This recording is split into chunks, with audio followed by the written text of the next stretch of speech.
Yo, what's up, gamers? Welcome to the stream. Thank you so much for being here. Hopefully you're having a most fantastic day so far. Oh, wow. I am out of focus. Look at that.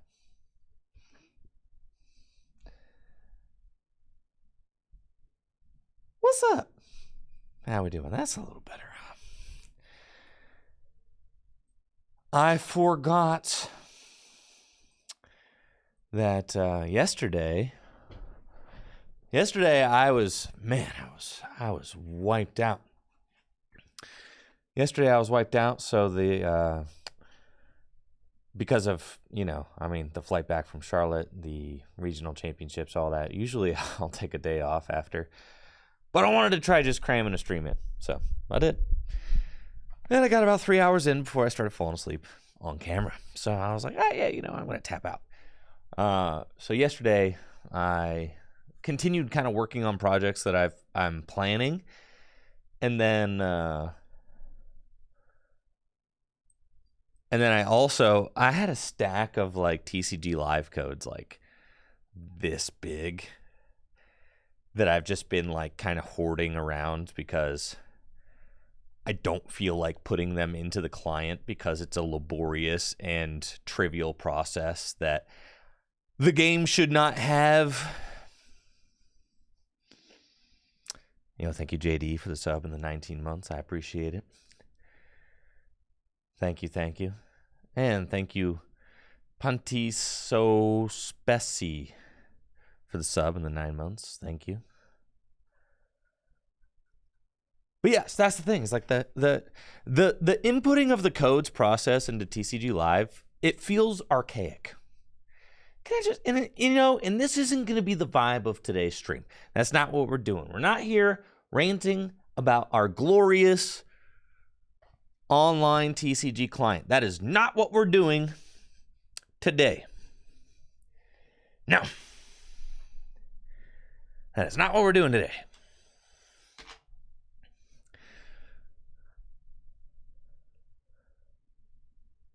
However, yesterday I was like, all right, I have these 200 something codes. I might as well.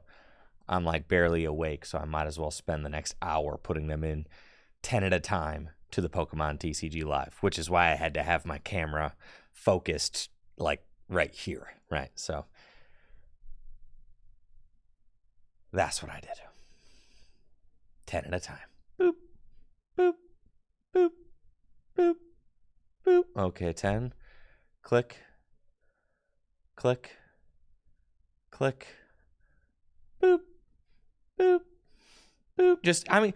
That shouldn't exist, bro. That just shouldn't exist. It's 2024. We don't have to do. Yes, PTCGO had that, but we should have evolved past it. That just shouldn't exist anymore.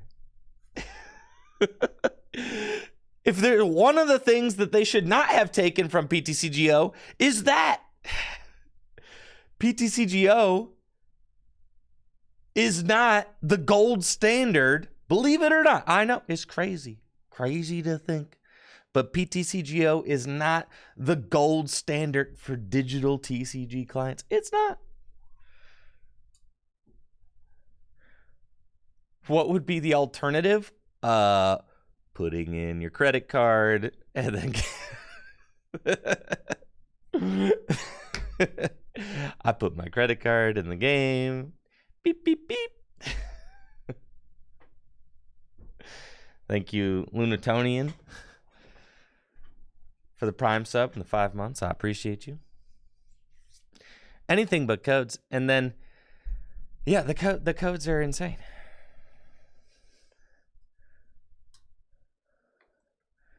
And then putting in 10 at a time is insane.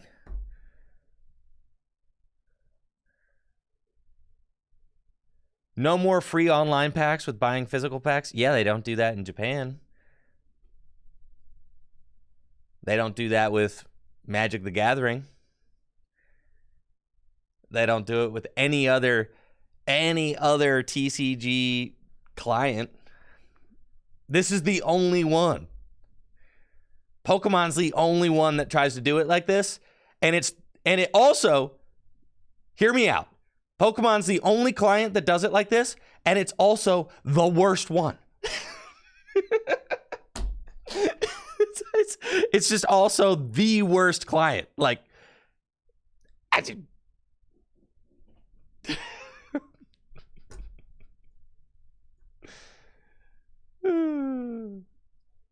is the worst client by far.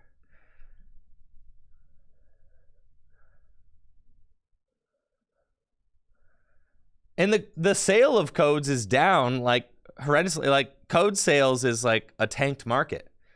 Nobody buys codes anymore, right? So it's like the incentive to even, put them together and sell them.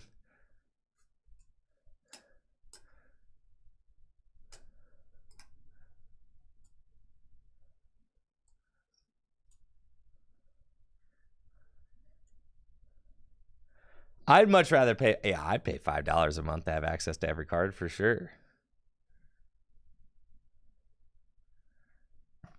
I'm not, and you know what? If the process was like a little bit better, I would probably look the other way. But the fact that, like, I mean, I do this full time as a job. And the fact that I'm sitting here looking dreadfully at the pile of codes, not like I'm excited to put these in, rather than it's more like I am upset that I have to put them in. And I feel like that points to an inherent issue. And if you can't relate to that, then we're just not going to see eye to eye on it, right? You know what I'm saying?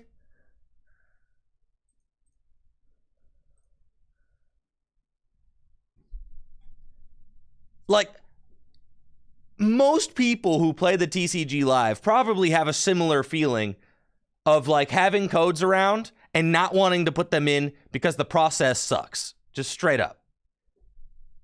It's not cool. It's not fun. It's laborious, time consuming for no reason. Yeah,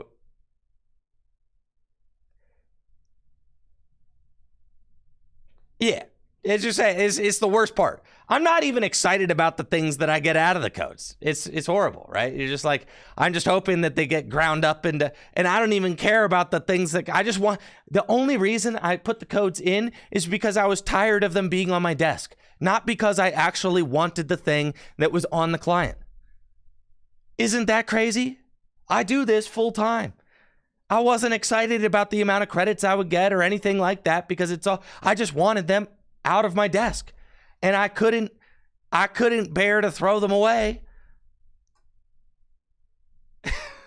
I was like, I can't throw these away. That's silly.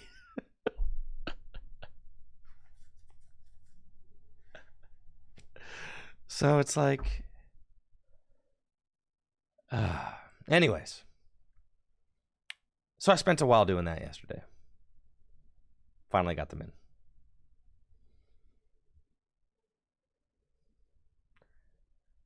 Yeah, just give them away. And trust me, I do a lot of that. But honestly, I couldn't give them away because here's the deal. The pile of codes on my desk had been there for so long that I couldn't remember if I had used them or not. So I couldn't give them away because I was like, I don't know. Because it's just they'd been piling up for so long that I didn't know.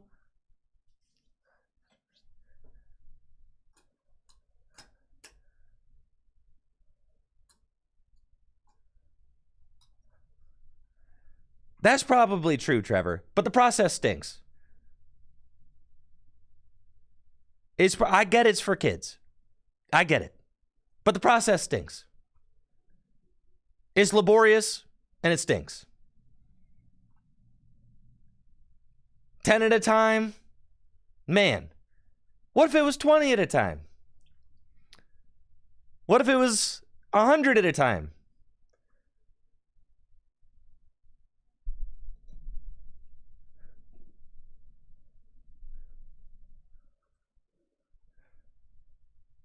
Thank you. Yeah, Sarah, for the sub. I appreciate it.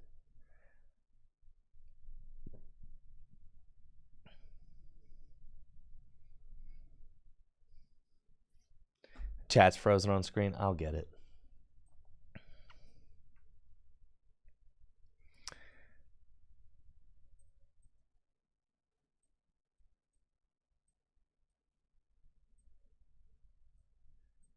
But I get it. It is nice for kids to be able to open a pack of cards, hop onto the game, and they can like get credits. I get it, right?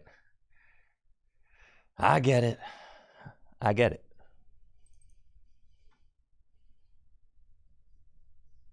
Let's see. Are we still frozen? No, chat's not frozen anymore. Good. It's laborious. That being said, I did, we just, Natalie and I just got a new, thank you, Murtog, for that sub in the 34 months, by the way. I appreciate you. Thank you. Natalie and I just got a new iPad this month, and, I've played some TCG Live on it. I hated the experience. But I also downloaded and played some Magic Arena, and I loved the experience. However, the Magic Arena economy is is horrible. It is horrible, right? I mean, the fact that you can run up $100 on Arena like nobody's business. Like, it's just like that, right? So like that's not good. I'm not in any way defending the way that Arena does it,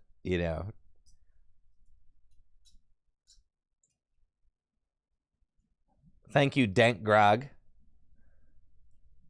for the sub. I appreciate you. Thank you. The 2 months. Yeah, so Arena's... But the app looks nice. I will say, it's fun. It's fun. I don't even know how to play Magic for real. Like, barely. I just go and I do quick drafts, and I play red decks mostly, okay? And I just fling the creatures, and they just, and they do some damage, and I just like flinging the cards around because it's fun.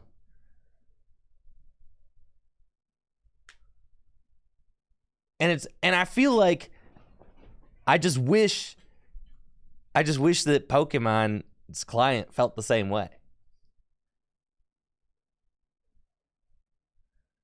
Right. Arena is snappy and easy to use and nice looking, but the con is that you have to play Magic. Precisely my dilemma, right? I'd rather be playing a Pokemon client that was fun and looked nice and easy to use. But I can't. So instead I play TCG Live and I hate it, and then I play Arena and then I hate it. So because I'm playing Magic. So it's like it's fine.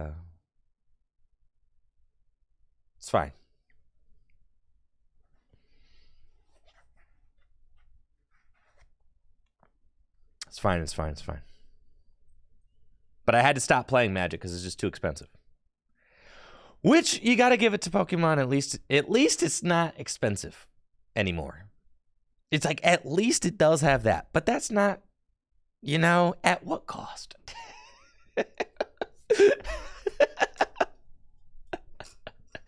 At least it's not expensive, but at what cost?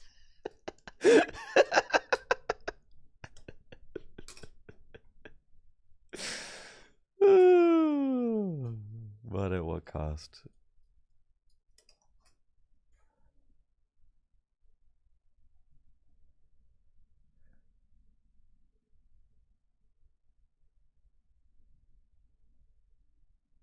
Time to get into Hearthstone joke? Yeah. I don't know about all that.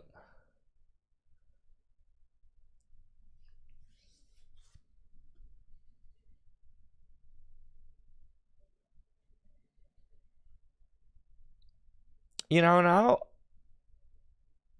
I gotta say, there's parts of Arena that feel laborious as well. Like, it's not a perfect client. It's just kind of pretty. Something being pretty can go a long way. Something being pretty can go a really long way in like helping you mentally get through the dull parts of a TCG that's happening digitally, right? Because there's a lot of nuance to Magic. I mean, there's a lot. And there's a lot of sitting around during your opponent's turn in Pokemon. A lot. There's a lot of sitting around and like waiting for people to like let things resolve in Magic, right? You can't just take your turn continuously. because you have to wait for your opponent to allow things to resolve. What is the SpongeBob thumbnail? That's Can Gangsters Cry. Hey, SpongeBob, I brought you a little something. Oh, yeah. Yeah, thank you, Sandy. That's good. Spongy, I can't keep doing this. All the violence, all the shootings, the death, it hangs around me. It smothers me. Thank you, Yotam, for the sub. Bunkers underground to escape Canada. I just can't do this anymore. I'm leaving you, SpongeBob. I love you, but I'm leaving you. Can gangsters cry?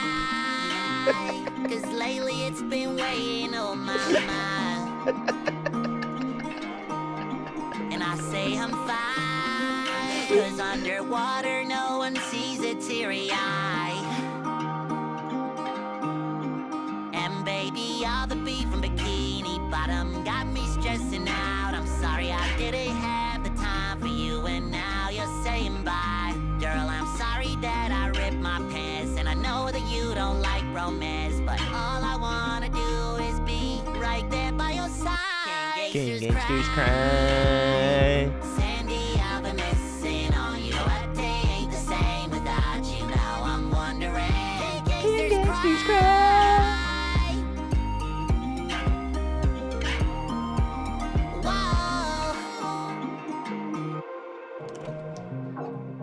Oh, bartender, just the usual, please. Kelp shake with extra lean. Around here it's open karaoke. Yes. It's just a little glorb.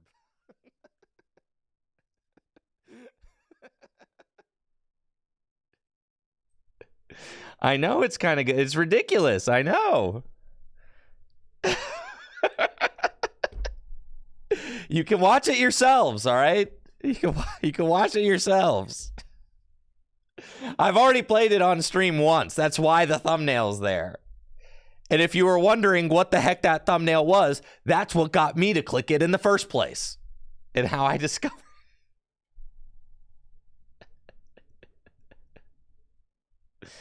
Can gangsters cry?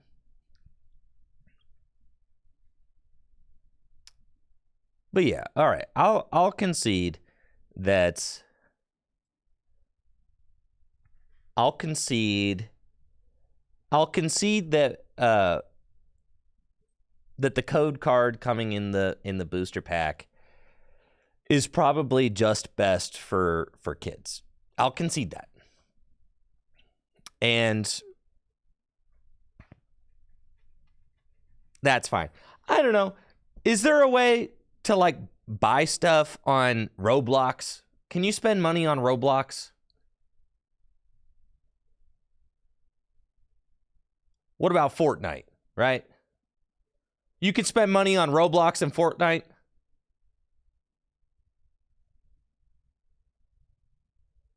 And Roblox? All right.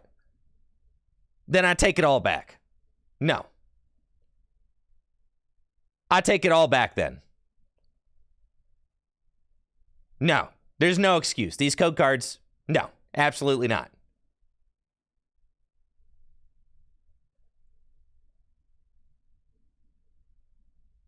Yeah, absolutely not. I take it all back. Other games are already doing it.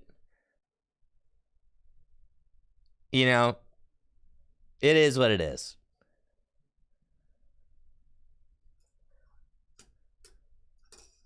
But I do get why they... Yo, thank you, Sky. The sub and the 30 months. I appreciate it.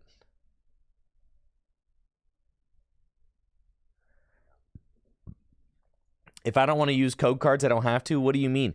Inputting digital codes and doing copy paste a million times is not even better. That's like equally laborious. Like you, Ben, for the sub and the 24 months. I appreciate it.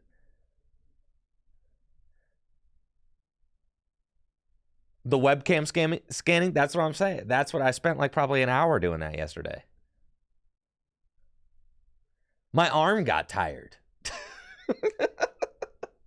As I was sitting there holding 10 at a time, as I was sitting there, boop, boop, boop, boop. No, they're not stopping code cards. I just wish they would.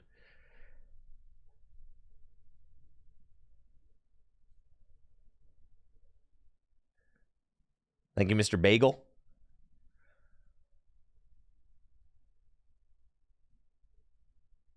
For that sub and the 13 months. Of course it's first world problems. All problems involving video games are first world problems. Of course they are. Of course they are. Every single thing that I talk about with video games is going to be a first world problem. Every single one.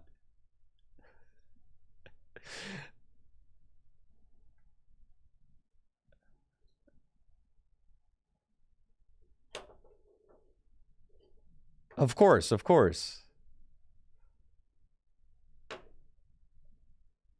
Pal World.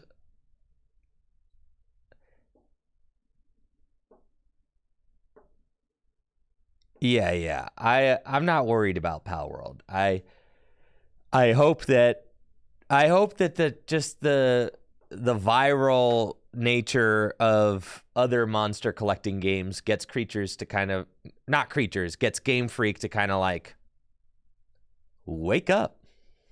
That would be nice.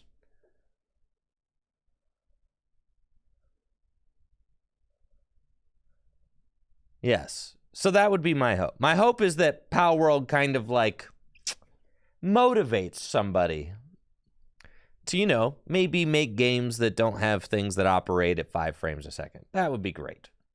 You know, maybe a little motivation there. Nothing like a little healthy competition.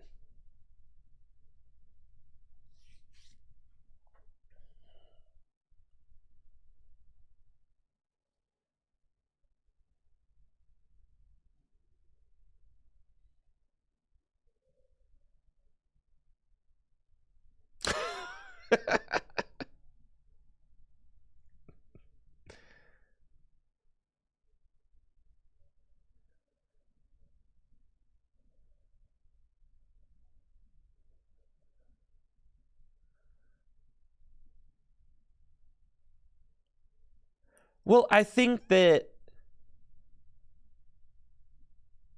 like, I don't really care about Pal World. I'm not going to play Pal World. I'm a Nintendo boy through and through. I just play Nintendo stuff, okay? It just is what it is. I bought a PlayStation 4 once, a used PlayStation 4, so that I could play the Tony Hawk remakes because they weren't initially released for the Switch. And then as soon as they came out for the Switch, I sold my PlayStation 4. I just, you know, I really can't be bothered. There is a limited amount of time on planet Earth, okay? And I spend a lot of that playing Pokemon cards. And then I spend a lot of that doing other stuff too. And then I'm going to spend some of that playing my Nintendo games. I really don't need to have an Xbox, a PlayStation, and a Nintendo Switch. That's just doing a lot. So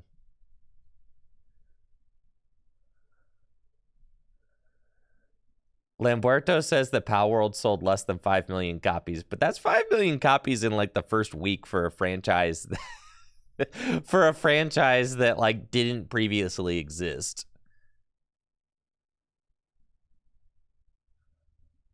Yeah.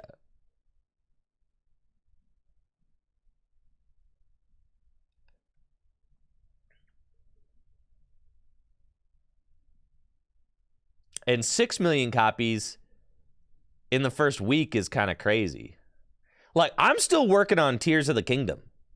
I'm still working on Tears of the Kingdom. Every time I boot up Tears of the Kingdom, though, I'm like, dang, this is like the most fire game ever made for real. I just be walking around Tears of the Kingdom, and I'm like, dang, man, this game is crazy. Yeah, I'm still working on Tears of the Kingdom. I played a little bit last night. I'm at the Zora Temple right now.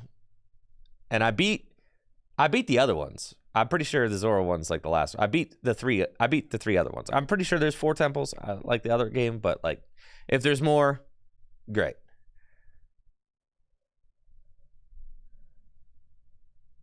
No comment. All right. There's probably more to go. I haven't looked up any spoilers. Yeah, I don't know. I'm just exploring around. Like Natalie was harassing me while I was playing Tears of the Kingdom last night, and I was getting my butt kicked by some droid things or whatever. And she was like, "You don't have any food. You need to go cook some food." So then I like dove off the Sky Island and was like flying down looking for, a place to go cook some food. And then and then I legitimately screamed while playing. I think I got the most scared, the most genuinely scared that I've ever been playing a video game.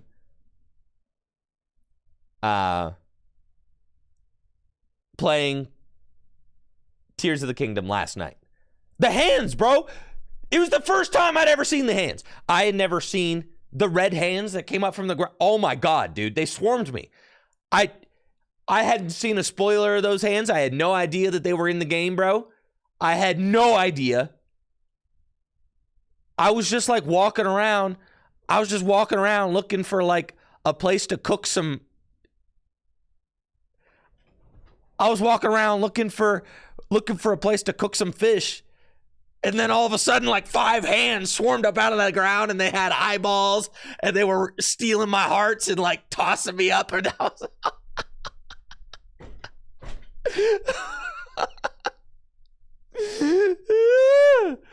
Dude, I literally screamed last night. I screamed playing the game. I was like, what? There was obscenities. Yeah, there were definitely obscenities. Killing them is worse. Yeah, I tried it. I tried running away for a little while, but I found that was mostly futile. And then I tried swinging at them, and then I was like near death. And right as one had me like up in its clutches, I was like, I could probably teleport out of this, huh? So then I just teleported out, and I was like, all right. That honestly, the game shouldn't let me teleport out of that. I should have to have a resting. I should have to have a resting heart rate to teleport. But I teleported my butt right out of there, dude. Yeah, they should not let you teleport when you're getting your butt kicked like that. Absolutely not. They should make you just sit there and suffer.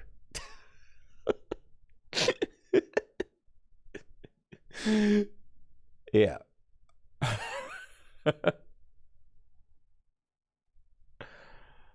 But it's fine. I was relieved that I could teleport. Usually I don't like to run from a fight, but I felt extraordinarily outmatched. I couldn't believe how terrifying those hands were. It reminded me, the genuine reaction, it like reminded me of the hands in the, what were they in Ocarina of Time, or were they in Majora's Mask? The hands were in Ocarina of Time, right? The original hands that fell from the temple.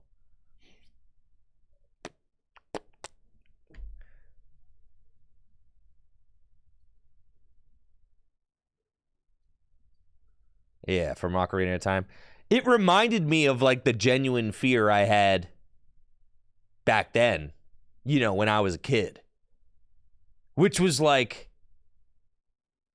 whew, man, I don't know. I don't know how they managed to like capture that. I don't know how they managed to capture that sense of genuine fear again, but they did. It's like, it's crazy that a game can make you feel that way. It's like, it's just a game, bro,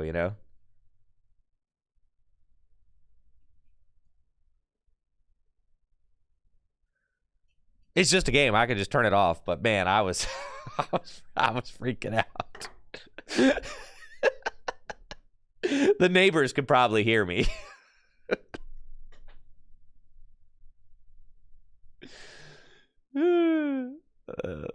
Yeah.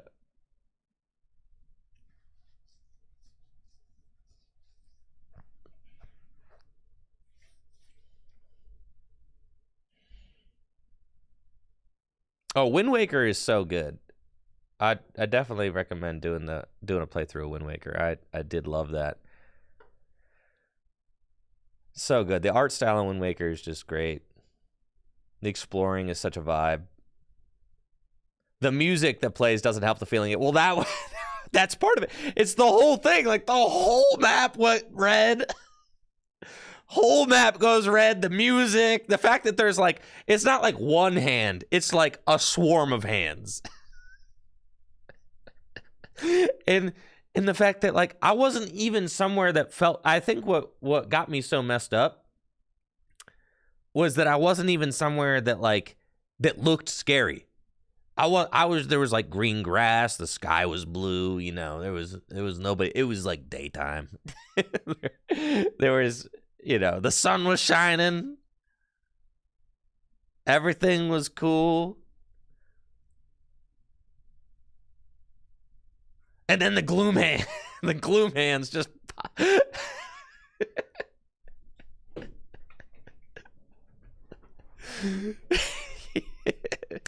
and then, yeah, the contrast of ambiance definitely made it more impactful. Yeah, it just like, I got like whiplash from it. I couldn't believe how fast things went from chill to not chill. Like 1 second, I was just like smacking.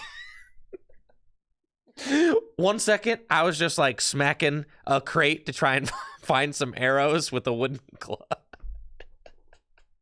I was just smacking a crate with the club trying to get some arrows, man.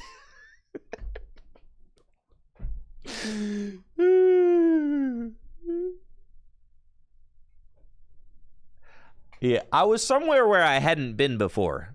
I was, because I was like up in the Zora temple, and then I flew straight down to like to try and find a place to like cook some food so that I could continue doing my temple.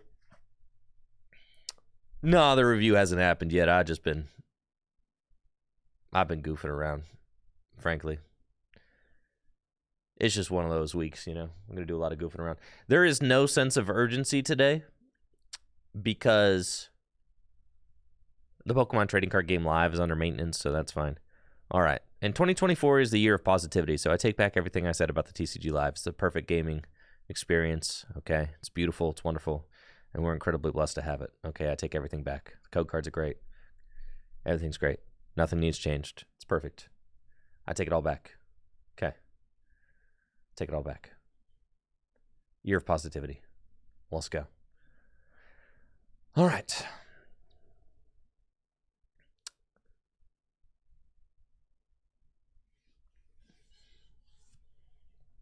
Yes, this update, it's almost impossible to make the game better than it is, but this update's going to do it. Big trust, big trust.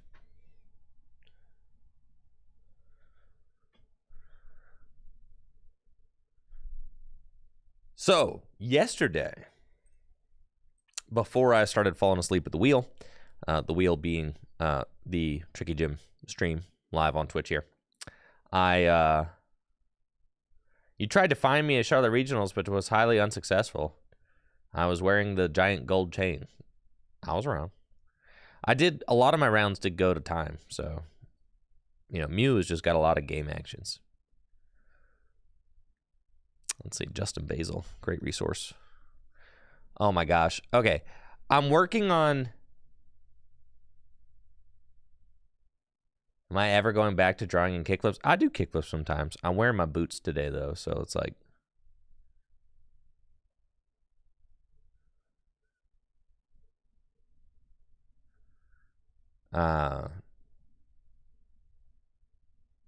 yeah, some days, it's just not a kickflip day.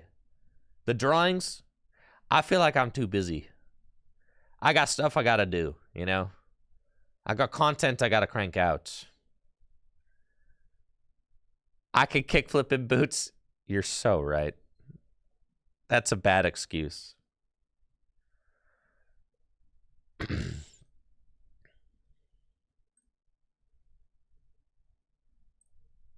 Okay. Yeah, not a lot of rush. TCG Live's under maintenance, right?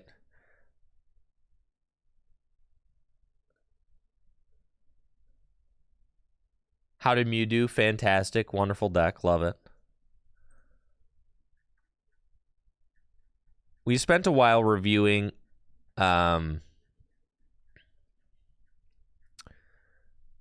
reviewing cards from the next set.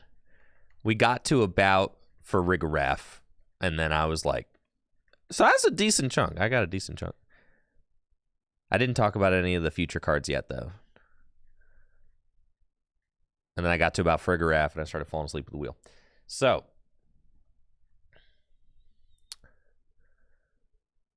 I was thinking for my set reviews, did I go somewhere to watch the Ravens game? Unfortunately, I was competing in the Charlotte Regional Championships during the Ravens game, which was devastating. However, I was updating things on my phone continuously throughout the game, and then I watched the recap as soon as I've watched like a ton of coverage about it after the fact.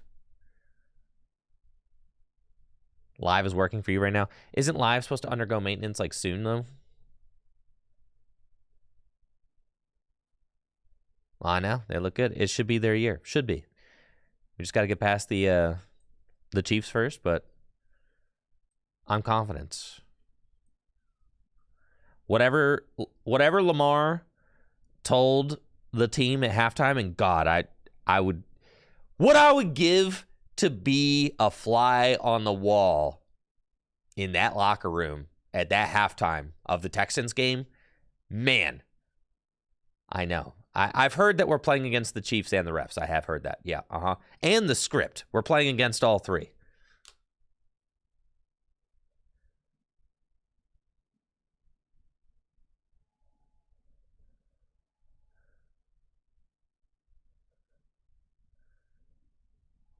But whatever Lamar said, I mean, he woke that team up, bro. They went from 10-10 to 34-10. That's crazy. I know, if Lamar could give you a pep talk between day 1 and day 2. The script is in favor of the Ravens? You think so? You think the script writers aren't going to write a Taylor Swift Super Bowl into the script? That's what you think?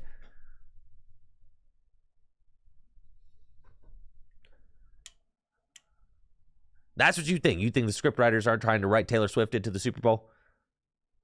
I know. The colors of the logo, I know.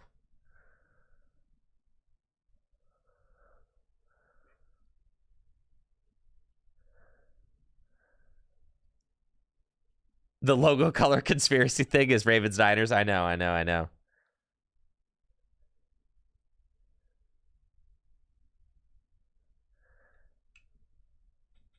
know. I'm just worried that the script could change because of Taylor Swift, bro.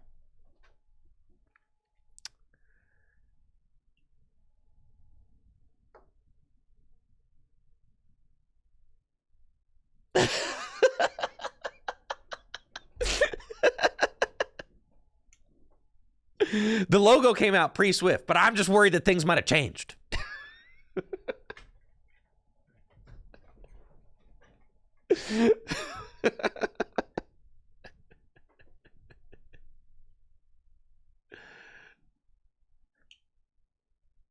Uh-huh.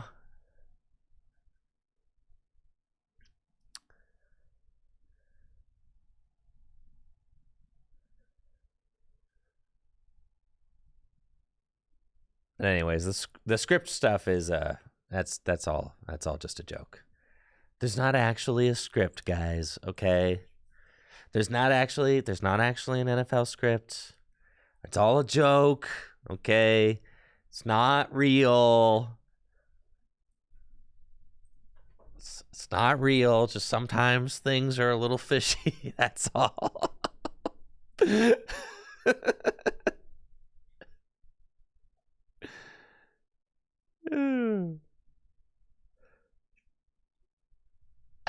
Sounds like something that is says the guy whose team color is on the logo.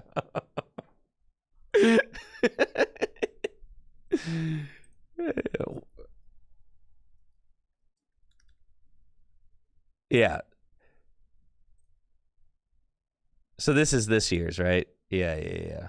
So that's the conspiracy. For those of you guys that don't know, apparently, like the Super Bowl logo for each year,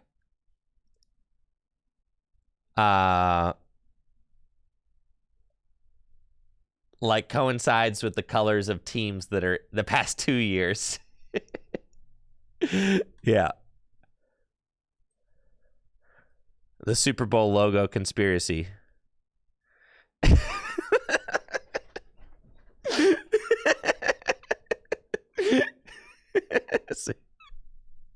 See? Here you go. Here you go. Yeah, for those of you guys that don't know. Yeah, who doesn't like a good conspiracy theory? Uh-huh.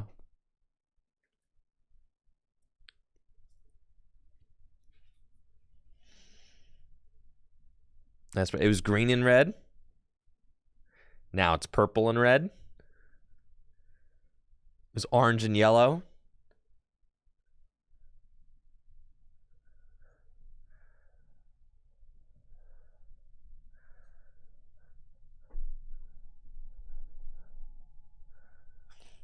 I mean, that's pretty convincing right there. Just saying.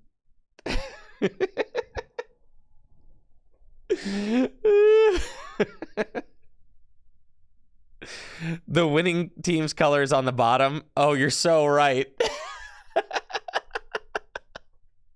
The Ravens gonna win. If the Ravens win this one and it's Ravens-Niners, all it would have to happen is like the Lions make it in, and then we could debunk this whole thing.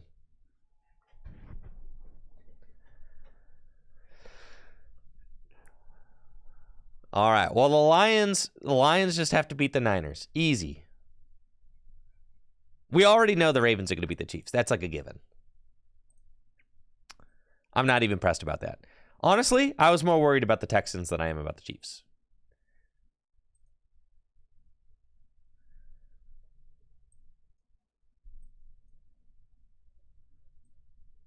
The Texans were looking super hot.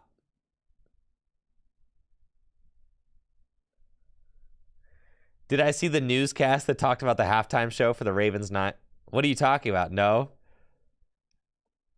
Was there a newscast that accidentally showed the teams that are going to be the teams that are going to be in the Super Bowl? Did a newscast like accidentally say that it was going to be Ravens Niners in the Super Bowl? Are you serious?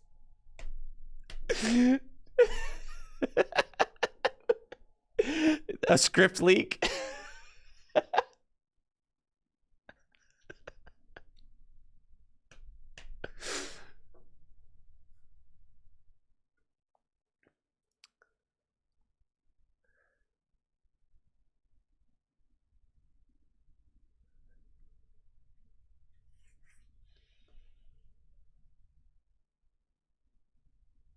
Where was I in the last Ravens-Niners Super Bowl? I was living in like Erie, Pennsylvania.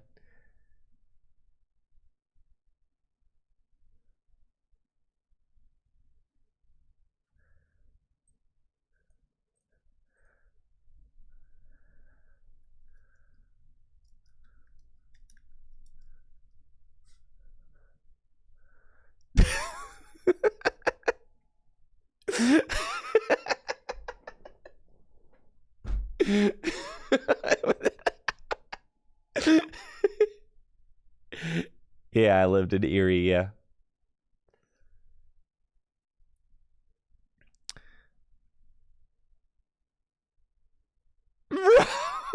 What? Script confirmed right here, bro. What was this on news?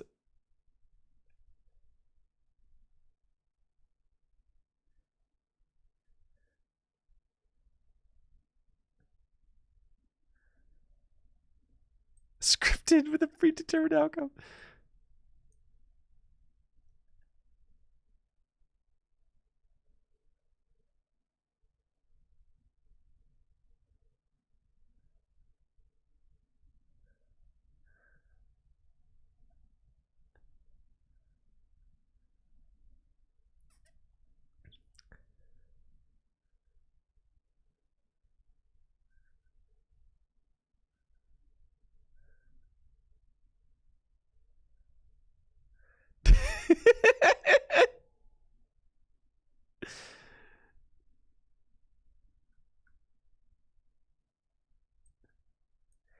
Unable to confirm it. It's just Photoshop, bro.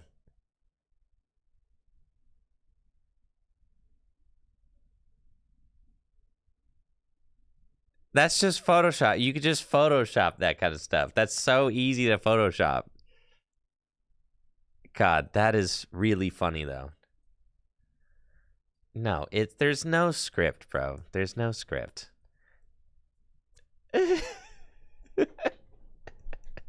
There's no NFL script, all right? Now, when something bad happens to my team, I like to blame the script, but I have to acknowledge that the script doesn't actually exist, all right?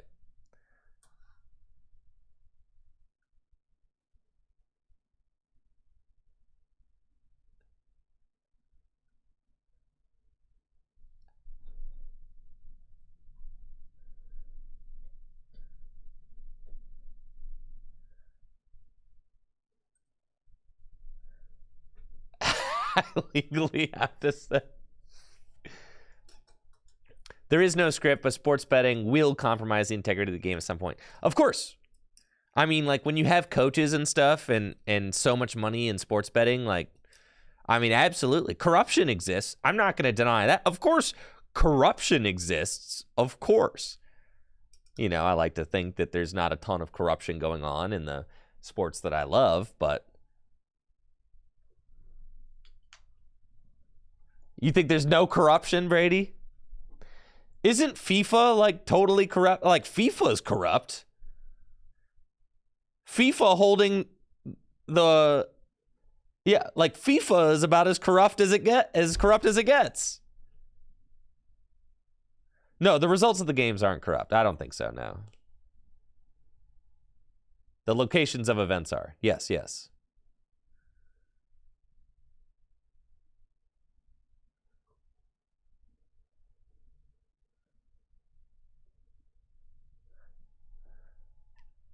You know, thank you, DJ Backwards, for the sub. Am I coming to Baltimore for the game? I really wanted to go to the game this weekend, but I decided that being on a flight 3 weekends in a row is just like, it's too much. I did it in December. I was in a different city 3 weekends in a row, and like, it really took every ounce out of me to do that. So I think I'm just gonna watch the game from the comfort of my home this weekend.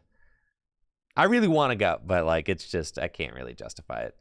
If I didn't have Charlotte and Knoxville just like bookending this weekend, but it's just going to be a great weekend to watch the, you got tickets this morning, but your wife's having buyer's remorse. Just sell some cards.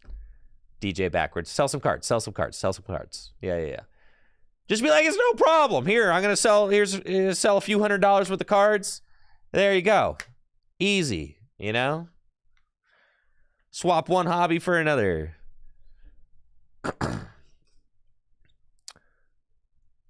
It was dump a few cards overboard, you know? Loosen up some cash. Full Grip Games is always buying.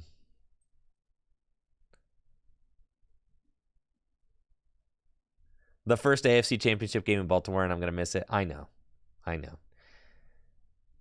It's such an easy flight, too. It is. It's just an hour.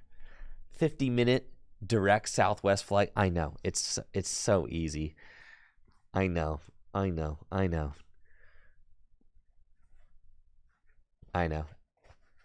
It's a tough decision.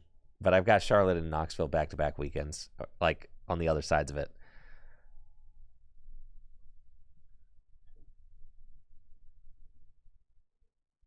I do have these I don't deserve my chain. I do have these giant lamps though, and I decided I'm gonna light up my house full on purple. I got these things.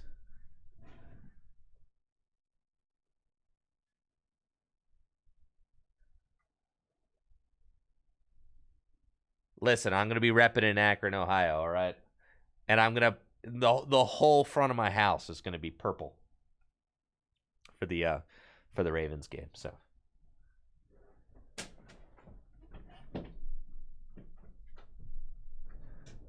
let all those Browns fans up here know.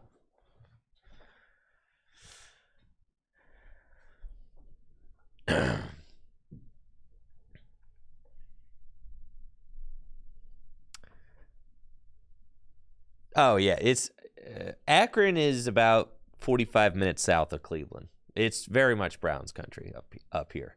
But like the Browns are the Browns. I mean, come on.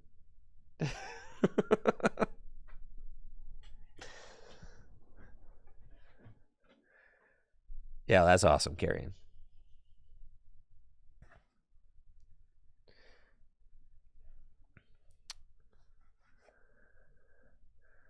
As much as it pains you to admit the Browns are unfortunately the Browns, they are, and they cannot stop being the Browns. It's like, it was cool because I felt kind of like guilt-free, somewhat cheering for the Browns, like when they had Joe Flacco, right? But just knowing that their organization, like, you know, the way that the organization just like chewed up and spit out Baker Mayfield and then like was so eager to hire Deshaun Watson, it's just like, now at this point, like watching the organization's, you know, behavior over the course of the last like 5 years, I'm just like, yeah, I don't even really like the organization, to be honest.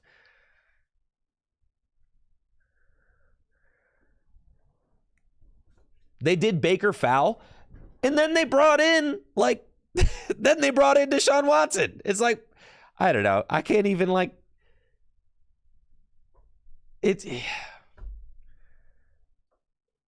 It's like, yeah. So.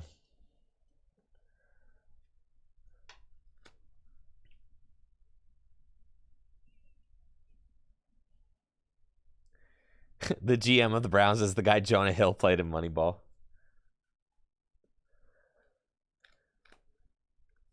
I mean, yeah. Look, Baker Mayfield made it to the divisional rounds of the playoffs this year. Baker Mayfield gave the Browns their first playoff win in forever. No, I wasn't born in Ohio. No, I grew up in Baltimore, outside. I grew up just north of Baltimore, like for the majority of my life. I moved to Baltimore in 96, the same year the Ravens did.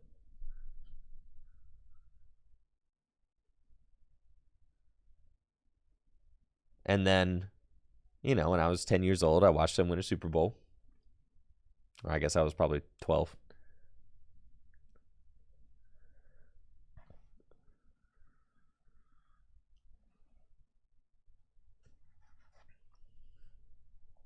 All right.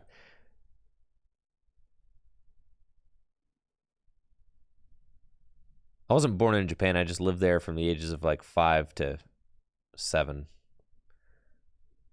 I lived there for 3 years, from like, 4 to 7-ish.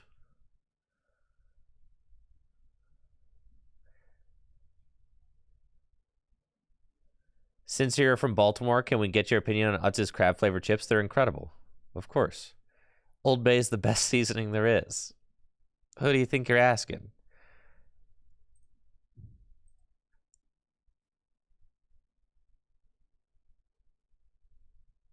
So,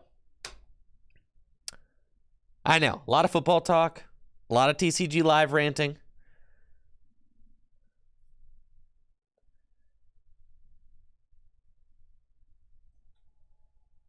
That's all good, but we've got a set review to do. Old Bay talk now.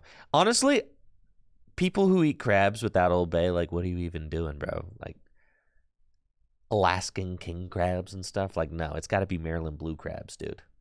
It's just, if you know, you know. If you know, you know. If you don't know, you're missing out.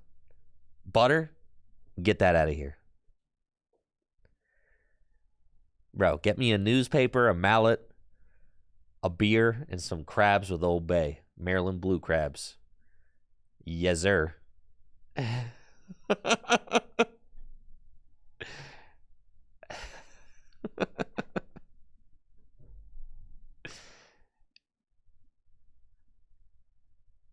was crazy, like, growing up and just realizing that, like, everybody doesn't do that. Like, people don't just, like, smother their seafood in Old Bay everywhere else. Like, how do you eat shrimp without it being smothered in Old Bay? Like, why would you eat shrimp not smothered in Old Bay? Like, you could put Old Bay on anything. You put Old Bay on French fries. You put Old Bay on potato chips.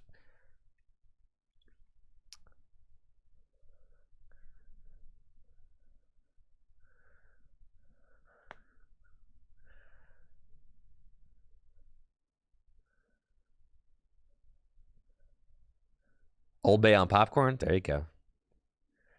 Old Bay goldfish. I did have the Old Bay goldfish. Those were great.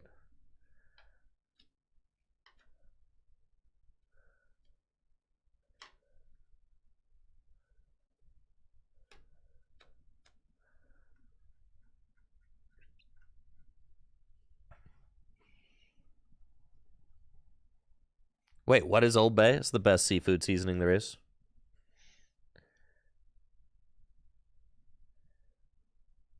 Don't know what Old Bay is. Old Bay.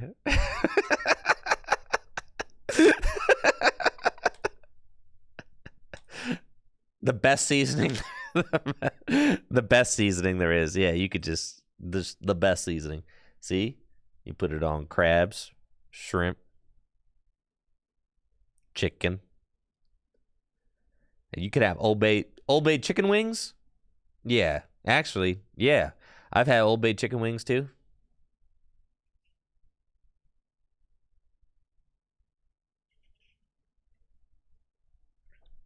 You want to see what crabs look like?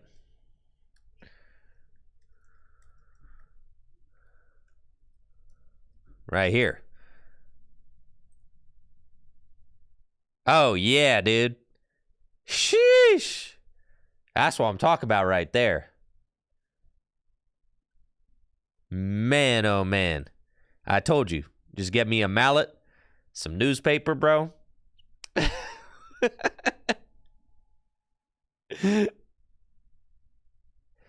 Don't you want the seasoning on the meat? By the time that you open this crab, you will have so much seasoning on your fingers and on the newspaper. Usually the seasoning just gets everywhere, okay? The seasoning gets everywhere, and then you have the meat and you kind of like can dip it in the seasoning a little extra because it's like, because you're covered. It's everywhere. It's on your fingers. It's on the newspaper. It's in your hair. It's everywhere. It's everywhere, all right? There's no escaping it, okay?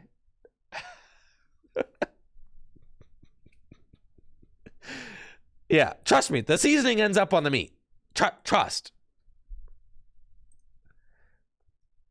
But you got to cook. You got to pick the crab yourself. That's part of the process.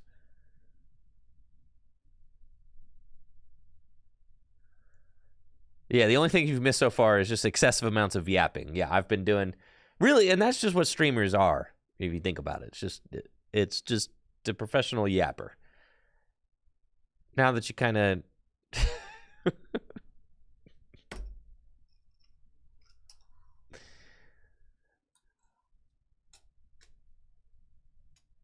yeah, professional yapping.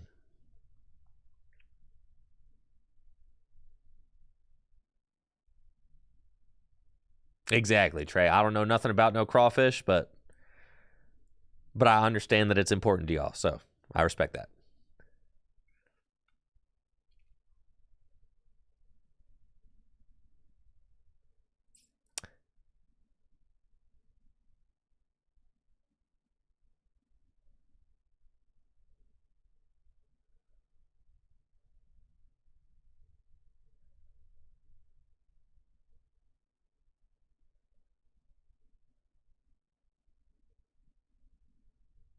We love to just make our crabs at home.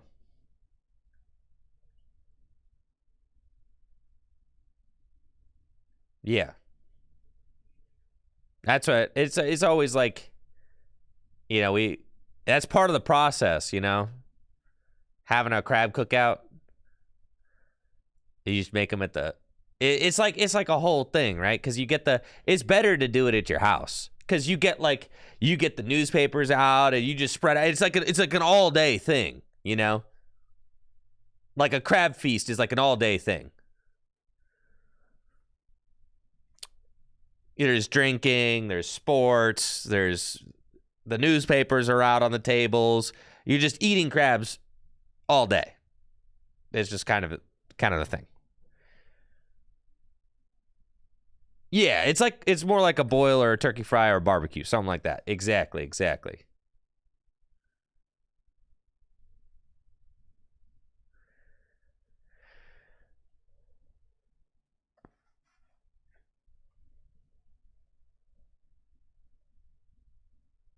Crabs for that. I would never order crabs in Akron, Ohio.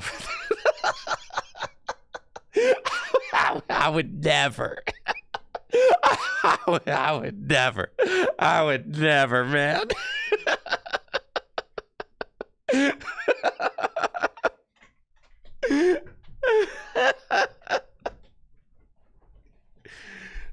Well, this is my thing. It's like, dude, a crab cookout, you got to lay out the newspapers, but like newspapers becoming less of a thing. So I'm wondering, you know, as newspapers start kind of fading out of existence, we'll have to have a different kind of place setting, I guess. Historically, it's always been newspaper. But, you know, because newspapers always just used to be around.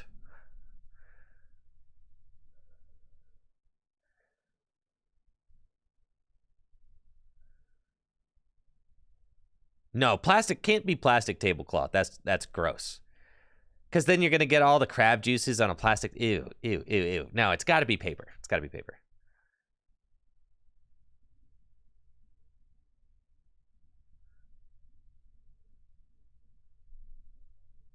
Yeah, no. It's got preferably newspaper. That's how you really do it.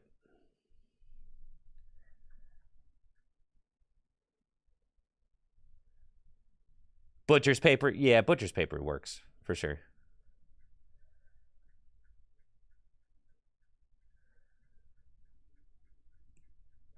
All right, so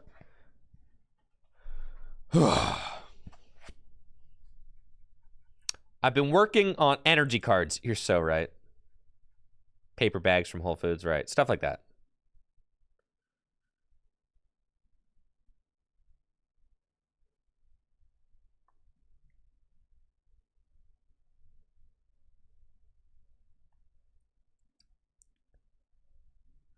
Dang, well, now I want crabs. You guys got me messed up. I can't.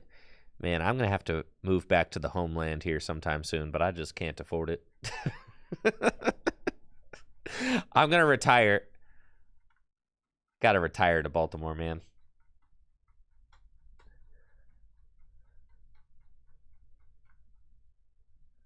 I've done both, Bidoof. You could catch crabs for the boil, or you could just buy them. Yeah. Yeah, you could do both. You do both. Yeah. We've done both. Sometimes you spend a lot of time catching crabs. Yep.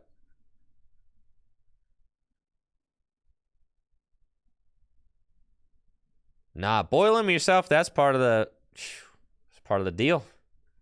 You got to get a big old pot.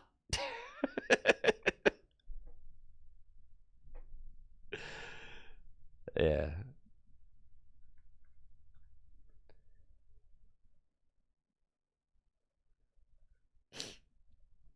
So, all right, let's transition into Pokemon talk. Listen, we've done a lot of yapping up until this point. Let's transition. Let's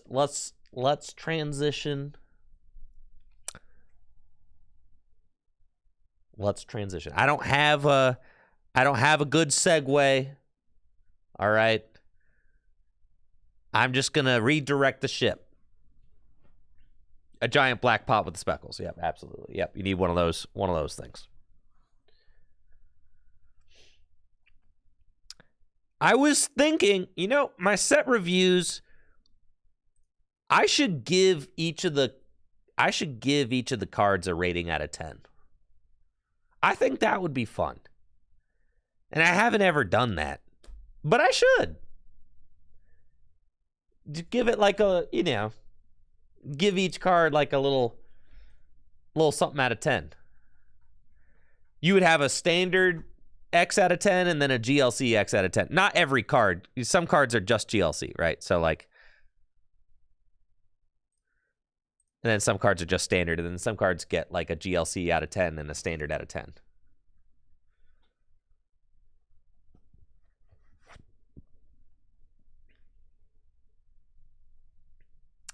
No, not out of 100. That's doing too much. Just X out of 10.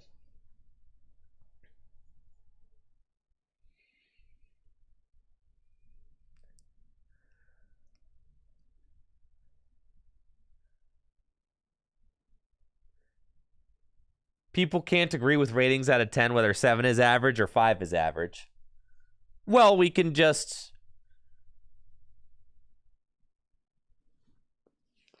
Metascore 0, GLC score 10. Yeah. Something like that. Yeah.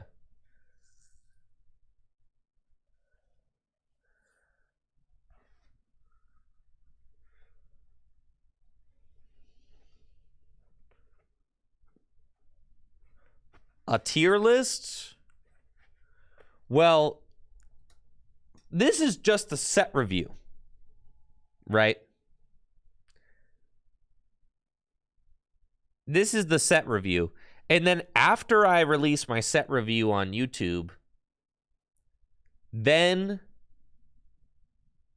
you know, maybe somewhere down the line, I'll release a video where I talk about what I think the meta is going to be like for the upcoming. But then again, Japan's going to just start having tournaments in our post-rotation format. And it's like, why do I need to make a tier list of the decks that I think that are going to be the top decks when Japan is just going to be experiencing that? We could just talk about that. Right.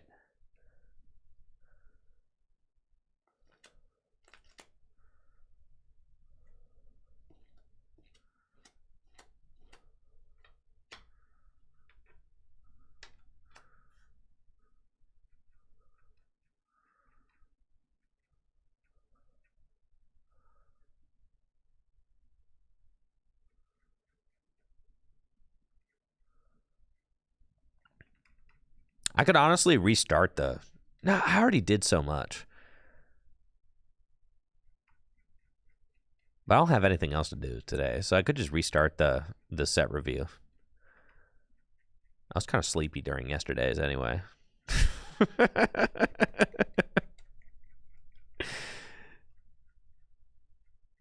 Ain't nothing wrong with retreading ground.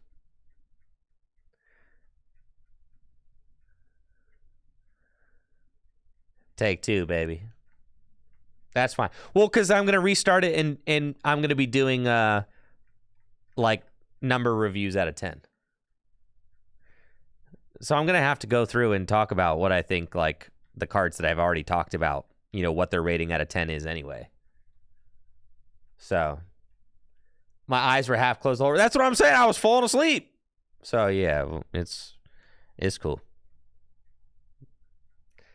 All right, so for the set review, I'm gonna review each card. It's gonna have a rating out of 10. Not every single card in the set. If I don't review the card in the set, just assume that it's like a 0, okay, or that it's just not even worth talking about. So, like for Shiftry, that card is a 0 out of 10 in both formats. I'm not even going to talk about it, bro. That card is trash. Yo, thank you, Charles, for the sub in the 40 months. Appreciate it. Thank you. I should give examples of cards on the tricky rating system. I was thinking about that. Like Giratina V-Star, that card's probably like a 9. Mew VMAX, that card's probably like a 10. Lugia V-Star, like 9s and 10s. Like Lugia V-Stars, 9s and 10s. Arceus V-Star, 10. You know, those cards are like 9s and 10s, right?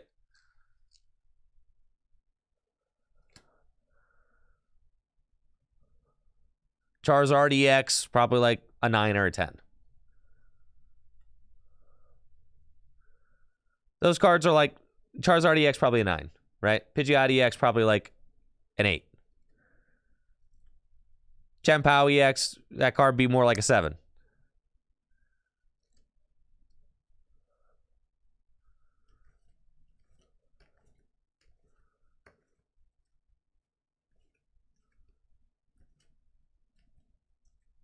Bibarel, that card's like an 8.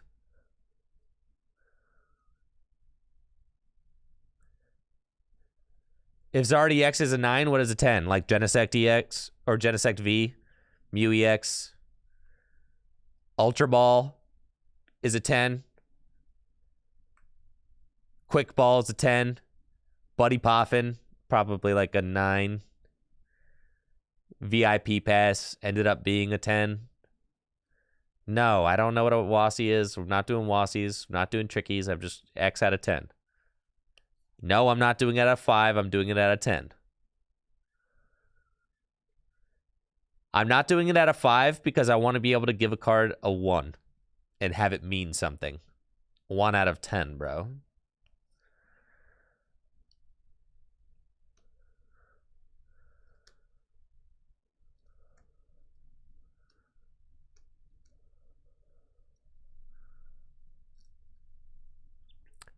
Rating things out of 10 is more fun. Why would I do 5? Numbers 1 through 10, those are pretty fun numbers.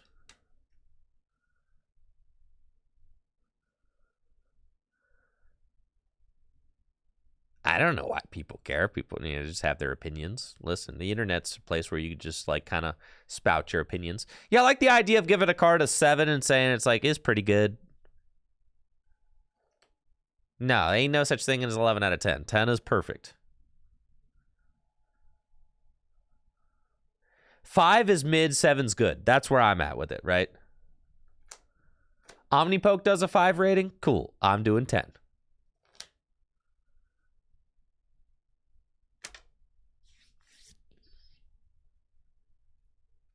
All right, well, let's make a graphic. Shall we?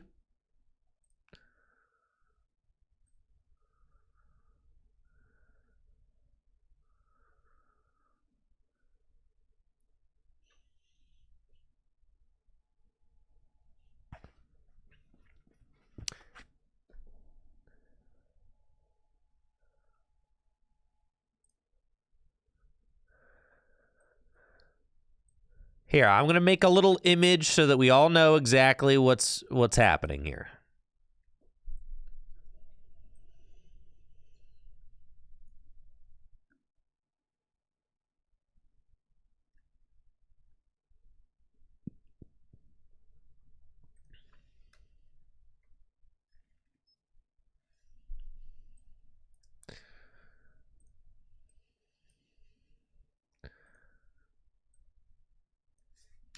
Okay.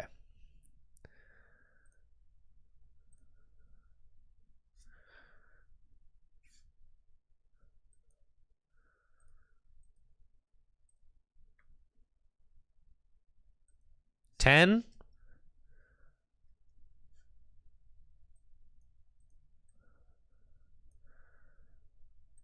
We're going to say like meta defining.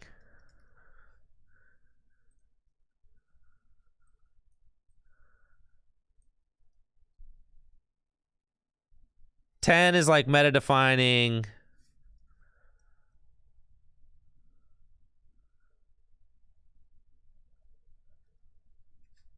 A meta defining staple, right?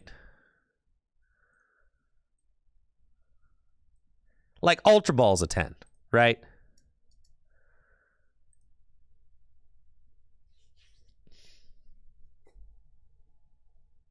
I'm not going to rate every single one. Like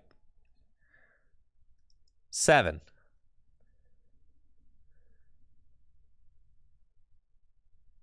7. It's good. Okay, good card.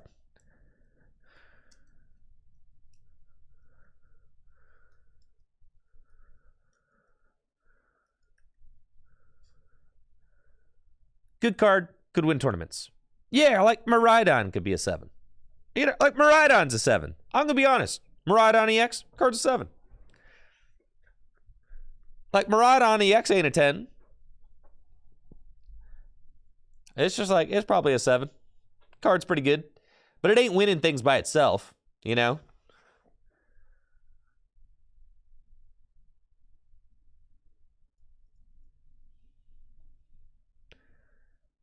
Mid.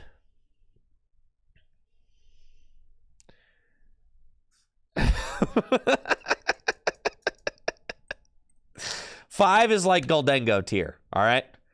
Goldengo EX, that's like right around where 5's at. Thank you, Brazy, for the Prime sub in the 17 months. I think we're going to say Goldengo is just the middle of the road. Like, some people are going to like it. Some people are going to think the card's trash. It could win some things sometimes.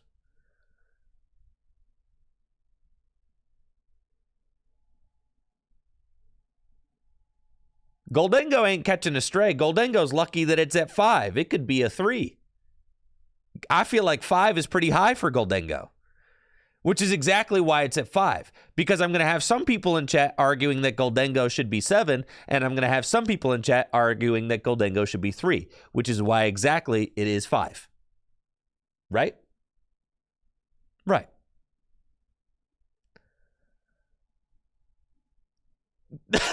Literally, the 2 comment, Goldengo is 3. Goldengo should be 7. Literally, back-to-back comments in the chat. You can't even plan that.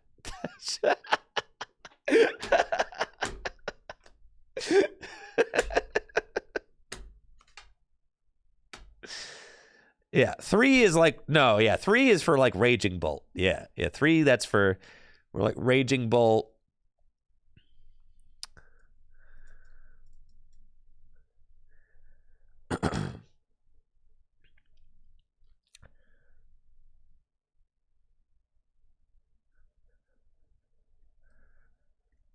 Rayquaza VMAX.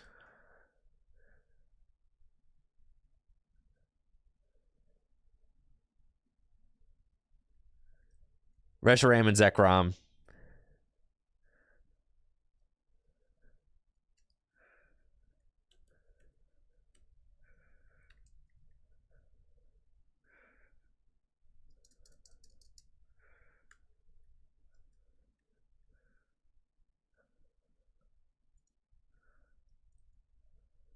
And then 1 is Bulk.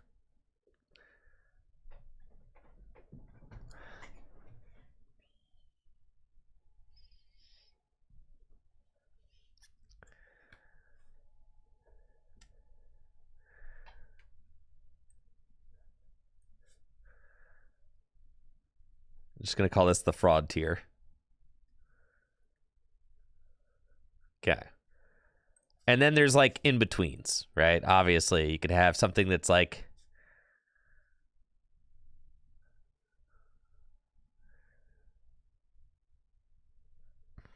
Squawkabilly, that card's like an 8.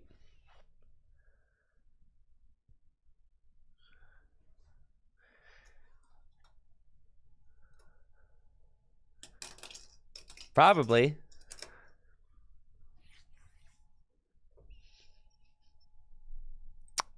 Move win tournaments to the right. That's bothering you? All right.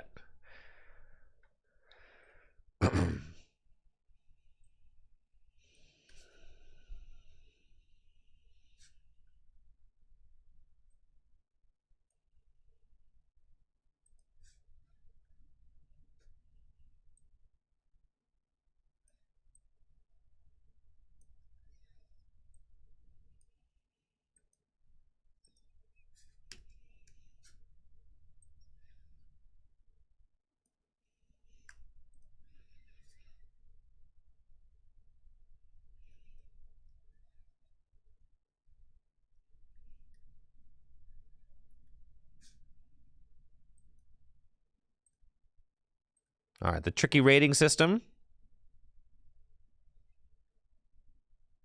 I feel like this makes things very clear.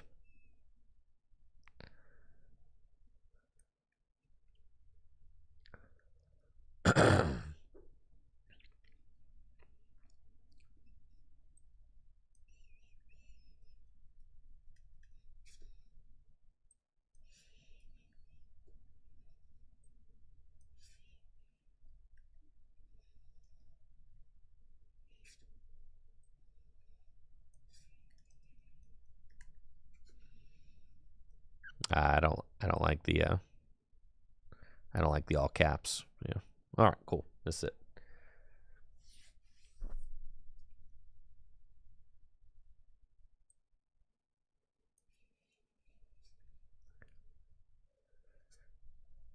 Mid-tier, fraud tier, bulk.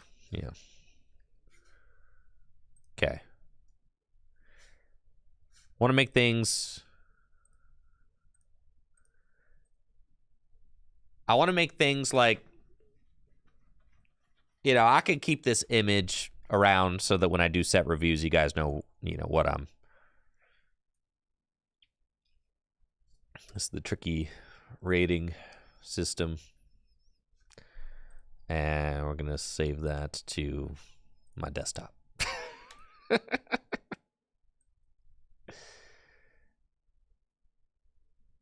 This is basically the same thing. Basically applies to Gym Leader Challenge and Standard.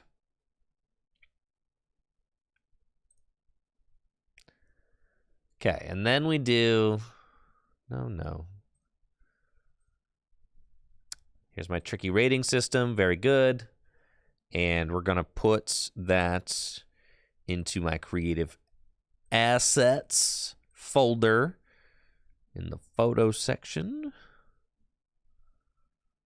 Great. I can live right there. See, I am organized. Thank you. The haters don't want to hear it. Look how organized I am. All right, and then we got to pull the tricky rating system.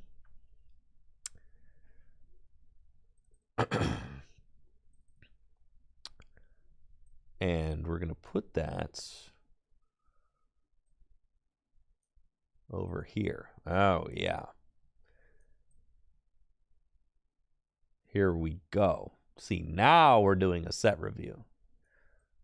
Bam.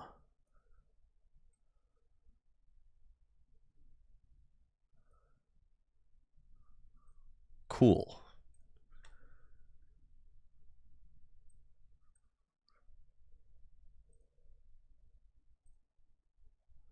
Oh, yeah.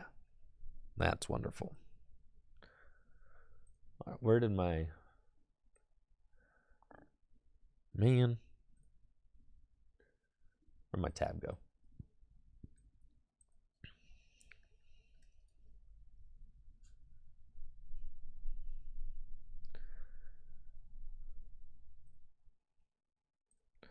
Shout out to Justin Basil. Great Pokemon TCG resources here. JustinBasil.com.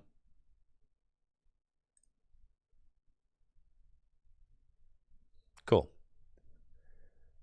So we got the tricky rating system. We got the chat. We got face cam. We're going to go through the cards. We're going to talk about them. We're going to rate them. That's going to be...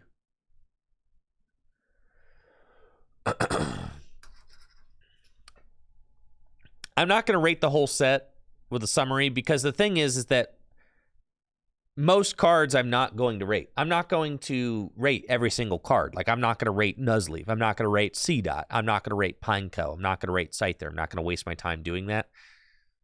So, like, you'd also have to calculate the number of cards that I even bothered to rate.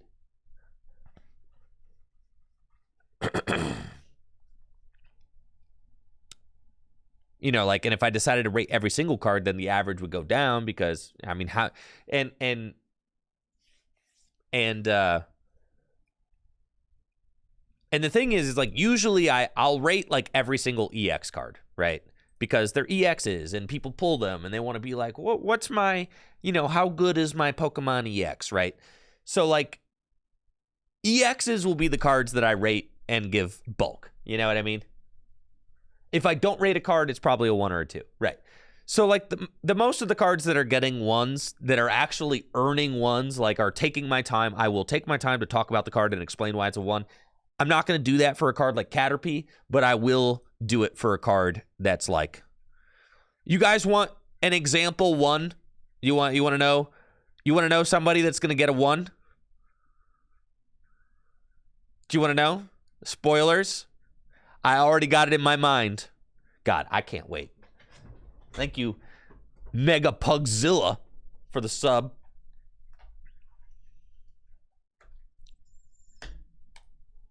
This card's a 1. Yeah. Uh-huh. You put this card direct into the bulk. That is where that goes. Do not even attempt to build a deck out of it. This card is aggressively bad. I know it's your boy. I'm sorry. I don't design the cards.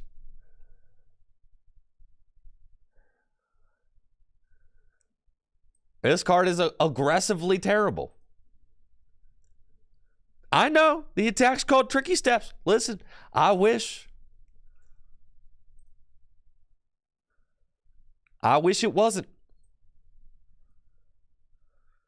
I wish it wasn't. All right, y'all.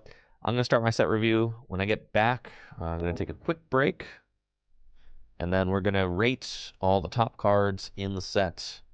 Temporal Forces. I tried starting this yesterday, but I was falling asleep while I was doing it. So restarting today, feeling reinvigorated and ready to go. Thank you all for being here. I'll be right back.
All right, we're back. Thank you for the patience. I think part of what's going to make this fun is that we can argue in the chat about what rating a card could get. I think I'll like, the way it's going to go is I'll kind of like review a card first, and then we can discuss what the rating's going to be. Sometimes I might just not even discuss it and just tell you all what the rating's going to be. Sometimes I'll open it up for discussion, and we can discuss what the rating should be and argue about it, and I think that'll be fun content as well. So, there we go. Start my recording on my end. And yeah, and sometimes I could poll chat, ask you guys to input, what you think a card should be. If we're having a tough time deciding.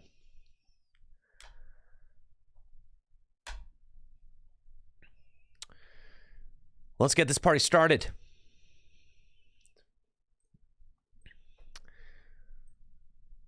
We're kicking off the Temporal Forces set review with Torterra EX. Torterra EX is a Grass Stage 2 Pokemon with a massive 340 HP and 2 attacks. Its first attack, Forest March, costs 1 Grass Energy and does 30 damage for each Grass Pokemon you have in play.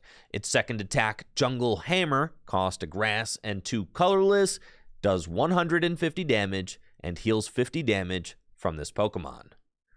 Now, Torterra EX can one-hit KO Charizard EX for just 1 Grass Energy. If you have 6 Grass Pokemon in play, if you have 5 Grass Pokemon in play, you're not actually. You're only doing 150 damage times 2 for weakness. That's 300 damage. And 180 damage is not even enough to knock out basic Pokemon EX like Miraidon EX. It's not enough to knock out Chenpao EX.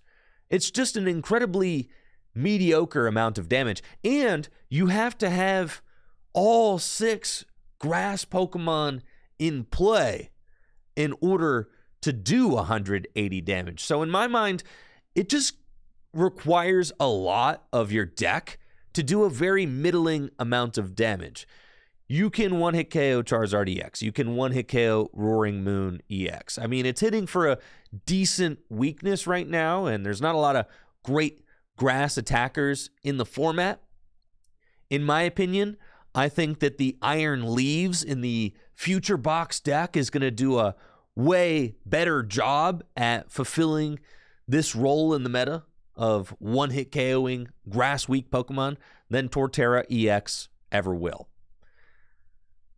Torterra EX does evolve from Grotle, which has the Sun-Drenched Shell ability, which allows you to search your deck for a grass Pokemon once during your turn and put it into your hand.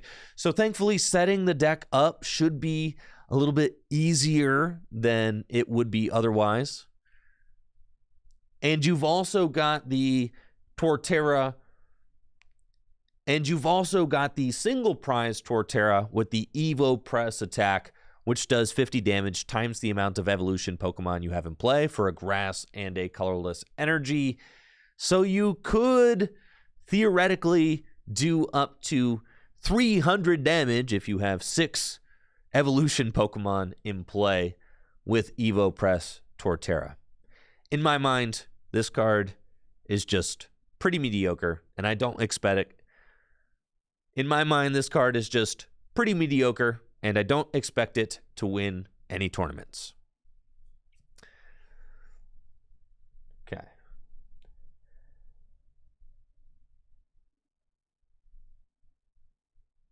I'm giving this card a 3. That's where I'm at. I said Goldengo is 5, so I'm thinking I'm giving this card a 3. A 2? Too generous? A 1 out of 10. I've got the rating system right here on the screen. Bulk Terra, 2.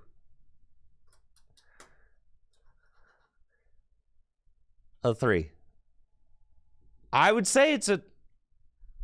Yeah. I'm going to give this card a 3 out of 10, and I'm only doing that because it evolves from a Grotle, which is pretty good. All right. 3 out of 10, only because of Grotle. If there was no Grotle, I'd give it a 2 or a 1.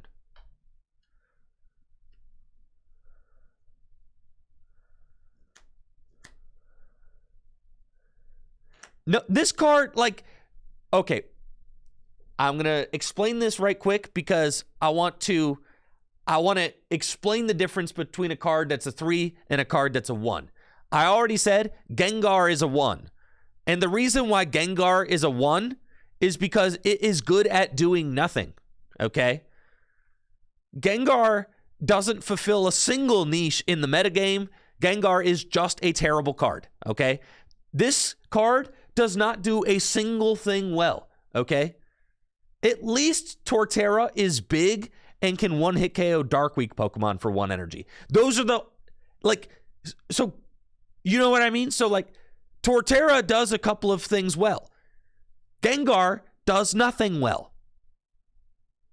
1 is generous for the Gengar, but 1 is the bottom of the barrel. I'm not going 0, okay? It just was 1. It's 1, okay? 1 is as bad as it gets.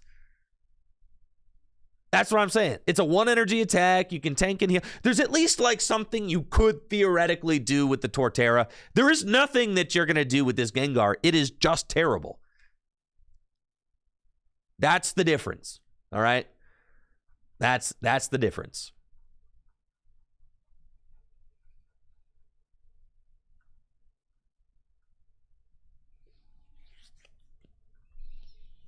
Things fall off quick, okay? I'm saying Golden goes like 5. Torterra's 3. Things fall off real quick.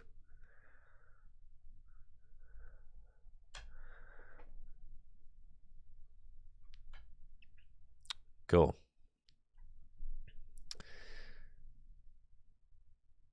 Up next, we got this Whimsicott with the uplifting heal ability, which reads, when you play this Pokemon from your hand to evolve one of your Pokemon during your turn, you may heal all damage from your active grass Pokemon.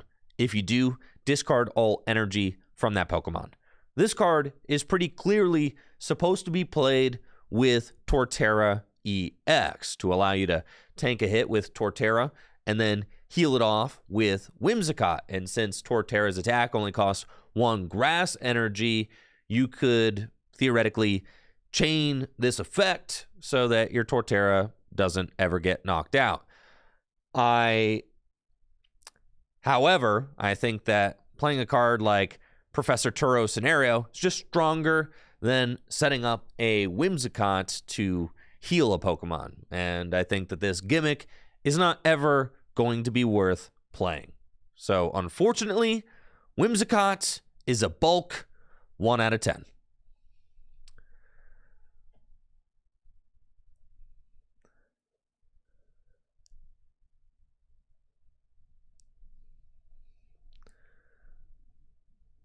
Without Scoop Up Net, a card like this is just not doing anything, really.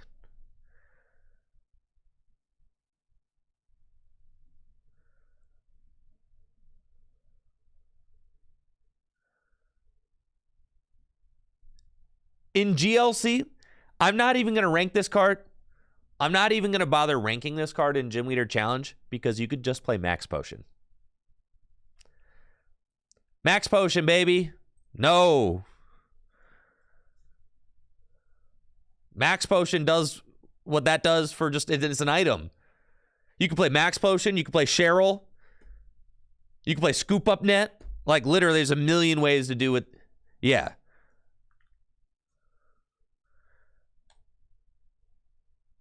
Yeah, GLC has like a far better pool of cards. It's not even worth talking about that card in GLC. It doesn't have a unique enough effect.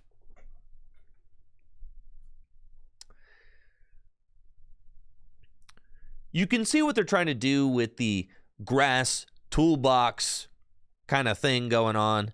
There's a Sawsbuck with the seasonal change ability.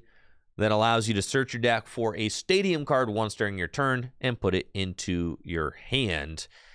If there was a stadium card powerful enough that it was worth searching out, maybe Sawsbuck could see play, but I don't really imagine a stadium that would be worth searching out like that.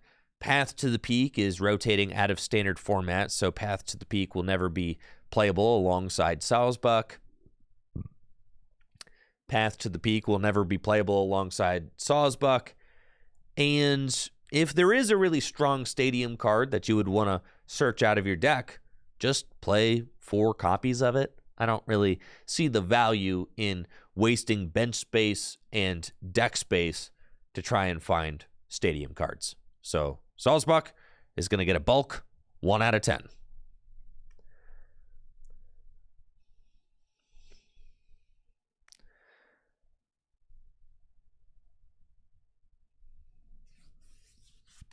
Will I unbox the Japanese sets on Friday?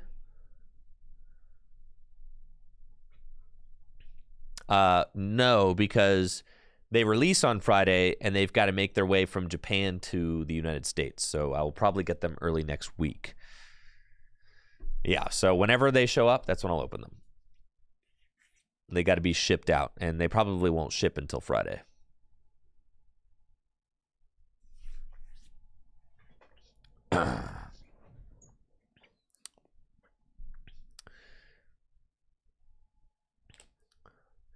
Bramblegast is a really funny card. It's got 100 HP and the Weedy Resilience ability, which reads, for each prize card your opponent has taken, this Pokemon gets plus 50 HP. So that means if your opponent has taken 5 prize cards, this Bramblegast has 350 hit points and only gives up a single prize card. Its powerful Needles attack costs a grass and 2 colorless energy and allows you to flip a coin for each energy attached to this Pokemon, and it does 80 damage for each heads. So not a very powerful attack.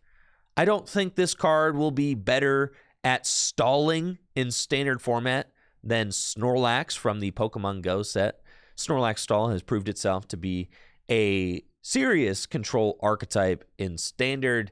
Setting up a stage 1 that only has a lot of HP at the end of the game seems not as consistently powerful as stopping your opponent from retreating altogether with Snorlax.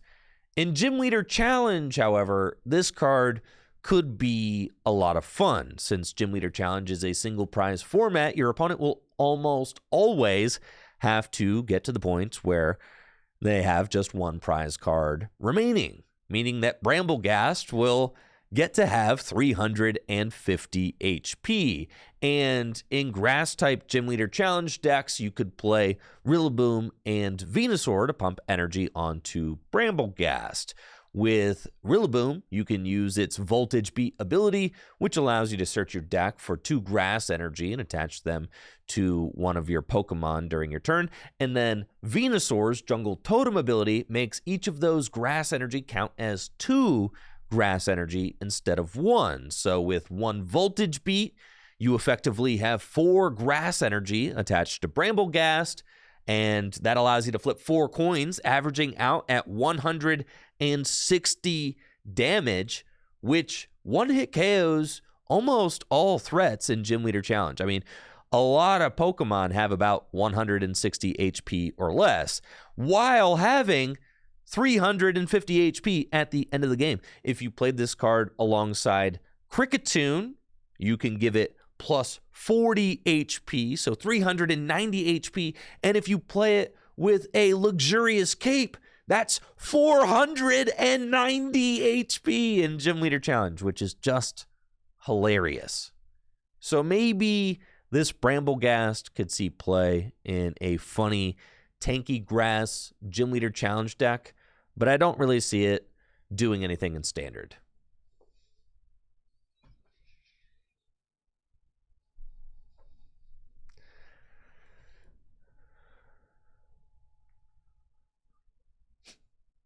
Pairing with Fortress EX. All right, so in Gym Leader Challenge,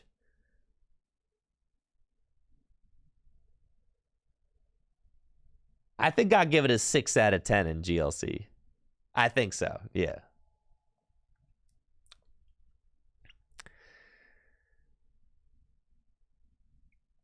It could win. It could be in a grass. Yeah, I mean, but I think I'll give it a 6. I mean, Bramble, you just hex it.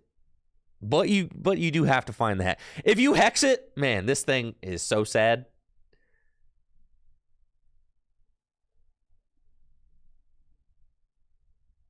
All right. For Gym Leader Challenge, I'm going to give this card a 6 out of 10. You could just play Hex Maniac to turn its Weedy Resilience ability off, and its attack is unreliable. So I think 6 out of 10 is fair. Okay.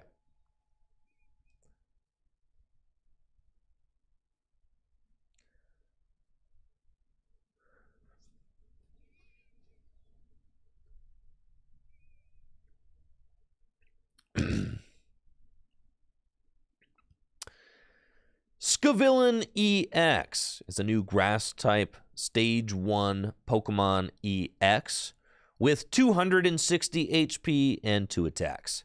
Its first attack, Spicy Bind, costs a colorless energy and reads your opponent's active Pokemon is now burned. The defending Pokemon can't retreat during your opponent's next turn. Its second attack costs 2 grass energy. Two-Faced Crash, it does 140 damage, and you get to discard a random card from your opponent's hand and discard the top card of your opponent's deck. This card is just not particularly good at doing anything. It doesn't have enough HP, it doesn't do enough damage, and it's not quite disruptive enough to be a serious control card. So it is bulk. 1 out of 10.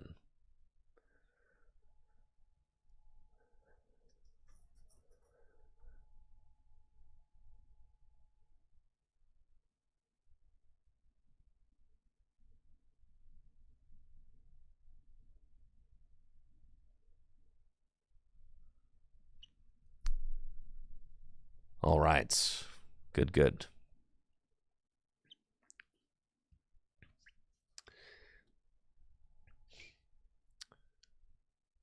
Rabsca is an interesting bench protection Pokemon with the ability Spherical Shield, which prevents all damage from and effects of attacks done to your bench Pokemon by attacks from your opponent's Pokemon.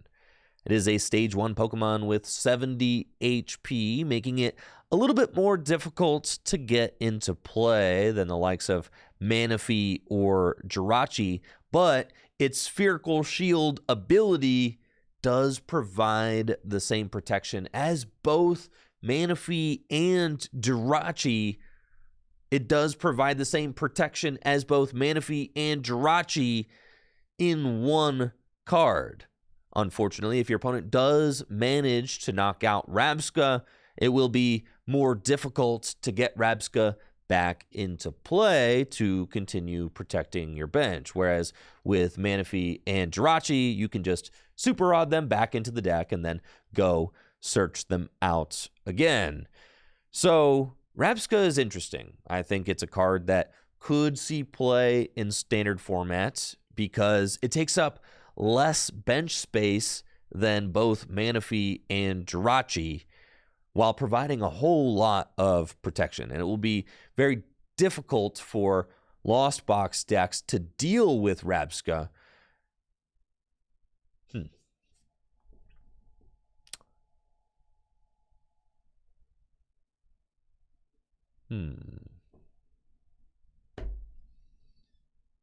Spherical. Stops Devolution TM as well. Yeah. I don't know what I want to say about Rabsca. Is it good or is it bad? I think it's kind of good. It prevents Sableye. It prevents Radiant Greninja. I think it's like a 7.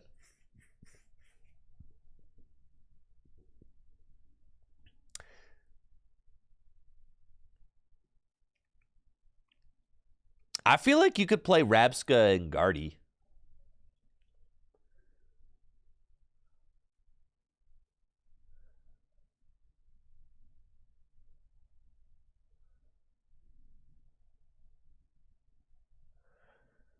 Well, I think as the format kind of continues on, like, we might just see cards like Rabska. Well, like, okay. There's decks that play Jirachi and Manaphy. So, like, those two spots could just be 1/1 Rabska, right?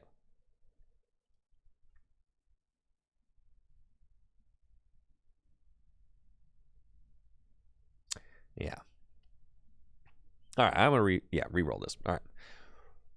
Rabska is a new bench protection stage 1 Pokemon with the ability Spherical Shield, which prevents all damage from and effects of attacks done to your bench Pokemon by attacks from your opponent's Pokemon. So it kind of combines the protecting effects of Manaphy and Jirachi into one single Pokemon. But Rabska is a stage 1, so it's a little bit more difficult to get into play than Manaphy and Jirachi. And you could prize the Rabska.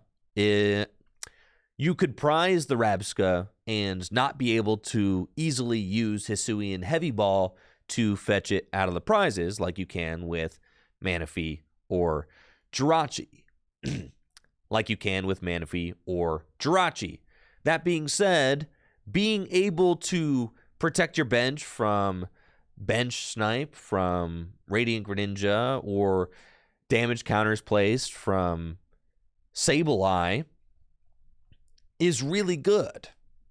It also protects your bench Pokemon from Devolution TM. So if you're worried about your opponent devolving your Charizard EXs, Rabska also prevents that.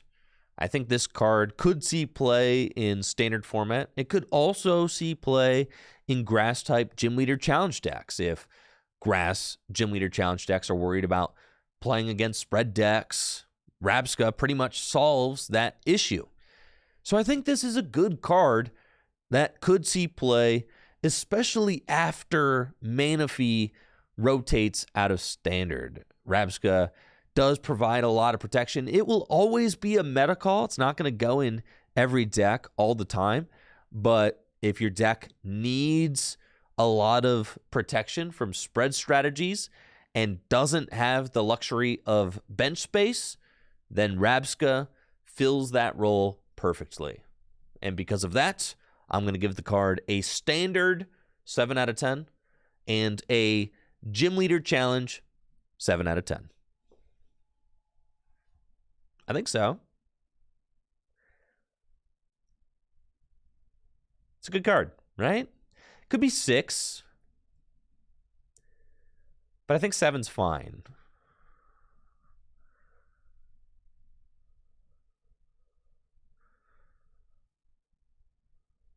It's a good card. It could win tournaments, like, eventually, right?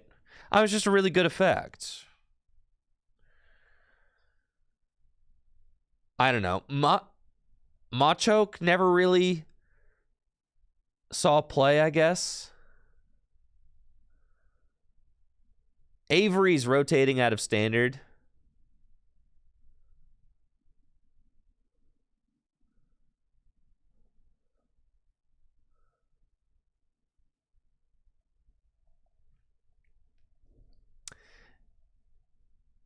Machoke didn't have to deal with Sableye, though. And that's the thing, is if Sableye existed, Machoke did have to deal with Decidueye.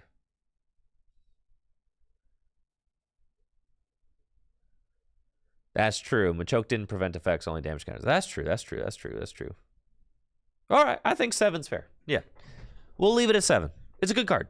Good card. And I think, like, if the format kind of continues to grow into a place where you can play little 1/1 lines like this.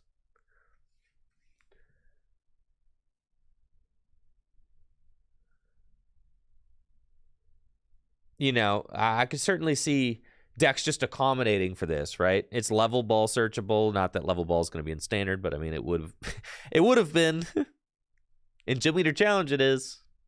Yeah, it's interesting. I think it's a good card.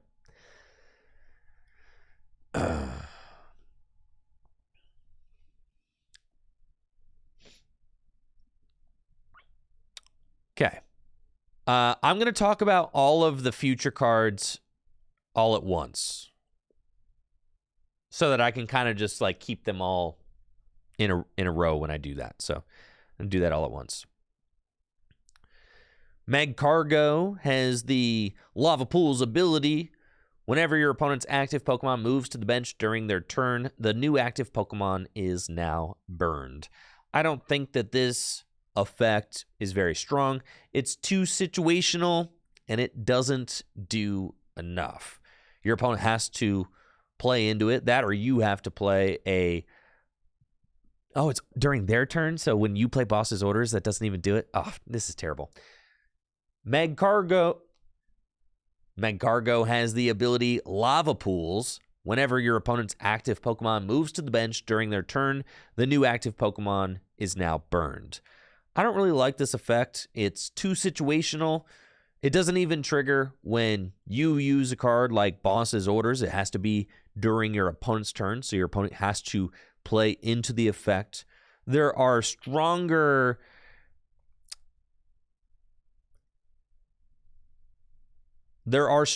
ways to inflict special conditions on your opponent's active Pokemon, like Brute Bonnet with a Ancient Booster Energy Capsule attached to it, and Magcargo being a Stage 1, it's just destined for the bulk bin.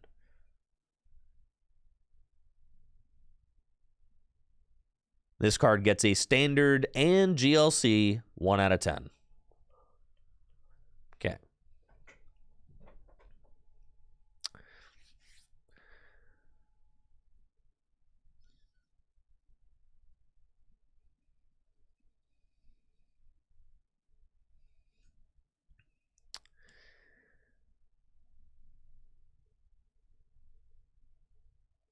I don't think that this is even worth talking about. The Burn Away, discard a special energy from your opponent's active Pokemon. Like, on an 80 hit point Pokemon that flippity flaps, like...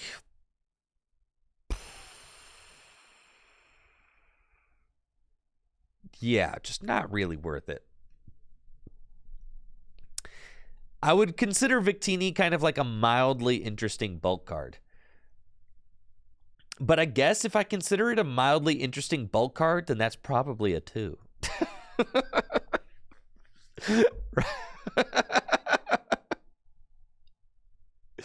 Right? I give it like a GLC 2. Yeah. All right. Victini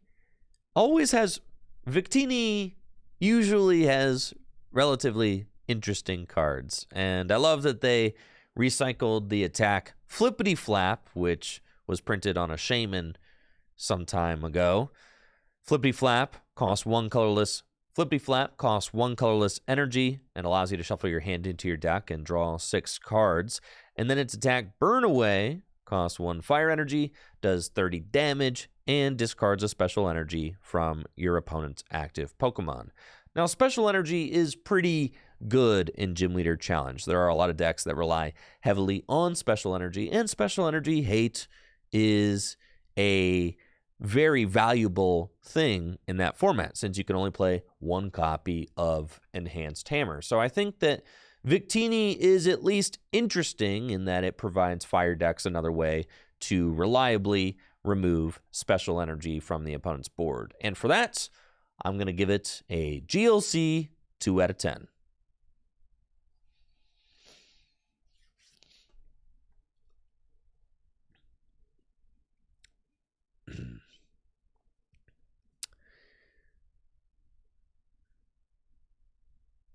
Now, I know that there's a lot of Incineroar EX fans out there, I know there's a lot of people who think this card has some potential.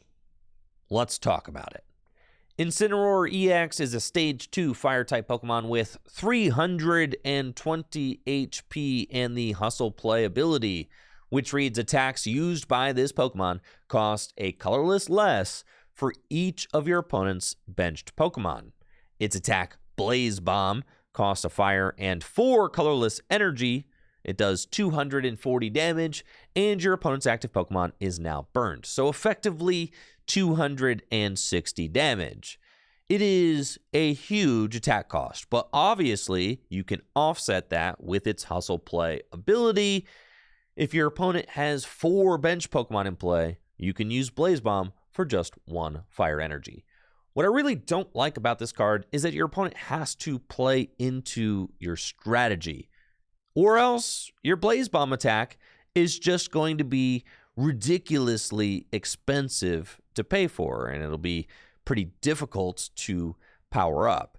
And the second that you put a Litten into play, your opponent knows what you're doing, so they will be able to plan for and play around your incoming Incineroar EX.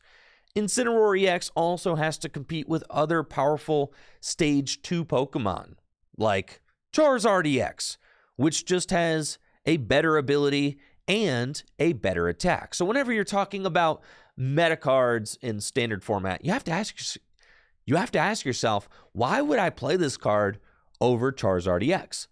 Or in addition to Charizard EX? Am I wanting to play it just because I like Incineroar? Or is the card really providing some value to the deck that is not otherwise provided by other cards? And in my opinion, Incineroar EX is just too easy to play around, and it doesn't really provide enough value to fire decks. So for that, I'm going to give Incineroar EX a fraud tier 3 out of 10.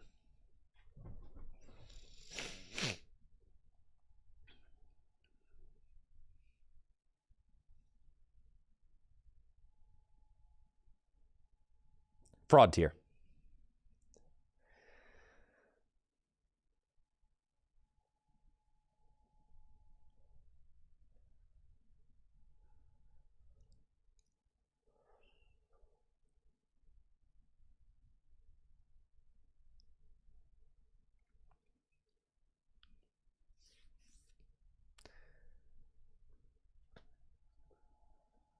I gotta mention the Relicanth. Yeah.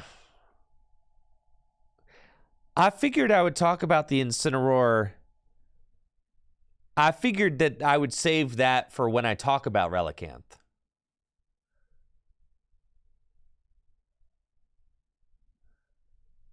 Right? That's what my thought was. I'll talk about Relicanth.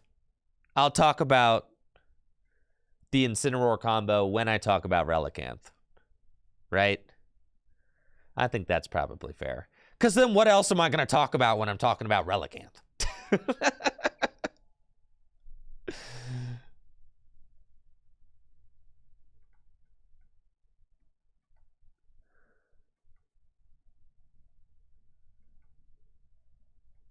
Free blindside. All right. I'll just talk about Relicanth right now while we're there, so that I'm kind of fresh. Let's just skip around and do that.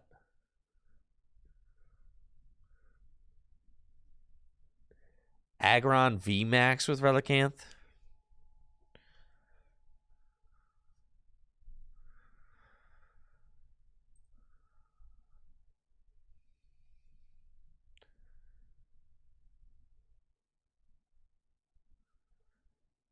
Nah.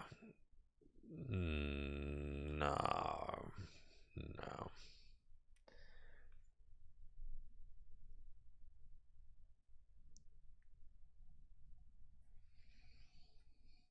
Regigigas V-Star.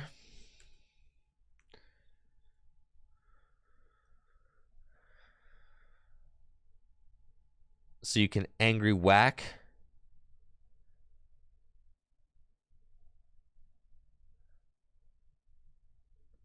No.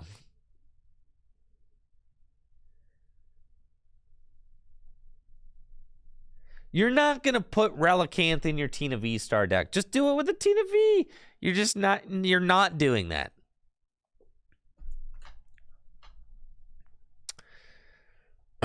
You're not doing that. You're not. Okay. I'm going to take 2 of this Incineroar. Now, I know there are a lot of Incineroar fans out there. Incineroar is a very popular starter Pokemon. But unfortunately, I don't think this Incineroar is very good. It's got 320 HP and the Hustle Play ability, which reads attacks used by this Pokemon cost 1 colorless less for each of your opponent's benched Pokemon. And then its attack Blaze Bomb costs a fire and 4 colorless energy.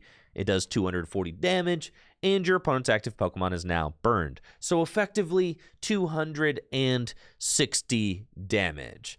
Now, my beef with this card is that Hustle Play can be played around. I mean, if your opponent has 4 benched Pokemon, then Blaze Bomb only costs 1 fire energy, which is really good.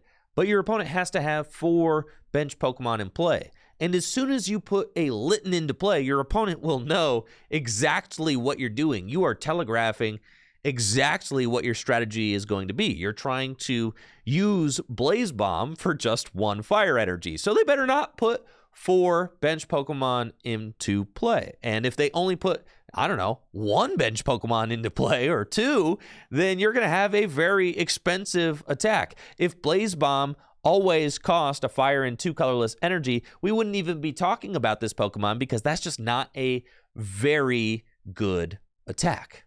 The only reason that anybody's talking about this card is because you could possibly use Blaze Bomb for just 1 fire energy, and since your opponent can very easily stop you from doing that, I really don't think that Incineroar EX is worth entertaining. You have to ask yourself, why would I play Incineroar EX over other fire, I was going to say fire type energy attackers, but Charizard EX is actually dark type. But when you're talking about Incineroar EX, you have to ask yourself, why would I actually play this card over other Stage 2 Pokemon like Charizard EX, which has a better ability and a stronger, more reliable attack? So that's kind of how I feel about Incineroar EX. Some people are going to want me to talk about Incineroar in the context of the new Relicanth. So let's mention that.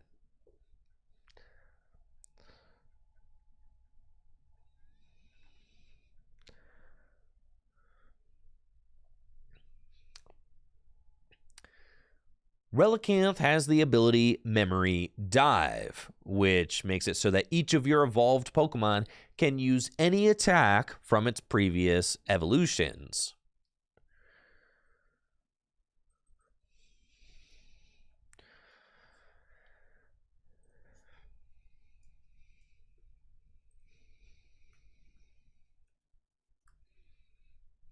Man.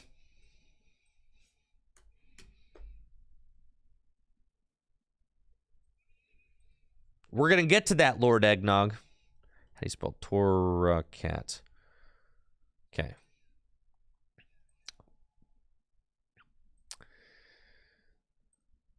Incineroar EX does have access to Litten and Torracat from Silver Tempest, which Incineroar EX does have access to both Litten and Torracat from Silver Tempest, which both have useful attacks. Litten's Reprisal attack costs 2 fire energy and does 20 damage for each damage counter on this Pokemon.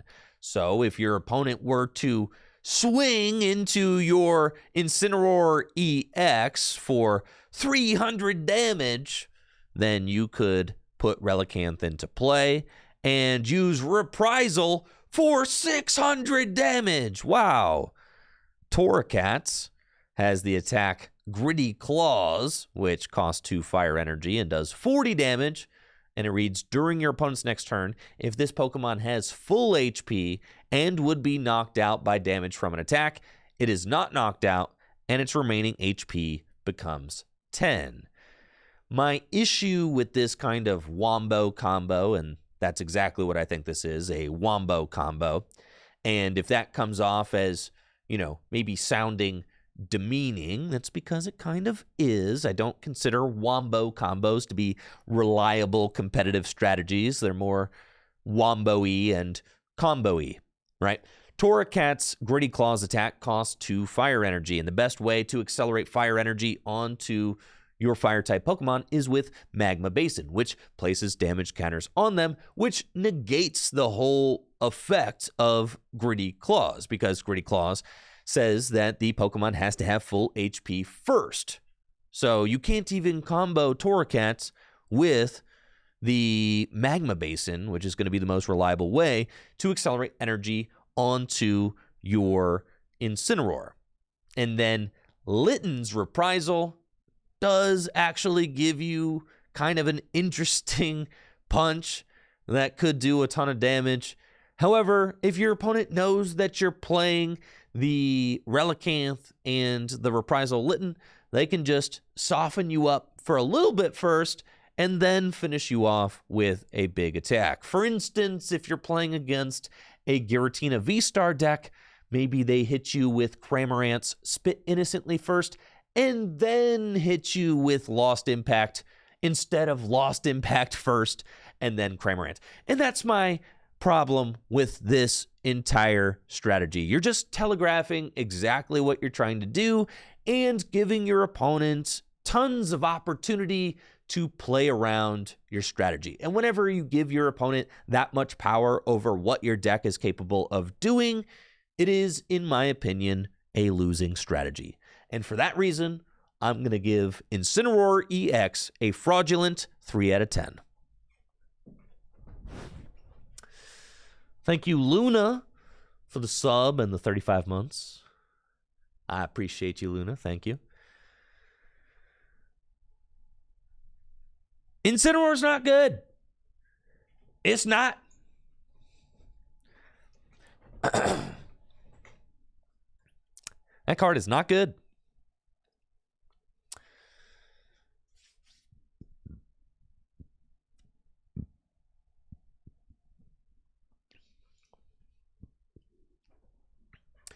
Oh, if you want to meme with it on TCG Live, that's exactly what the 3 tier is for. For sure. That's perfect. Meme decks, they love the 3 rating. That's where meme cards live. In the 3s. Absolutely. 5s are like cards that you could actually are like pretty good. Like Golden Go is a 5, in my opinion. 3 is exactly.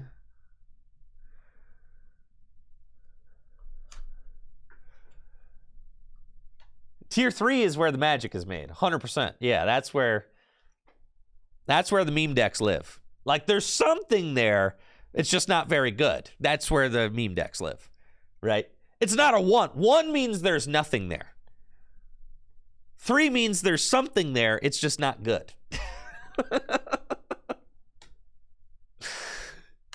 Yes. Right. Miraidon graduated from 5 to 7. Yes.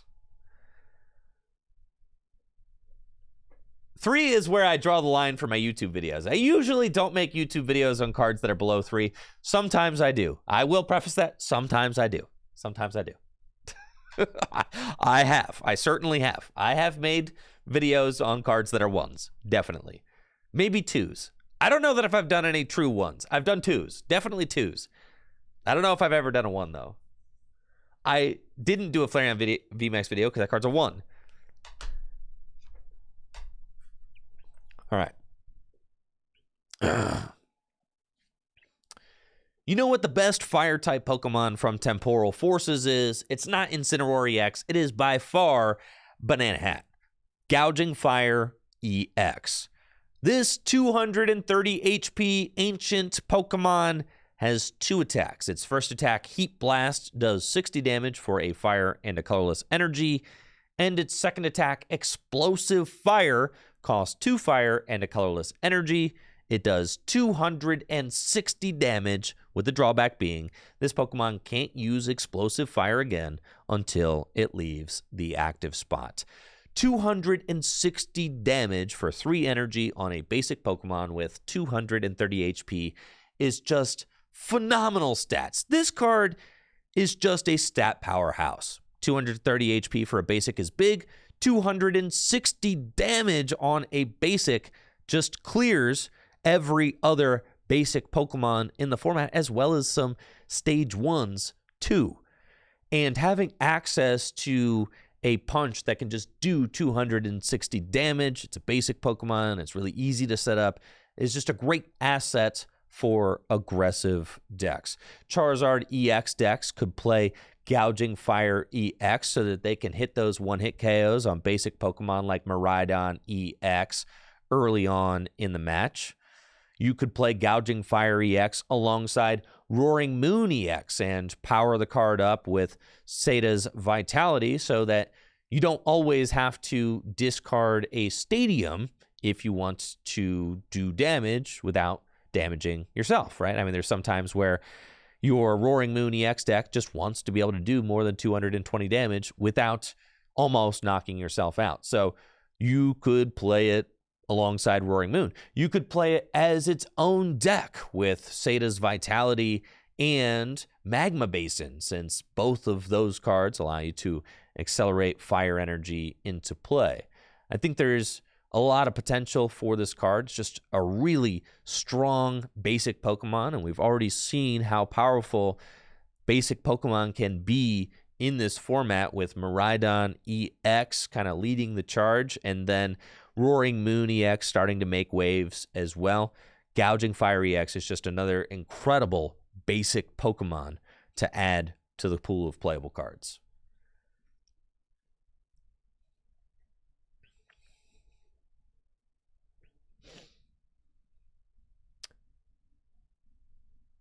I think Gouging Fire is like a 7. Cramorant doesn't hit it for weakness because Cramorant doesn't hit weakness. Yo, thank you, Jesse, for the Prime sub and the 60 months. 5 years. Let's go. Let's go. Appreciate you, Jesse. Thank you.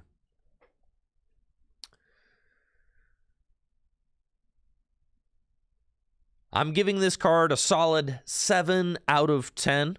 7 out of 10 is what I would have given Miraidon EX as well. I feel like it's right in that realm of good basic Pokemon. It might not be a tier 1 archetype or anything, but I feel like we're going to be seeing Gouging Fire EX in competitive decks. It's just too good of a card not to.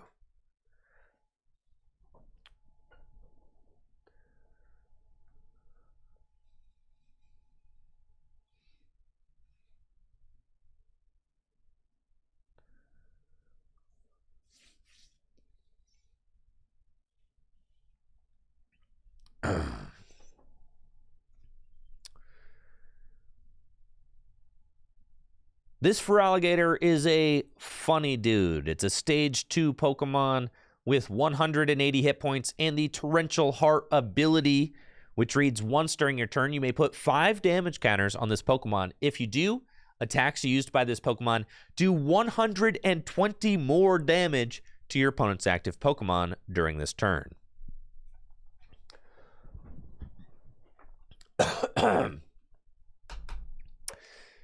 Its attack Giant Wave costs 2 water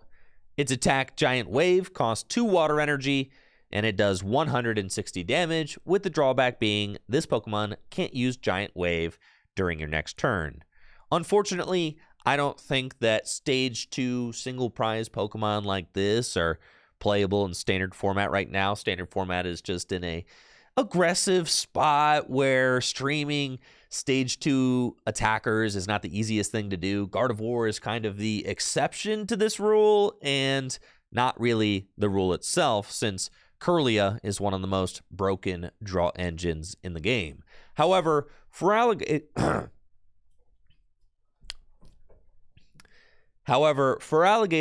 does have a this Feraligatr does have a nice home in Water-type Gym Leader Challenge decks. most water-type GLC decks use some form of Rain Dance ability to rain water energy into play to power up very high-maintenance attackers like Wailord. But some water decks opt for a more low-maintenance, low-energy cost strategy and use attackers like Palafin or maybe Intellion from Sword and Shield. Feraligatr fits into those decks really nicely, being able to do 160 damage for just 2 water energy, and then being able to boost up to 280 damage if you need to clear a really big threat like an opposing Wailord or Torterra or something like that. And I think that this Feraligatr will fit perfectly into those types of Gym Leader Challenge decks, as it is just a good attacker with good stats. So this Feraligatr gets a GLC 7 out of 10.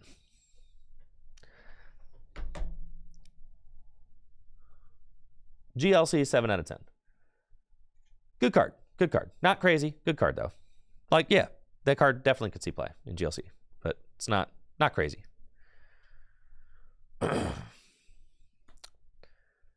GLC 7. GLC 7s are good. You gotta 7's not bad.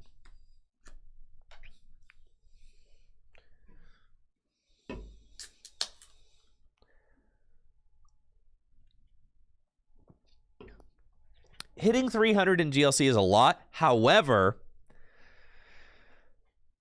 with a muscle band, you can hit 300. Sure. Is Full Grip doing pre-orders? We will be doing pre-orders, yes. However, it's like, why is it out of 10 if there's 5 tiers? Because you might have something in the middle, right? Like a 4. You're between fraud and mid. I don't feel like doing decimals, all right?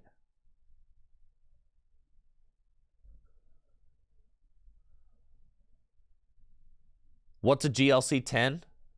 Like Torterra. Or like Snorlax. Amazing Raikou. Guzzlord.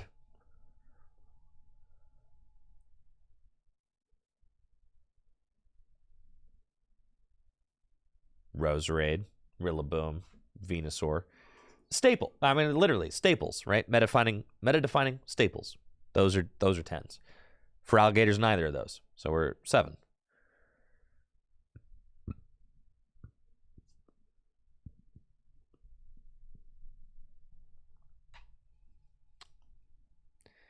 Yeah, I don't think the Sharpedo is good. I'm not even going to talk about it. I read it. Yeah, it's not good. Not good. This Palafin, it's not as good as the other Palafin. Let's talk about Walking Wake. All right.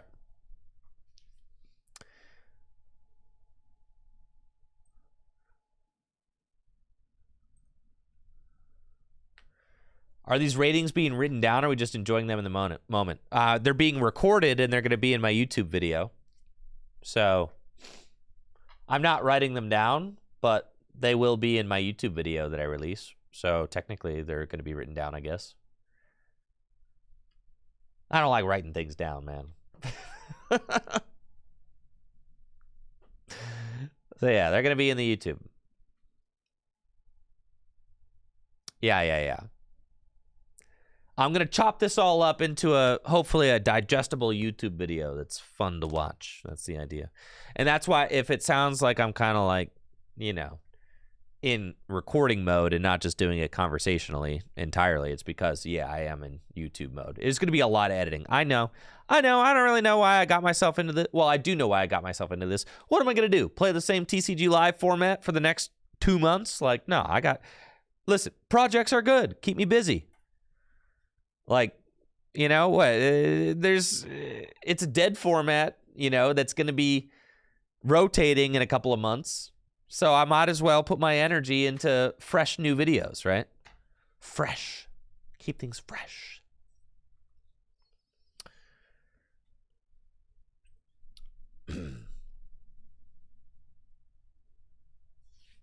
We do get Paldean Fates this week, and I'm going to be opening that. And I got tabletop scheduled for Thursday, yes. And I've got temporal forces that I'm going to be opening next week, and then I'm going to be building temporal forces. So like things are happening. Like things are happening. We are right in the middle of it. Things are happening. I just got to get this video out first. I'd like to get my set review out before I actually, you know.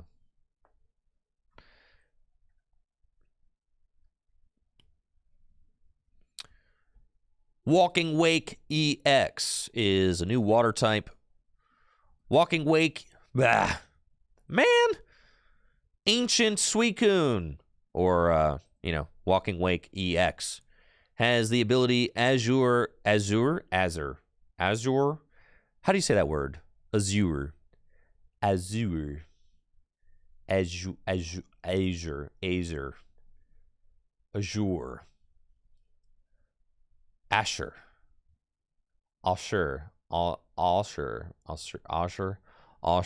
Asher. Wave. Azure.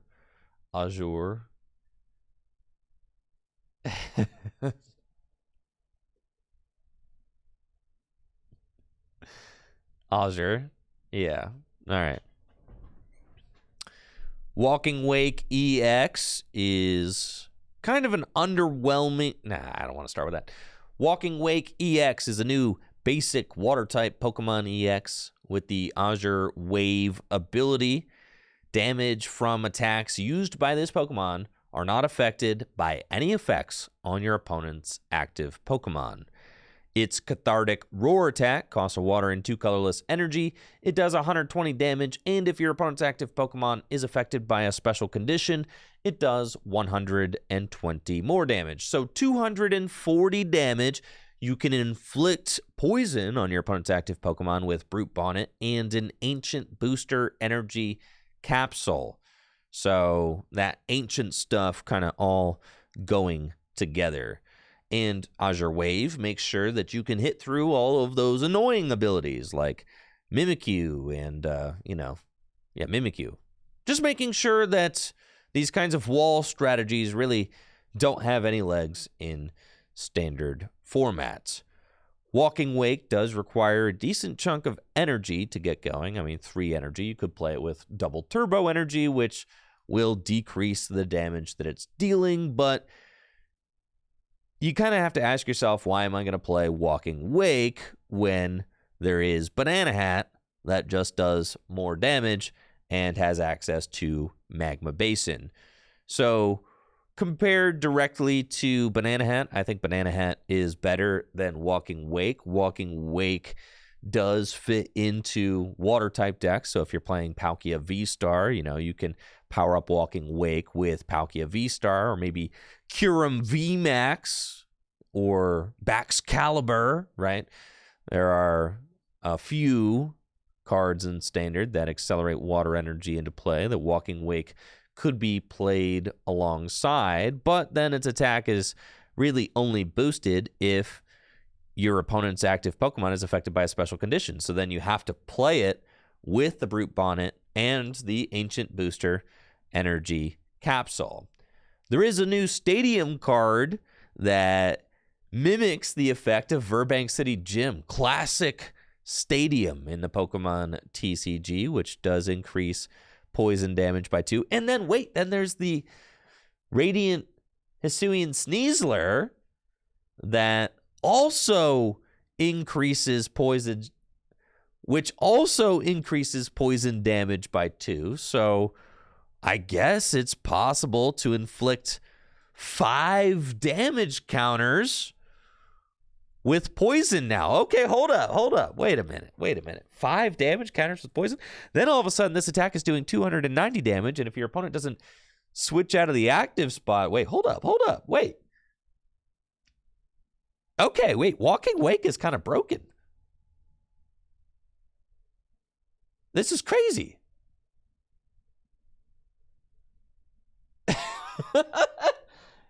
No, yeah, Mingsies, you can't do math. I'm doing math just fine. It's 10 plus 2 more plus 2 more.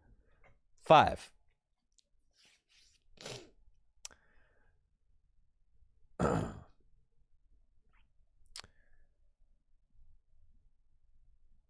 Huh.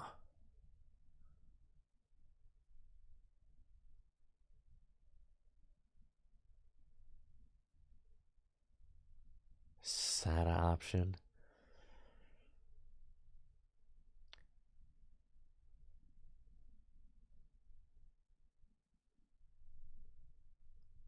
I think this card is pretty... I think this card is pretty good, but the reason that I'm really interested in it is not really because of what Walking Wake EX does, but more so because of the poison options available in standard format. So I'm going to give Walking Wake EX a standard 6 out of 10. 6. The Walking Wake is not good itself. The poison stuff could be good, but Walking Wake is not good.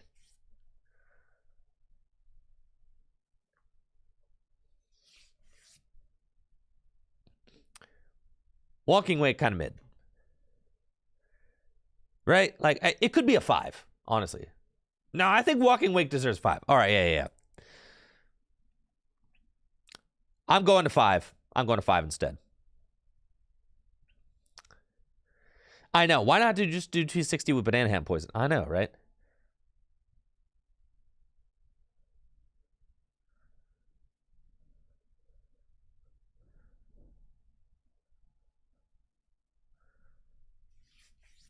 I definitely think this card is like Golden Go tier. If Golden Go is 5, this card is 5.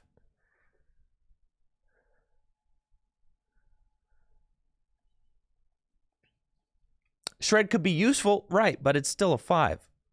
All right. Walking Wake is kind of an interesting card, and it has a useful effect, but I think what's got me most excited about Walking Wake isn't this card itself, but the quality of poison special condition effects that we have to go alongside it. So for that reason, I'm going to give Walking Wake a standard 5 out of 10.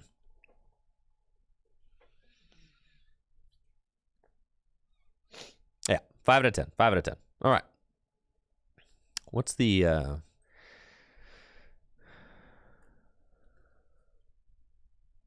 high voltage current? Flying flip.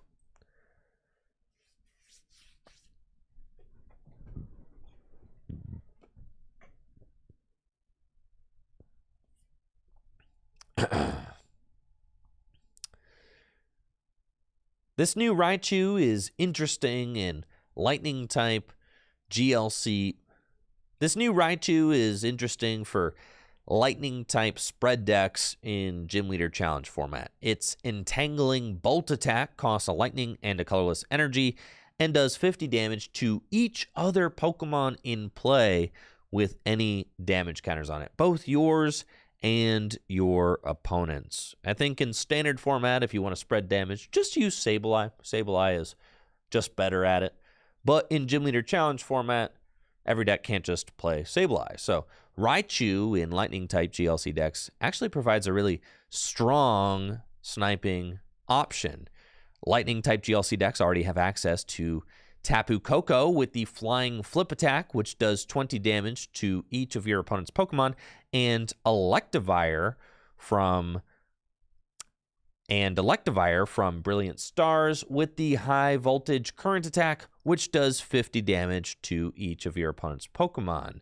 Raichu provides a really strong follow-up to both Tapu Koko and Electivire, dealing 50 more damage to each of your opponent's Pokemon that already has a damage counter on it. If you attack with Electivire, the Electivire gets knocked out. Then you attack with Raichu, that's 100 damage across your opponent's entire board. And it's a very attainable attack cost with the help of Flaffy and Electric and their Dynamotor abilities.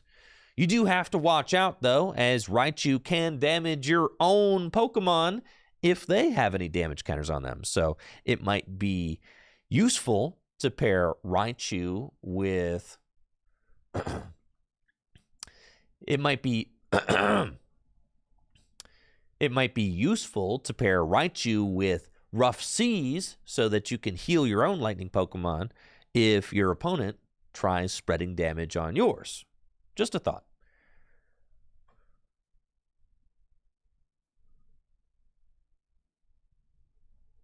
I'm going to give this Raichu a solid GLC 7 out of 10.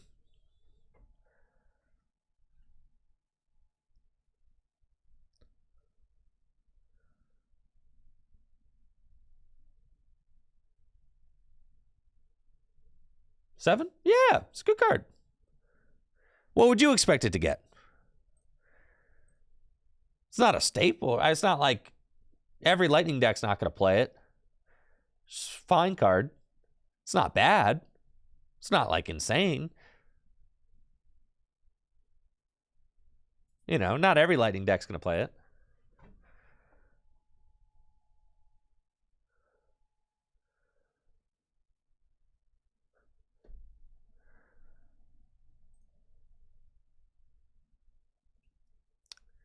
Well, I gave For Alligator a 7, didn't I?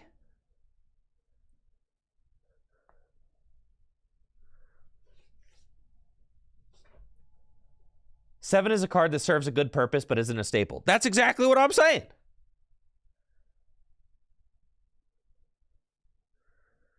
Every card that gets mentioned in GLC has to be at least a 6 or it wouldn't be worth mentioning. I mean, that's pretty much exactly correct, right? I mean, it's pretty much like I'm not even going to talk about it if it's not a 7, really. Like, there's a certain use that it does really well, and that's where I think that it fits, right? There's a certain thing this Raichu does really well. So it fits that. And there's already the archetype there. Like, that's already a successful way to play Lightning. I mean, like, you've got the Tapu Koko, you've got the Electivire, like, chaining 20 to everything, 50 to everything, 50 to everything is nuts. You're knocking out almost everything if you do that.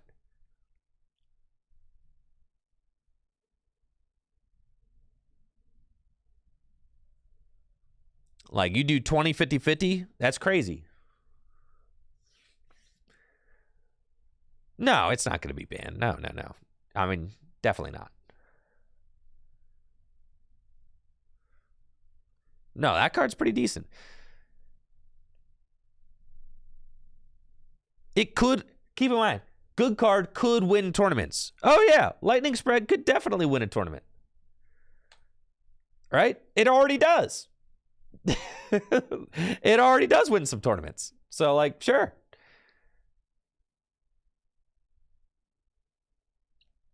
Lightning Spread deck has won one of our full grip tournaments before. So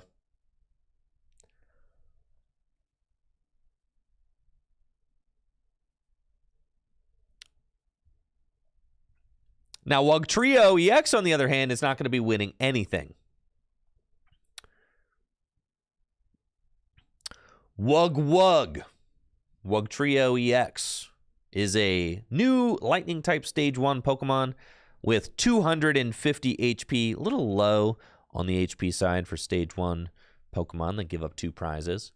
It's got 2 attacks. Its first attack, Triple Pump, costs 1 water energy and allows you to discard up to 3 energy cards from your hand. This attack does 60 damage to one of your opponent's Pokemon for each energy card you discarded in this way. And then Stun Hold costs 2 water and does 120 damage with the effect during your opponent's next turn. The defending Pokemon can't retreat. In my opinion, this card doesn't really hold up on its own, but you could play it alongside Golden Go EX as a possible spread attacker, since Golden Go EX already plays a lot of basic energy and ways to recover them from the discard pile, as its Make It Rain attack does more damage for the amount of energy that you discard from your hand. And Golden Go's Make It Rain attack doesn't specify that you have to discard metal energy from your hand. So you could play water energy and metal energy side by side. In fact, a lot of Golden Go lists are already doing that to accommodate for Origin Form Palkia V-Star, which has made its way into those decks. Wugtrio EX being able to do 180 damage to one of the opponent's Pokemon for 3 energy discarded is okay, but ultimately I don't think it's going to be worth the deck space. Just play Boss's Orders, right?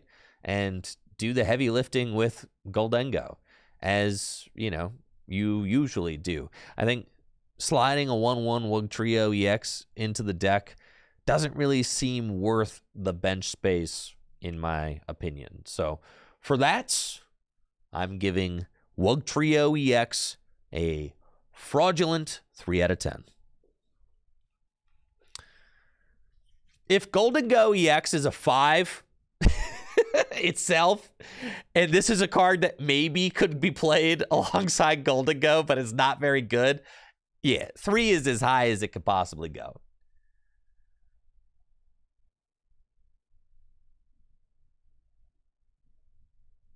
Right? It's like,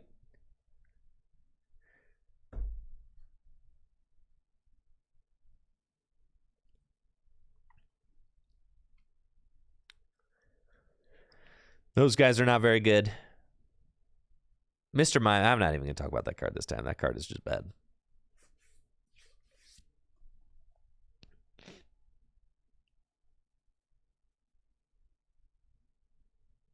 Dang, this artwork is very pretty, but that card is very bad.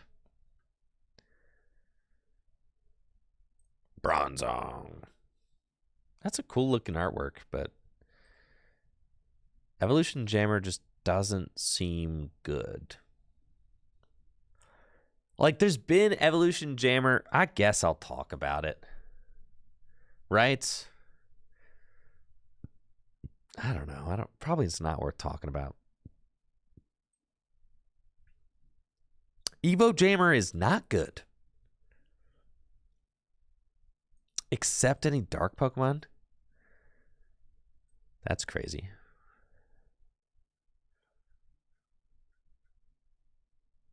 Morty.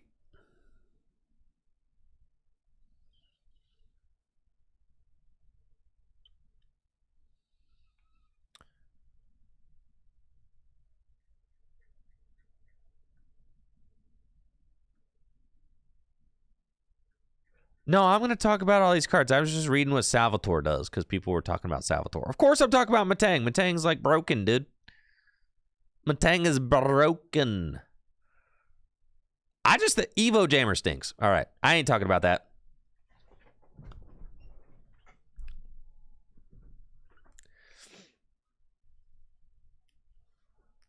Evo Jammer stinks. And nobody's setting up Evo Jammer, all right? You're not going to do it. There's too many basic Pokemon.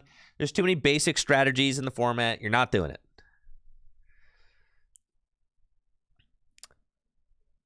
Reuniclus is kind of a funny dude. It's got the Summoning Gate attack, which only costs 1 colorless energy and allows you to look at the top 8 cards of your deck and put any number of Pokemon you find there onto your bench. Doesn't matter if that Pokemon is a Stage 2, Basic, VMAX, V-Star, whatever.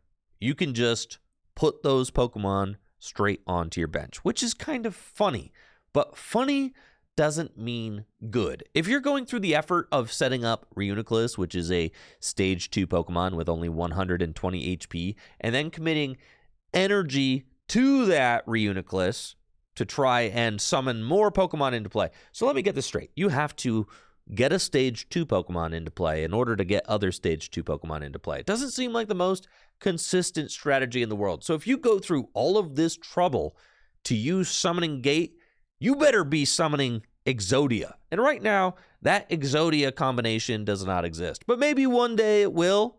Maybe one day you can create some sort of silly Exodia deck that only works if you can get like the 6 perfect Stage 2 Pokemon into play. And the only way to get them all into play at the same time is with your broken Reuniclus. I really don't imagine that ever being the case. But, you know, maybe. And for that reason, I'm going to give Reuniclus a standard and GLC 2 out of 10.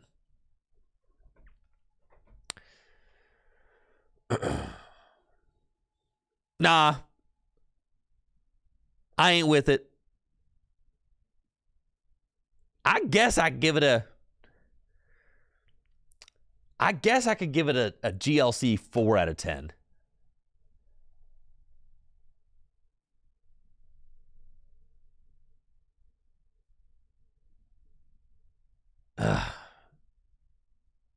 No. All right.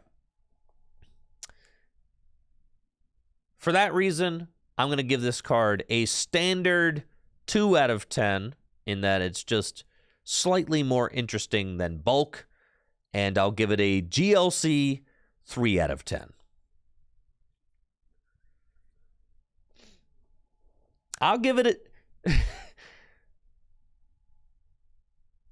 GLC 3 out of 10 just because you can only play one copy of Rare Candy. So it's at least like somewhat interesting.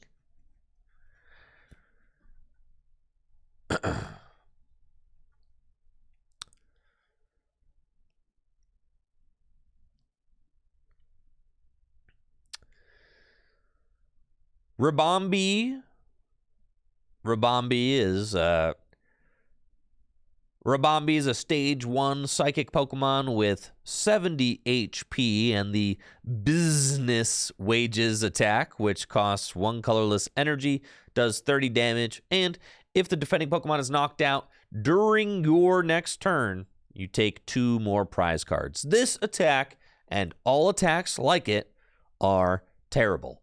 And the reason that they are terrible is because the opponent can simply play Switch or move their active Pokemon out of the active. And as soon as that Pokemon hits the bench, this effect disappears. So your opponent would have to simply leave the Pokemon there in the active spot and just allow you to knock it out the following turn to take those 2 extra prize cards. And that kind of telegraphed play almost never happens in the Pokemon TCG because just retreat.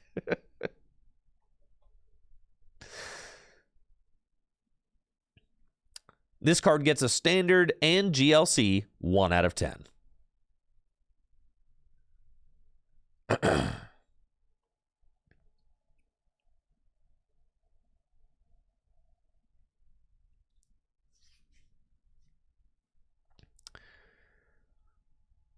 Fluttermane has an underwhelming ability lock ability. Fluttermane is a basic Pokemon with 90 HP and the Witching Hour Flutter ability, which reads, as long as this Pokemon is in the active spot, your opponent's active Pokemon has no abilities except for Witching Hour Flutter. Its attack Flying Curse costs 3 colorless energy and does 90 damage while placing 2 damage counters on your opponent's bench Pokemon in any way you like. This is such an underwhelming ability locking ability. I mean, back in my day, we used to have strong ability locking abilities like Bide Barricade on Wobbuffet. This is just nothing. I mean, it only stops the opponent's active Pokemon's ability. They could just retreat. Sure, it stops the likes of maybe Comfey using Flower Selecting if Fluttermane is in the active spot. But you could just play Klefki, which turns off all basic Pokemon's abilities. And in my opinion, Klefki just seems like the stronger card. As a card that maybe is going to be used just to try and stop Comfey from using Flower Selecting, Escape Rope, rotating out of standard, maybe it's good at doing just that. But outside of that, it's not really a phenomenal card.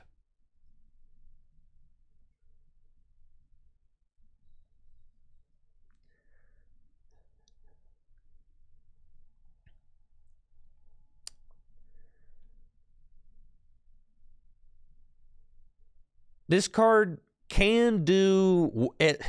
This card is capable of at least doing one thing okay. And for that, I'm going to give it a standard 5 out of 10.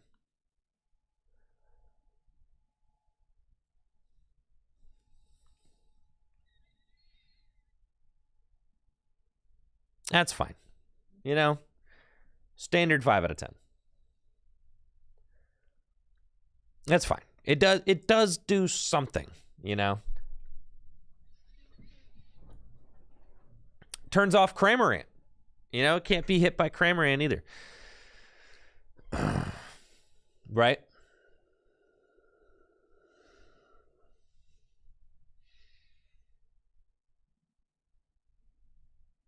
Okay, I guess. All right. Fluttermane is a basic Pokemon with 90 HP.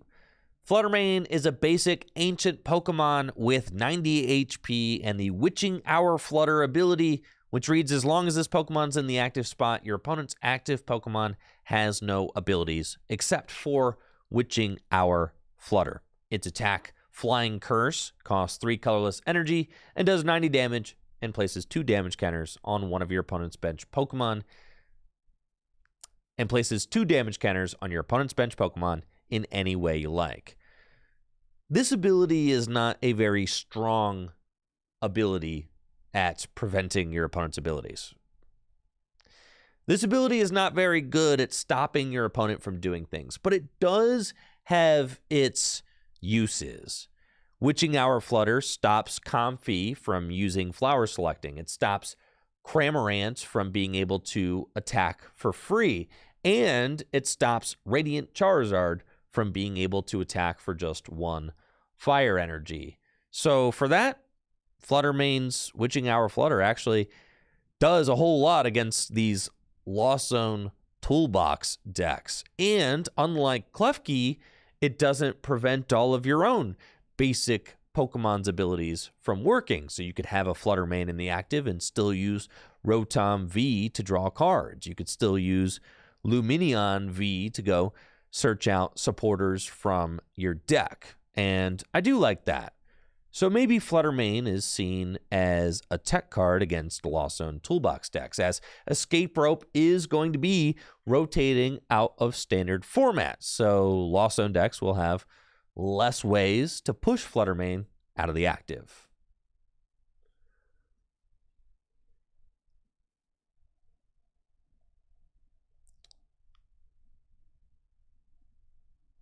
Fluttermane seems solid, so I'm going to give it a standard 5 out of 10.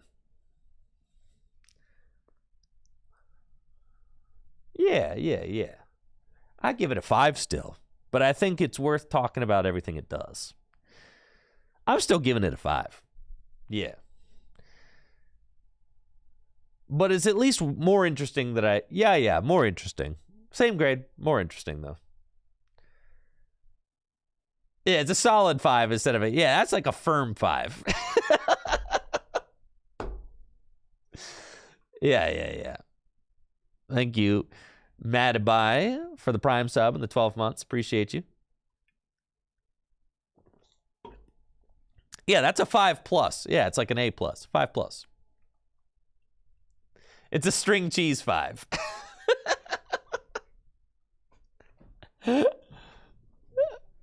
So a 6. Well, I don't know if I'd go as far as to give it a 6. A true 5.5. Yeah.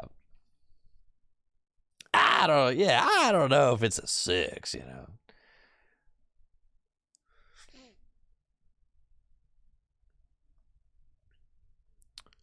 I'll talk about all the future cards together. I'm going to talk about all the future cards. Yep, all of them together. Talked about it before. I talked about it before with the Incineroar. I talked about it before in combination with Incineroar, but Relicanth is an interesting card. This effect has existed previously in the Pokemon TCG. It's never been amazing. It's always been kind of just okay.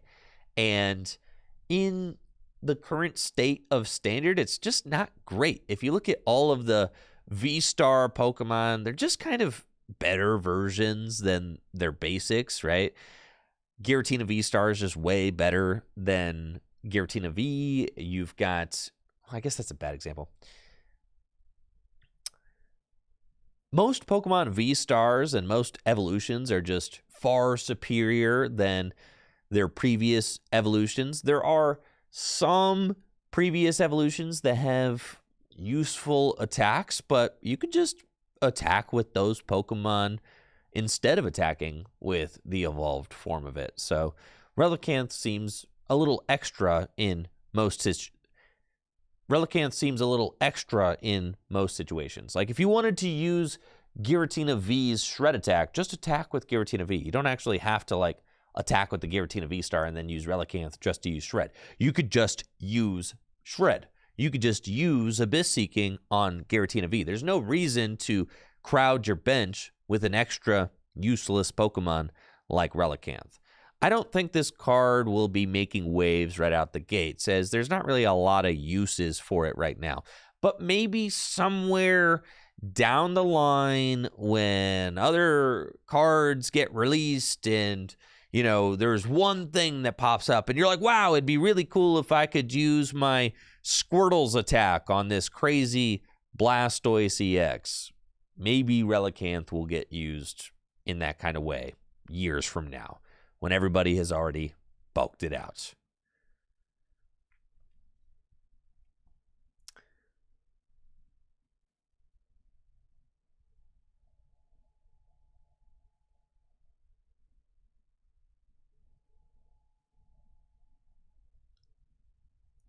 Peter says, counter argument. Using Shred on a 280 hit point Pokemon compared to a 220 hit point Pokemon. Counter argument. The only time you're ever using Shred is against a control deck where your HP doesn't matter.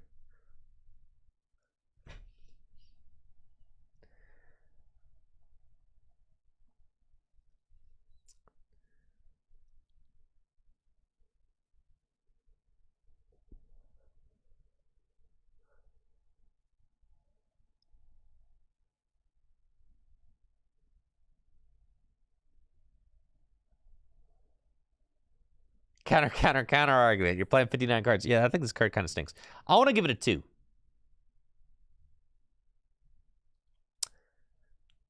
I don't think this card's good. I'm going to be honest with you. Yeah, Shred was used in the finals. Good. With a Giratina V. But you don't need to play an extra card to let you Shred with a V-Star. That's the whole point, is that it's unnecessary. Do you know how much this card was played? Do you know? I'll wait. How much was this card played? No, it's never been good. That's exactly what I'm trying to tell you guys. It's never been good.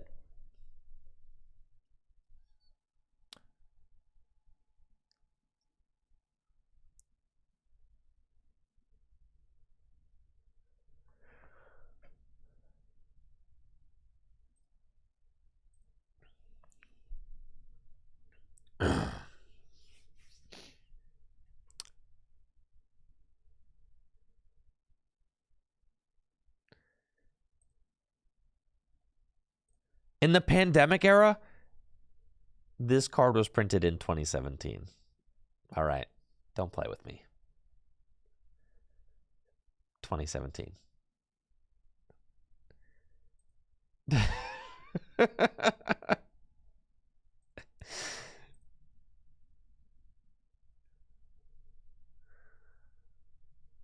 That card existed for 2 years. 3 years. The entire time it existed.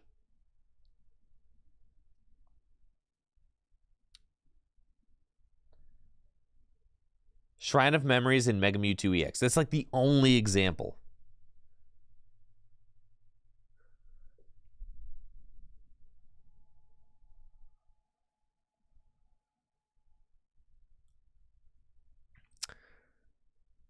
Personally, I don't think that these kinds of effects are very good. You have to wait around for the perfect evolution line to exist to utilize it. But outside of that, most of the time you just want to use your big evolution Pokemon's attacks because they are way better than the basic version's attacks. So I'm going to give Relicanth a standard 2 out of 10 and a GLC 2 out of 10. This card is bulk, and if you put this card into your deck, you have bulk in your deck. Sometimes bulk cards make their ways into decks.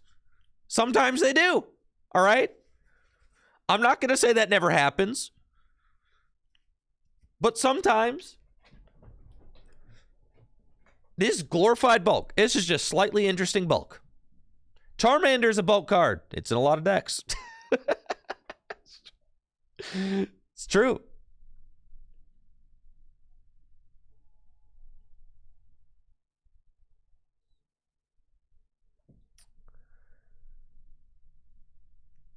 What are you gonna do?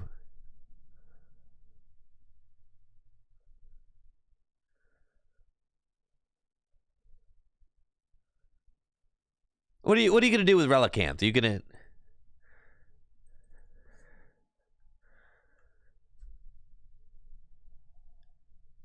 You gonna use it so you can blazing destruction with the Charizard? No, you're not. Stop.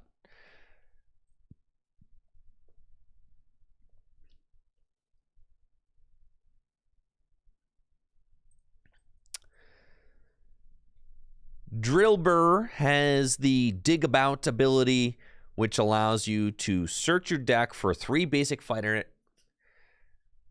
There's a cute little Drillbur that's got the Dig About ability that reads, when you play this Pokemon from your hand onto your bench during your turn, you may search your deck for up to 3 basic fighting energy and discard them, then shuffle your deck. This card is good for getting fighting energy into the discard pile. I mean, discarding energy can be very powerful, especially when you're playing cards that allow you to accelerate those energy out of the discard pile, like Professor Seta's Vitality, or maybe you're using Koraidon EX to accelerate energy into play. So Drillbur is good at doing that. Specifically that. In the time since Battle Compressor was printed in Phantom Forces, they have never printed another item card as powerful as Battle Compressor. They have only given us, specific things like maybe this Drillbur, or there was who is the Professor Compressor? Burnett. There was a Shuckle. Yeah. They've only given us things like this Drillbur. There was a Shuckle that did a similar thing, and of course, the supporter, Professor Burnett, which was used in Lugia V-Star decks for some time. So I think Drillbur is interesting. It's not going to be in a lot of, top-tier decks, as it only really does one thing, and it's not going to be in a lot of top-tier decks, as it really only does one thing, but it does do that one thing well. And for that, I'm going to give Drillbur a nice solid 4 out of 10.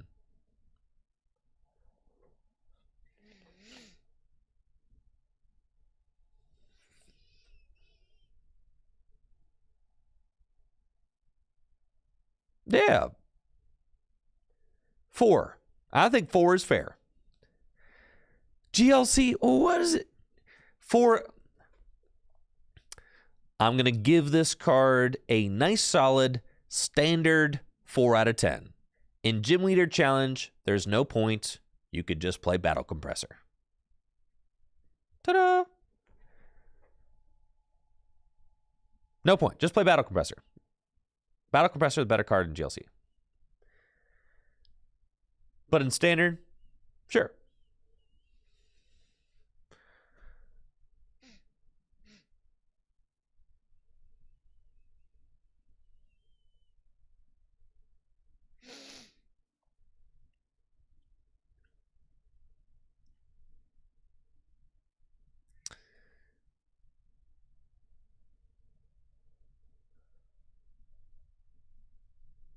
Quick ball for compressor. It's really not worth. There's not like enough things in GLC. Like, I don't think that there's strong enough. Like, there's a Colossal accelerates fighting and fire from the discard pile. There's like a Garganackle that accelerates fighting from the discard pile. I don't think that it would ever be worth it to play Battle Compressor and the Drillbur just to get energy into the discard pile just for those guys. I really don't think so.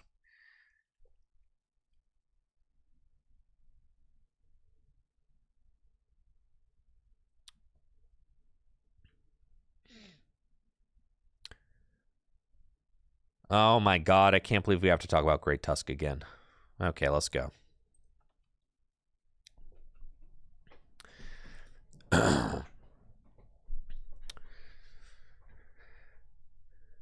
This set contains 2 glorious Great Tusk cards. The first of which is a mill card. It's got the Ground Collapse attack, which costs 2 colorless energy and you discard the top card of your opponent's deck. But if you played an Ancient Supporter card from your hand during this turn, you get to discard 3 more cards. Let's see, there's a new Ancient Supporter, isn't there? We'll see. Explorer's Guidance.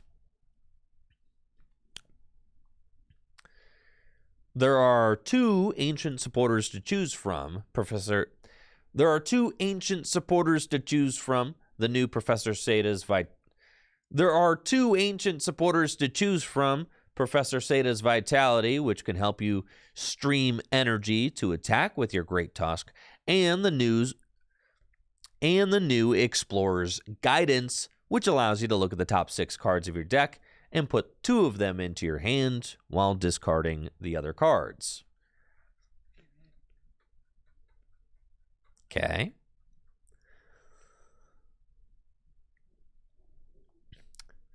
So all you have to do is stream attacks with Great Tusk every turn, which you can do with...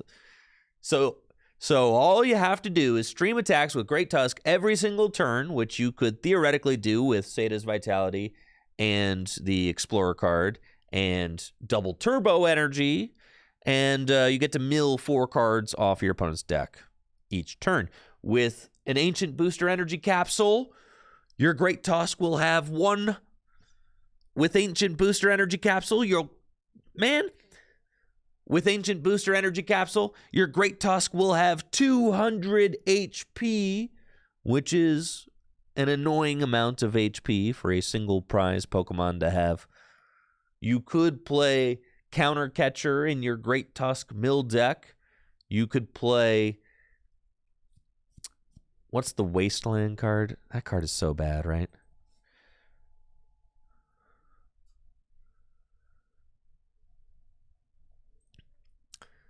You could play Counter Catcher and Calamitous.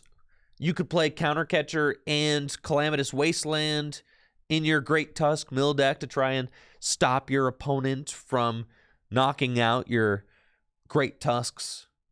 I think this strategy is very silly, but there is at least something cohesive there. Whether or not it will be good, yeah, I don't really think so. But there is something that deserves a fraudulent tier 3 out of 10.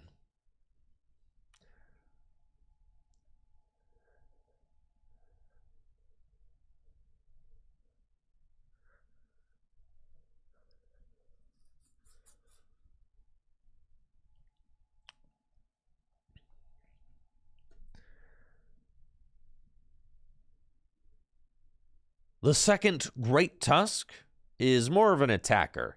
It's got 140 HP as well and 2 attacks. Its first attack, Lunge Out, does 30 damage for a fighting and a colorless. And the second attack, Angry Charge, costs a fighting and 2 colorless energy. It does 80 damage plus 80 more damage if your bench Pokemon have any damage counters on them.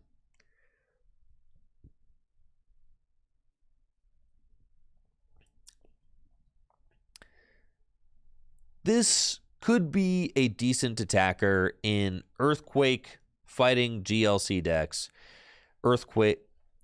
This could be a decent attacker in Earthquake fighting GLC decks. Donphan is a very popular attacker in GLC decks, doing 120 damage for just 1 fighting energy and dealing 20 damage to each of your own benched Pokemon. That could power up Great Tusk, and with just a double colorless energy or a twin energy and a fighting energy, dealing 160 damage is pretty solid. And with 140 HP on a basic, I mean, it's just kind of tough for the opponent to knock out with a stone fighting energy. It'll have an effective 160 HP. It's heavy ball searchable. Just kind of a fat dude, a decent attacker in fighting.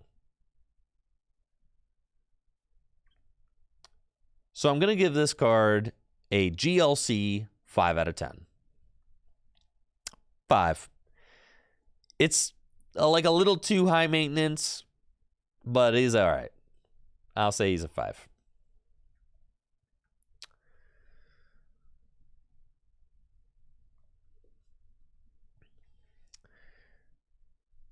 Everybody's favorite Pokemon Gengar EX. Now, this dude is very popular.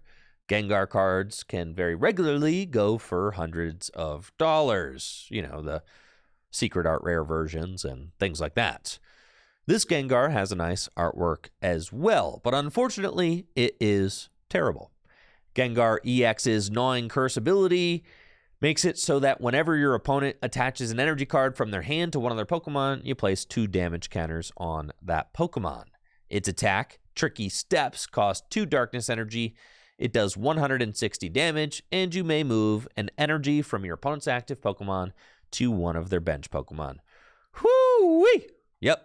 This thing is destined for the bulk bin. The things that it doesn't even do well, and the things that it provides aren't effective ways to win games, just straight up. So this card, a standard 1 out of 10, but it'll probably get a nice art rare or something.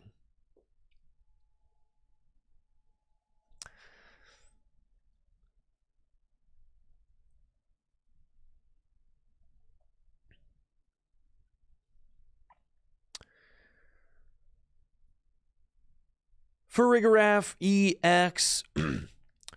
Farigiraf EX is a tricky fellow. It's got 260 HP and the Armor Tail ability, which prevents all damage done to this Pokemon by attacks from your opponent's basic Pokemon EX. Its attack, Dirty Beam, costs a Psychic and 2 colorless energy, does 160 damage and 30 damage to one of your opponent's benched Pokemon.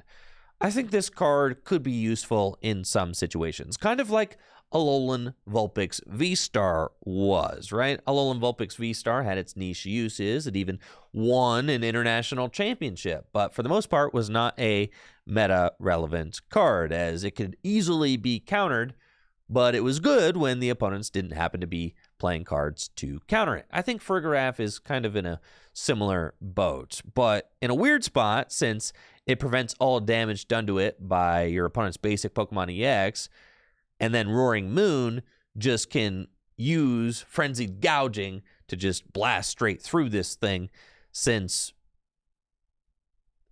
Frenzied Gouging is an effective attack and not damage. There is the new special energy, though, isn't there?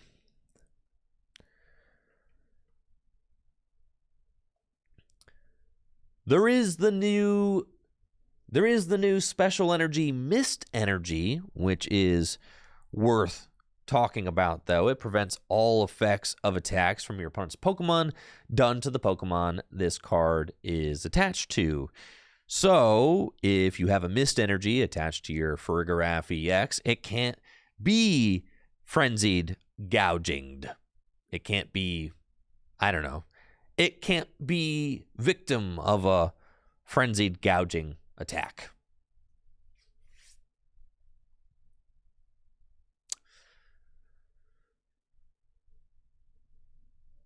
I'm not a super big believer in walling abilities like this. It feels like the Pokemon Company is just always printing things that go through abilities like Armor Tail. I mean, just look at Walking Wake EX. It literally has an ability that goes through Armor Tail, and they're released in the same set. So, like, what's the point? And then Giratina V's Shred Attack goes through all effects on the opponent's Pokemon as well. So, I personally don't really believe in these kinds of abilities, as it seems like Pokemon is always trying to print counters to them without ever really letting them shine.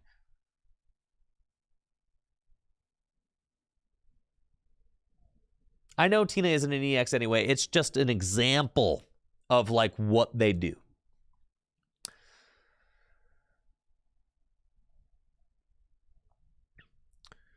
Farigiraf does seem like it could be relatively decent against the new future deck, as almost every attacker in the new future deck will be a basic Pokemon EX, but even against that deck, you can just attack with Miraidon, which does base 160 damage.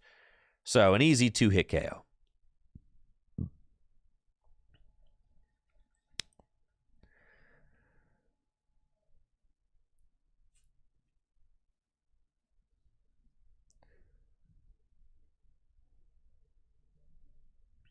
Yeah, I think that's probably fine. I'm going to give this thing a 4. A 3. A 3. 4. 3 or 4. No, we're living in the 3 or 4 range. This card is not good. Absolutely not. Yeah. I think it's a 3. This thing is smelling like a standard 3 out of 10.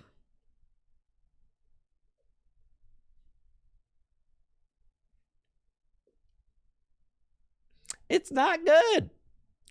It doesn't stop. There are Giratina V-Star, Charizard EX, all that. Like, most decks do not care about this thing. Ain't no way. That's exactly what I said. It could be good in certain situations. Like a Alolan Vulpix V-Star was good for one situation.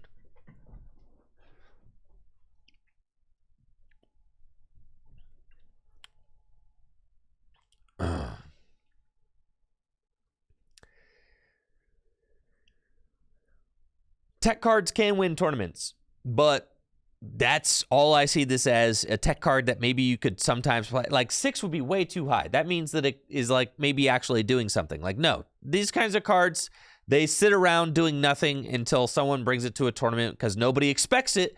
Nobody expects you to bring this card to a tournament because it's bad, right? That's why. It's because it's bad. That's why it's good. A card can be good because it's bad, because everybody knows it's bad. It's not worth playing, so then it's good sometimes. But that doesn't make it good. It's right? You get it?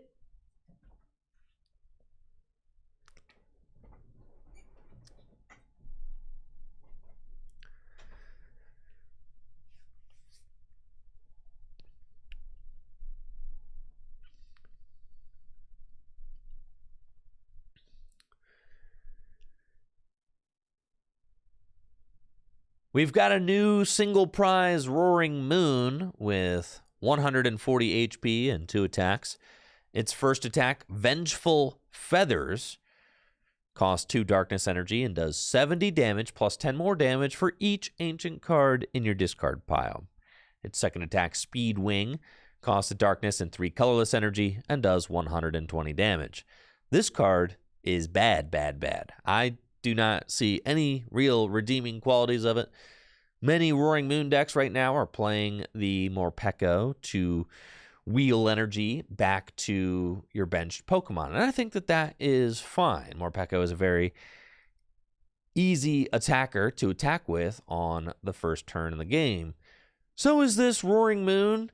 I mean, I guess if you want to do like 80 damage consistently, this card can do that. Maybe it will do like 100 damage sometimes. Like, I think you could probably reach to do 110 damage if you have 4 ancient cards in your discard pile to knock out a Cramorant. But that's about as good as it's going to get. And honestly, with stats like this, 140 HP on a basic is just kind of annoying for Lost Box decks to deal with, since the Roaring Moon's not getting knocked out by a Cramorant. It's not getting knocked out by Sableye, Lost Mine either.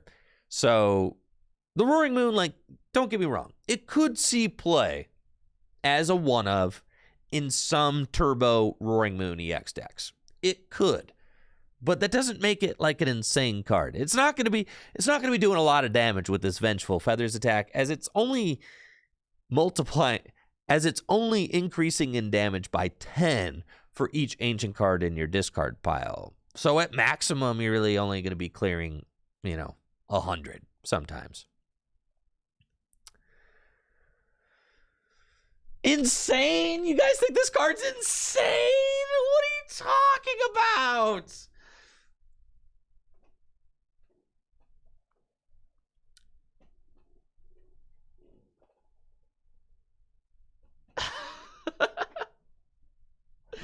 Insane?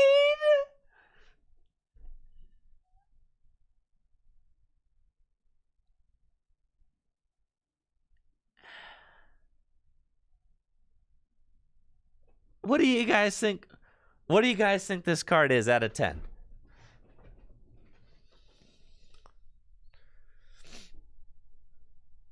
Meta defining. Oh man. God, there is so much discrepancy here.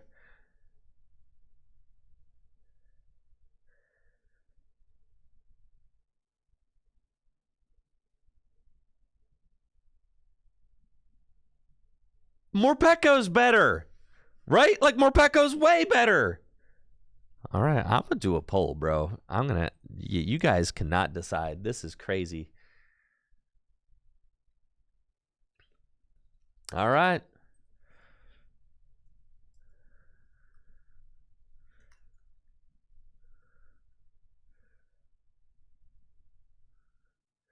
We're going to say 8 to 10.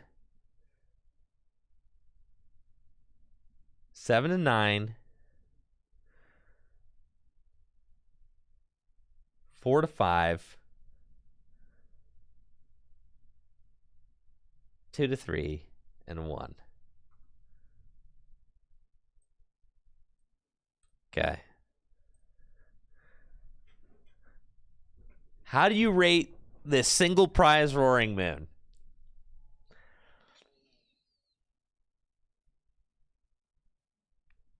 A 7.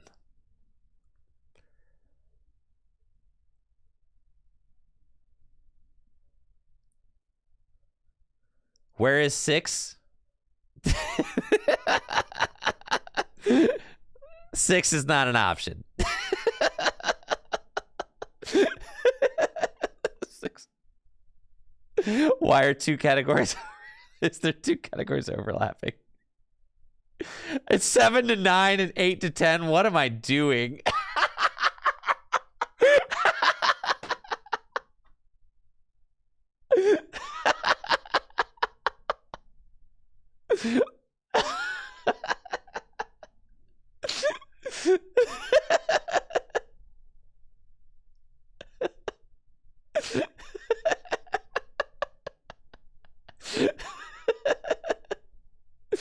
No, we don't need a repoll. Listen, 35% of respondents are 2 to 3. This card is looking like 5, all right? 5. 5.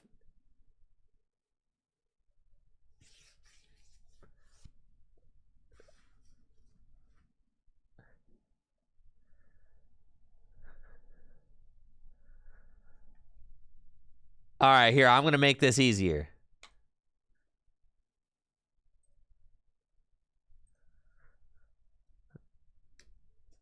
All right, these are the only options that I ain't putting this card to the 7, bro. All right. It's either going to be a 6, a 5,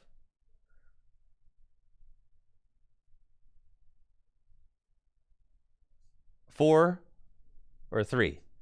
Those are your options. Go. I didn't even pay attention to the top options last time because they were never on the table. 6 wasn't one of the options. It is now. This is your range.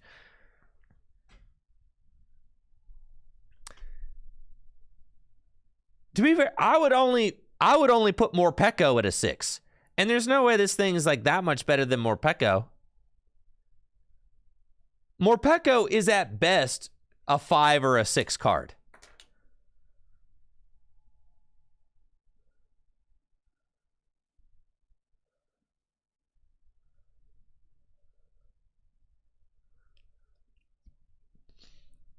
I think Morpeko is just better. Morpeko gives you a pivot. It puts the energy back. I know. Listen, if you are somebody voting a 3 and you're looking at all the people saying 6 right now, I get it, okay? I don't know. Why? What is it about this thing? What do you see that I don't see? What am I missing? What's happening here?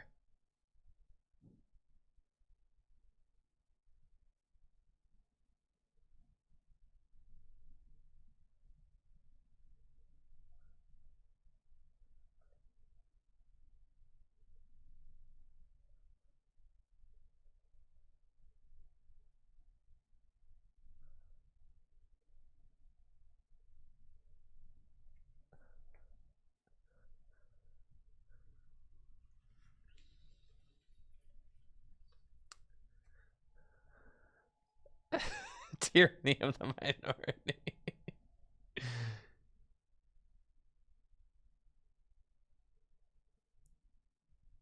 Man, you were playing a Roaring Moon EX deck. Just one hit KO whatever's in front of you. Why are you going to use this?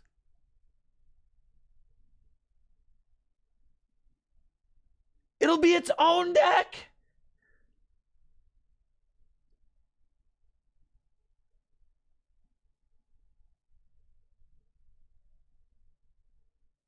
No, I'm not missing that it counts all ancient Pokemon. Yeah, like I said, it might get to 110 on a good day. The only reason I'd consider this even worth considering is because it gets played in the Roaring Moon deck as a one-of.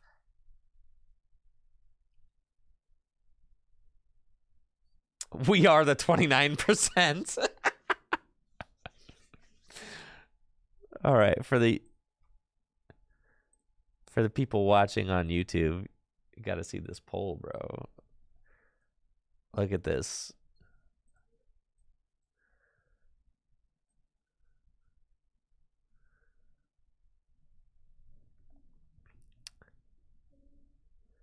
I am one-hit KOing everything with this guy. All right, that's trolling. Unlimited damage? What? It clears 200 easy? Huh? Take one vote from 4 and put it in 3.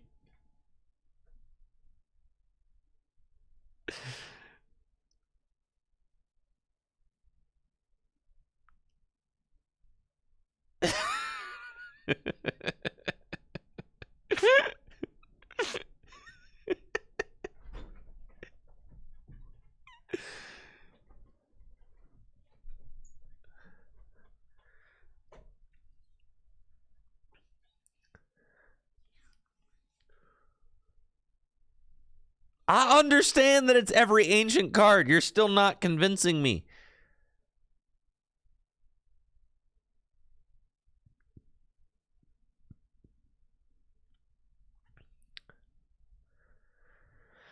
"13 ancient cards? That's all 4 vessels. That's all 4 Sada. That's all 4... You guys are... ancient booster energy capsules, and then you're still only at 12.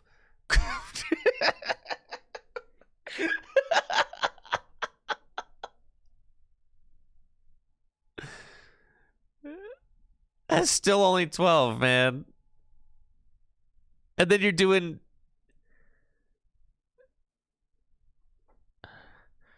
All right, so 3's 1.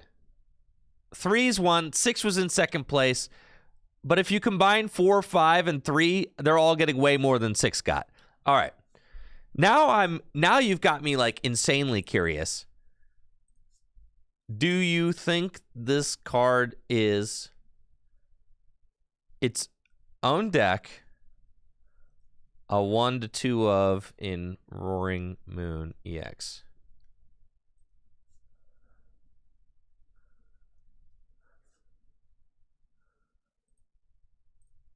All right, now I need to know.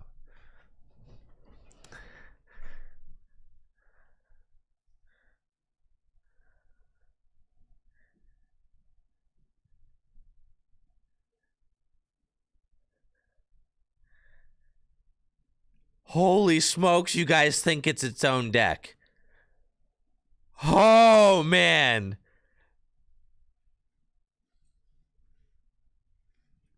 What? Its own deck? No.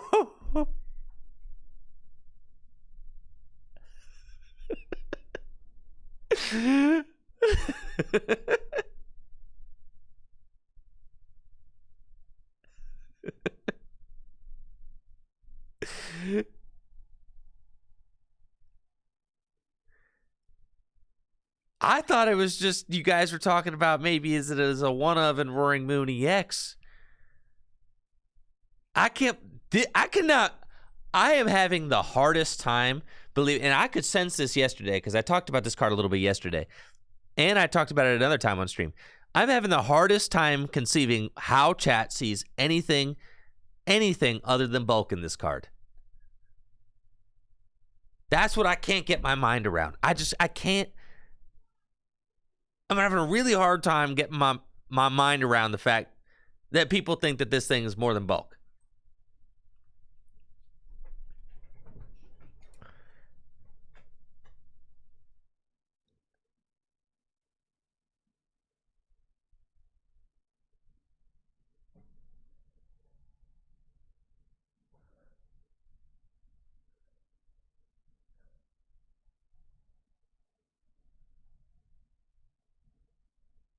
It hits the same spot in your brain as Mad Party.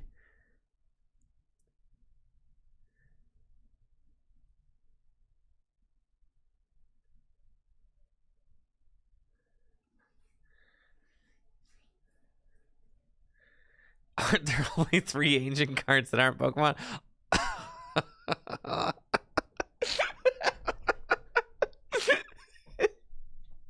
Mew VMAX is rotating. All right, we gotta stop the discussion. All right. Okay. All right. Okay. All right, calm down, Andrew. Calm down. Okay.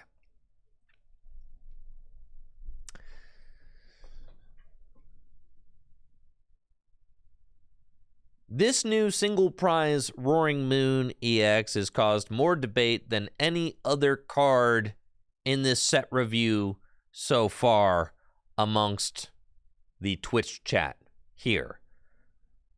A large portion of the chat seems to think that this card has a lot of potential, either as its own deck or as 1 to 2 of an existing Roaring Moon EX decks. The other half of the chat thinks that this card is bulk. I'll let you decide. It's an ancient Pokemon with 140 HP and the Vengeful Feathers attack, which costs 2 darkness energy and does 70 damage plus 10 more damage for each ancient card in your discard pile. Its second attack, Speed Wing, costs a dark and 3 colorless energy and does 120 damage. That attack is way too expensive. Nobody in their right mind will ever use it.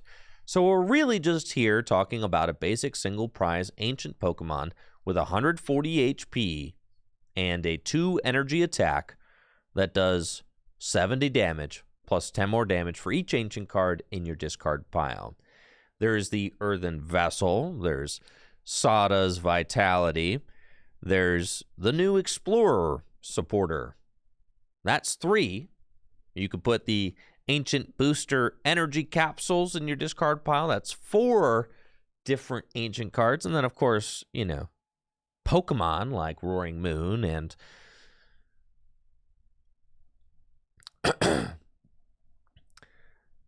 and then, of course, Pokemon like Roaring Moon itself. In my opinion, you're never really going to end up with more than a handful of ancient cards in your discard pile anyways. And if you build your whole deck to try and get ancient cards in the discard pile, you're really only going to be maxing out at about 200 damage, maybe at like the end of the game. So I don't really see this as a viable single prize strategy. It just kind of requires too much going on and doesn't do nearly enough. As a single prize attacker that's kind of fulfilling a similar role to Morpeko in current Roaring Moon EX decks, I think that Morpeko is just better. It's got free retreat and it passes your energy back. Roaring Moon does have more HP, and with an Ancient Booster Energy Capsule, it's got an annoying 200 HP, which can be difficult for Lost Box decks to deal with. And if you are able to get 4 ancient cards in your discard pile, you can even knock out a Cramorant. But my prediction is that this card is not going to see a ton of play. It might see play as a one-of in Roaring Moon EX decks, just to be kind of annoying against Lost Box decks. That's the only way that I see this card seeing any play. So for me, this card gets a rock solid 3 out of 10 for standard format. 3, bro. Rock solid. Rock solid 3.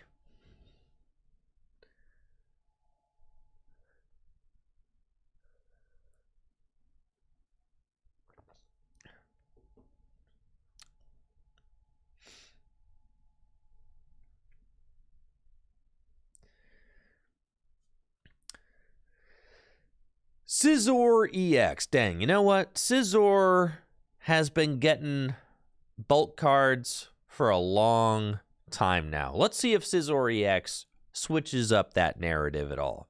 It's a Stage 1 Pokemon EX with 270 HP and 2 attacks. Its first attack, Steel Wing, does 70 damage for 2 colorless energy, and during your opponent's next turn, this Pokemon takes 50 less damage from attacks. Its second attack, Cross Breaker, costs 2 metal energy, and you can discard up to 2 metal energy from this Pokemon. The attack does 120 damage for each energy card you discarded in this way. There are just way better ways to do 240 damage in standard format. I cannot in any way, shape, or form recommend playing this Scizor EX. I guess you play it with like the... No, it's just not worth it, man.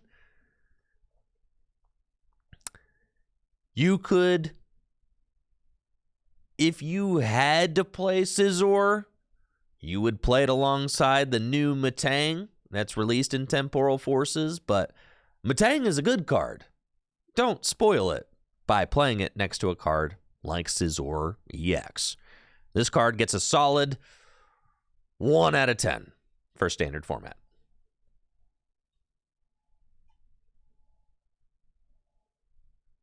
Like, literally, Metang is a good card. Don't spoil it by putting Scizor next to it, bro.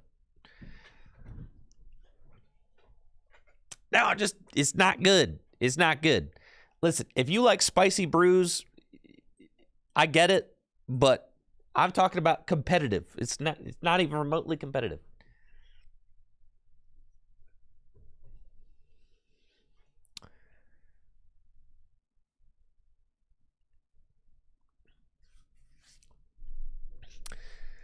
Now, Metang, dang Metang.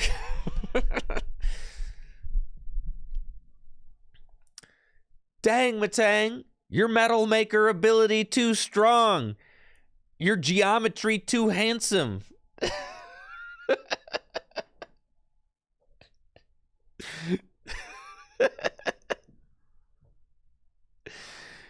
Your swag too different.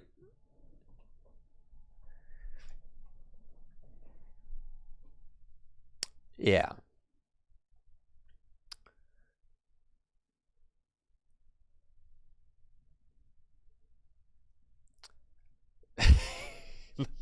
Pointy nose. Yeah. This Metang is awesome and is honestly one of the cards that I'm most excited about from Temporal Forces. Now, just because I'm excited about a card doesn't mean that it's a 10 out of 10. It could just see some play. I just think this card is really cool. It's a Stage 1 Pokemon with 100 HP and the Metal Maker ability, which allows you to look at the top 4 cards of your deck once during your turn and attach any basic metal energy you find there to your Pokemon in any way you like. And then you shuffle the other cards and put them onto the bottom of your deck. And it's that last part there that really makes this card cool, because if you have multiple Metang set up, you get to look at each set of next 4 cards. Because if you have multiple Metang set up, you get to dig even deeper into your deck looking for metal energy. So if you have one Metang, that's the top 4 cards of your deck. If you have 2 Metang set up, you get to look at the top 8 cards of your deck looking for metal energy. If you have 3 Metang set up, you get to look at the top 12 cards of your deck and attach all of the metal energy you find there to your Pokemon in any way you like. And that's crazy. I mean, that's just a lot of dig. And I've never seen an ability in the Pokemon TCG that read quite like this. Typically, you get to look at the top cards of your deck and then attach energy to your Pokemon, and then you shuffle the rest into your deck. I mean, this style of ability has definitely existed before, but it's never existed in quite this same way. So I'm very stoked about this card. It's a great way to accelerate metal energy into play. Right off the top of my head, my mind is going straight to Origin Form Dialga V-Star, as Dialga V-Star is the premier metal attacker in standard format right now. It just doesn't really have a lot of ways to get energy onto it. You could use Metang to accelerate energy onto Origin Form Dialga V-Star, or maybe they end up printing a phenomenal Metagross EX one day or something like that. Metang can even accelerate metal energy onto Pokemon that aren't metal type. If you just need to get extra energy into play, Metang can do that.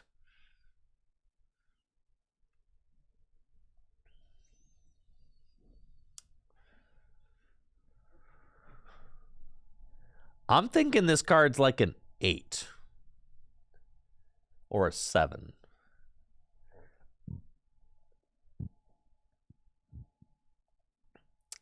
Yeah, I'm talking about standard. I think 7. I think 7 standard, GLC 8.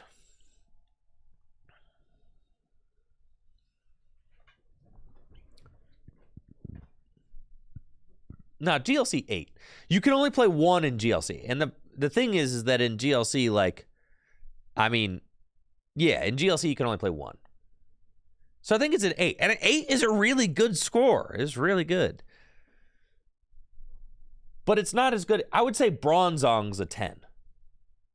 Right? It's no Bronzong.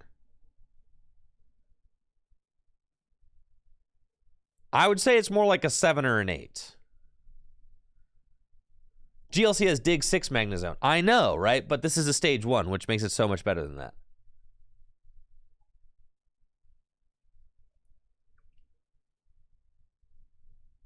Yeah.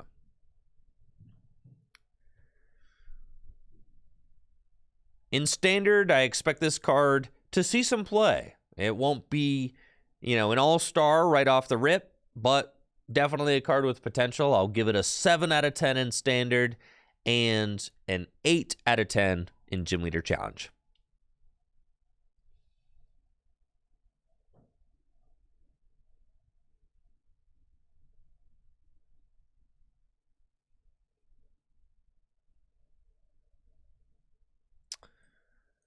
I do think that in Gym Leader Challenge, this is the best Metagross. I know there's the top entry one. This one's kind of sick. Ben says, what makes it a 10 for me in GLC is that there'll never be another Metang card to consider. That's true. It is just the best Metang. But I guess what I'm saying is that, like,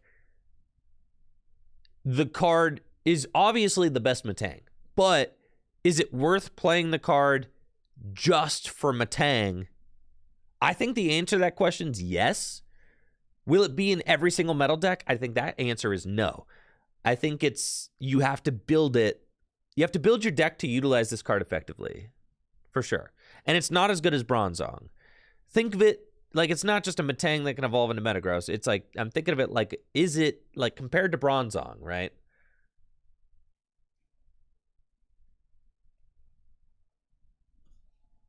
And that's why it's an 8 and not like a 7. I mean, it is good. It's really good.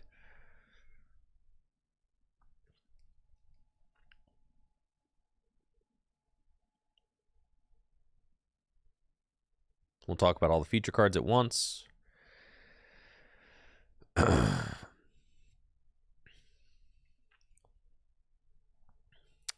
Okay.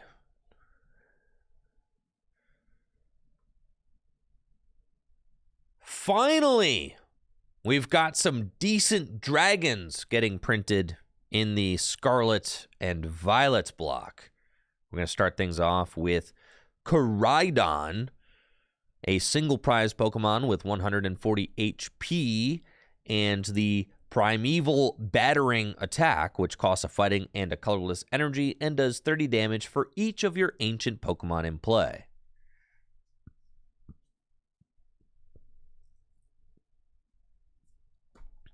$230 damage. That thing costs 5 energy.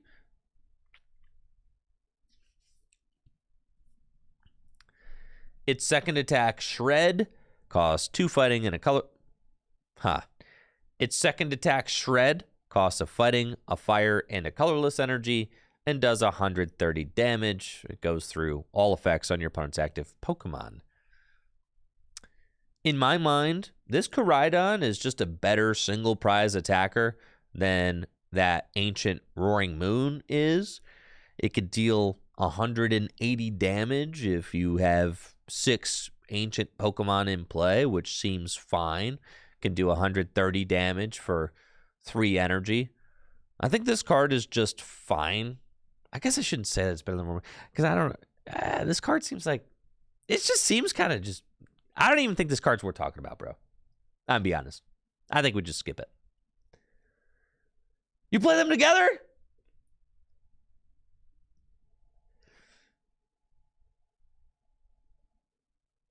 Man. All right. So what? We think Ancient Box? Ancient Box is not a thing. Stop trying to make Ancient Box a thing. Ancient Box isn't a thing. Listen, Future Box is a thing.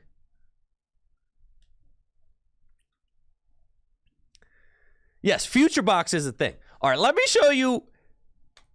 Future Box has this card. Future Box has this card.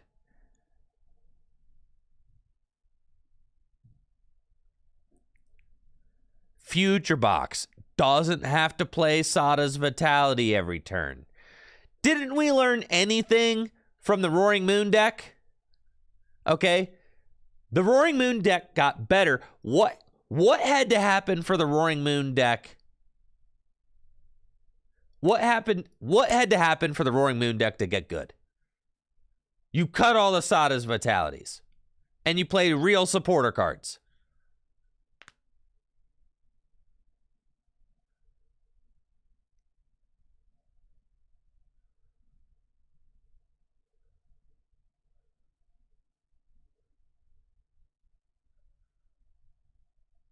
Right?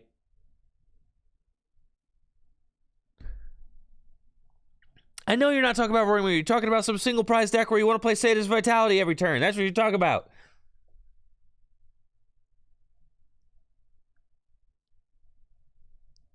You just want to play Sada's Vitality every turn? That's what you think? Is this really what we're doing?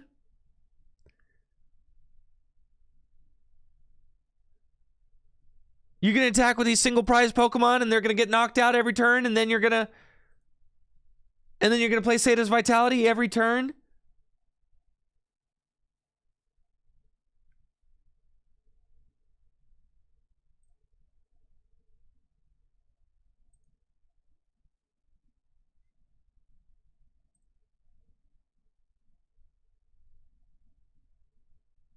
Why would you need to play Sada's every turn? Because the attacks cost 2 energy.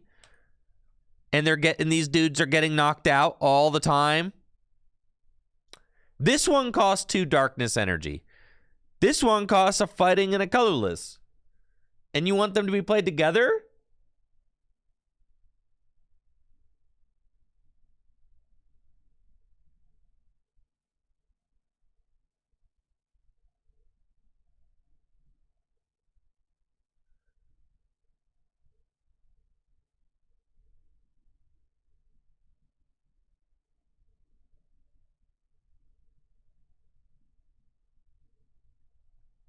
All right, so let me get this straight.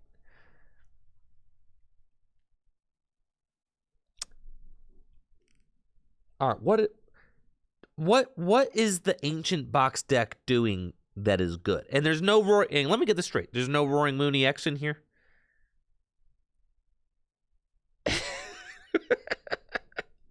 So you just want to play like Koraidon and like Roaring Moon.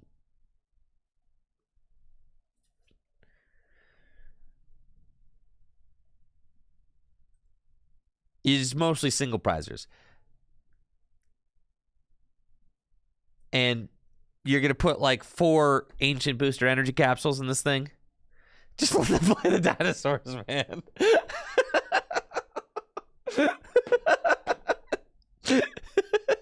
Just let them play with their dinosaurs. That's the funniest thing I've seen all day.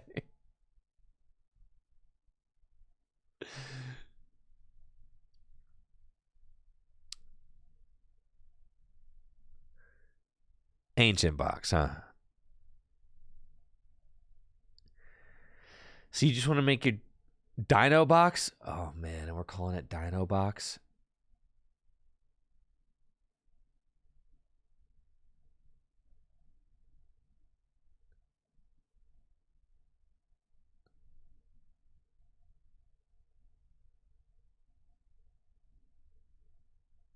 All right. Okay. All right. Okay. All right. Okay. All right. Okay.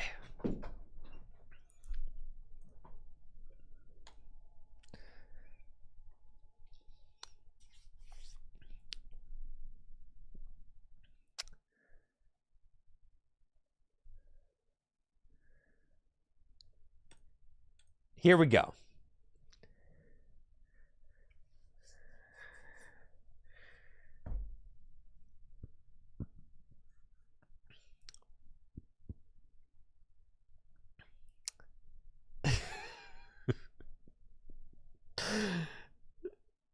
No, I'm not giving Moon higher than a 3. I'm just going to give every card that people want to put in the Dino box deck, I'm going to give them all a 3.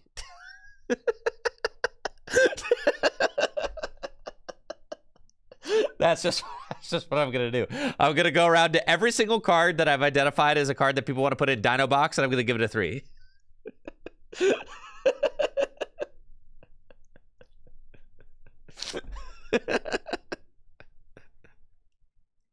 Makes sense, as it's fraudulent.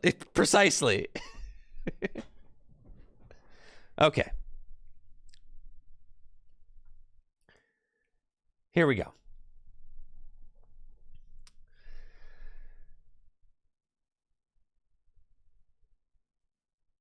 All right, I wanted to start reviewing this Koraidon card, but then I realized that I kind of hit a bee's nest in chat, because this Koraidon is also part of the ancient toolbox deck that the Roaring Moon card that I previously talked about is also a part of. And I guess there's this idea that maybe you can play all of these little ancient guys together and you can outfit them all with ancient booster energy capsules, giving them all like 200 HP, which is a lot of HP for an ancient Pokemon.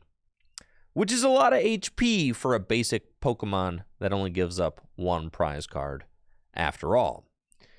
This Koraidon has 2 attacks. This Koraidon has 2 attacks. Its first attack, Primeval Battering, costs a fighting and a colorless energy, and does 30 damage for each of your ancient Pokemon in play.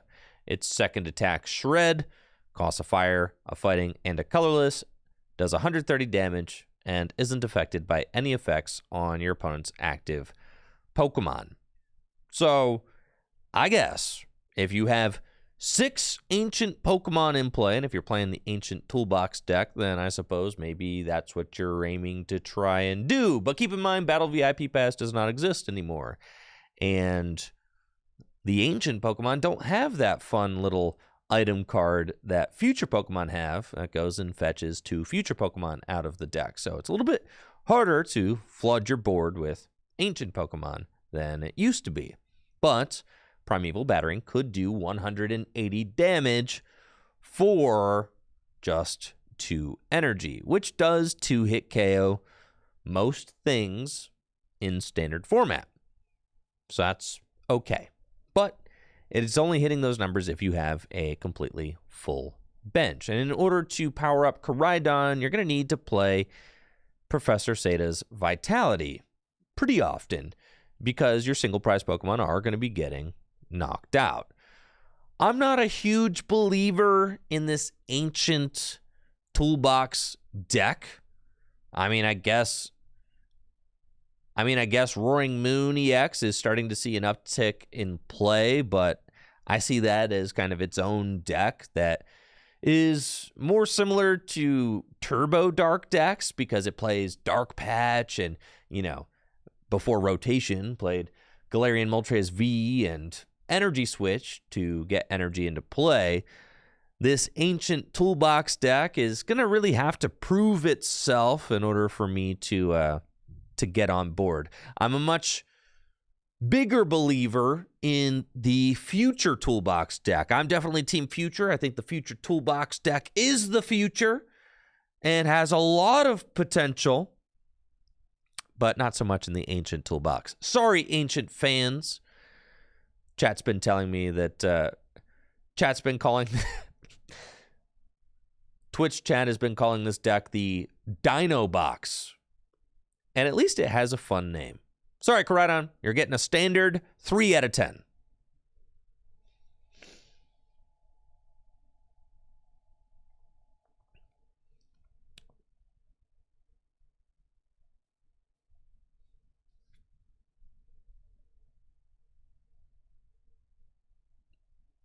For Gym Leader Challenge, just 130.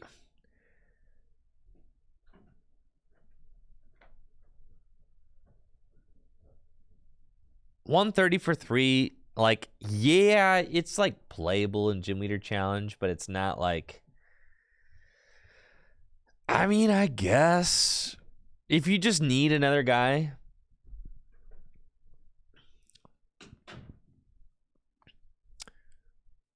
For Gym Leader Challenge, there is such a criminally small amount of Dragon Pokemon that are being printed lately. 3 energy for 130 damage isn't terrible, so we can give it a GLC 5 out of 10.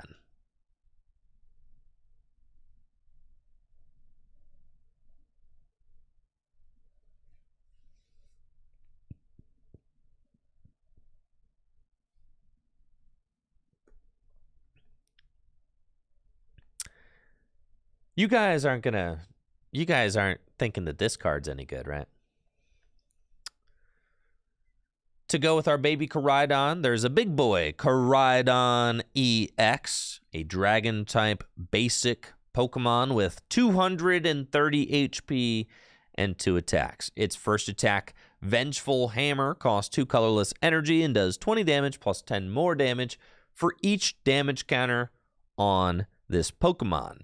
Its second attack, Kaiser Tackle, costs a fire and 2 fighting energy, and it does 280 damage, with the drawback being that this Pokemon does 60 damage to itself. If you are on board with the Dino Box, the ancient toolbox deck, maybe this card slides into that deck as a way to actually do some real damage, because every other ancient Pokemon that we've talked about so far isn't really doing real damage. But 280 damage, you know what? Those are some real numbers. So that's fine. This Pokemon does do 60 damage to itself, though, which is not great. If this Pokemon has an Ancient Booster Energy Capsule attached to it, it'll have 290 HP, and then the Kaiser Tackle attack does basically nullify that, bringing it back down to 230 HP. And if your opponent is silly enough to hit into this thing without actually knocking it out, they will have to deal with the Vengeful Hammer, dealing, a lot of damage in return. I don't think that this card is anything special. I still think that Gouging Fire is it Gouging Fire? I still think that Banana Hat is the strongest of these ancient basics that we've seen in this set. And that's because it can be played with the fire support that already exists in standard. So I'm giving this Koraidon EX a standard 3 out of 10. Heck yeah, I'll build an ancient box for tabletop. Sure, I'll build it. All right. I'm going to build it. 100%. Yeah.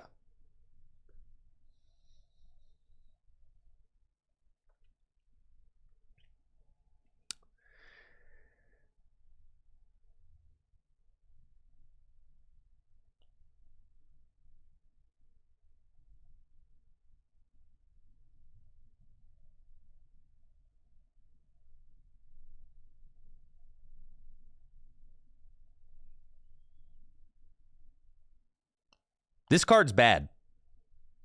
I'm dunking on it. This card's bad. I'm saying, yeah, this card is like a 2, bro. Raging Bulk.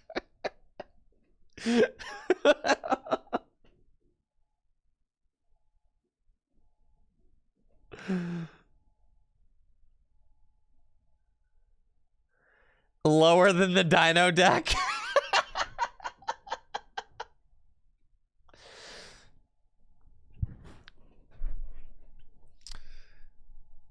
All right. After reviewing Raging Bolt EX, some people are going to say that I'm just a hater of these new ancient Pokemon. And to that, I'd say you're mostly right, except for Banana Hat. Banana Hat gets the pass. Everything else is total garbage. Raging Bolt EX is a basic Dragon-type Pokemon with 240 HP. Wow. And it's got 2 attacks. Its first attack, Bursting Roar, costs 1 colorless energy, and you discard your hand and draw 6 cards. Its second attack, Climactic Descent, costs a lightning and a fighting, and you can discard any amount of basic energy from your Pokemon. The attack does 70 damage for each card you discarded in this way. In my mind, this card is just a weaker In my mind, this card is just a weaker Chien-Pao EX.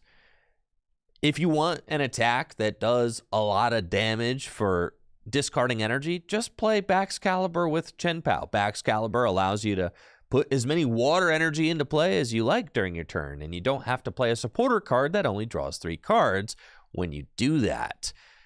Baxcalibur Chien-Pao is already just a fine deck in standard format, and I don't really foresee Raging Bolt EX overtaking Baxcalibur with Chien-Pao anytime soon.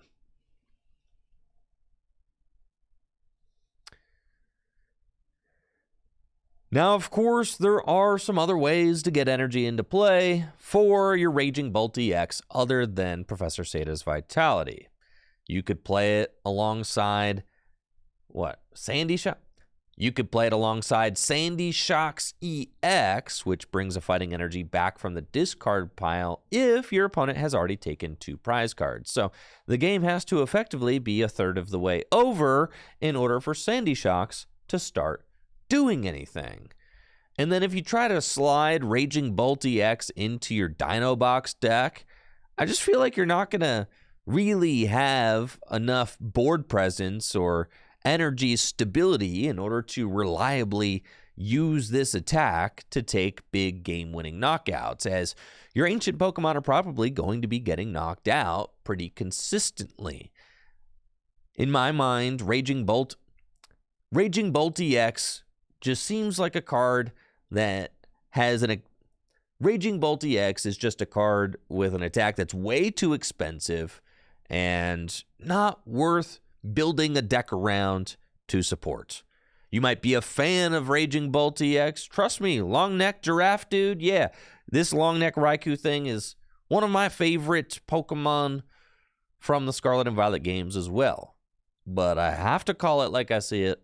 This card is just way too high maintenance for it to be competitively viable, as I see it right now.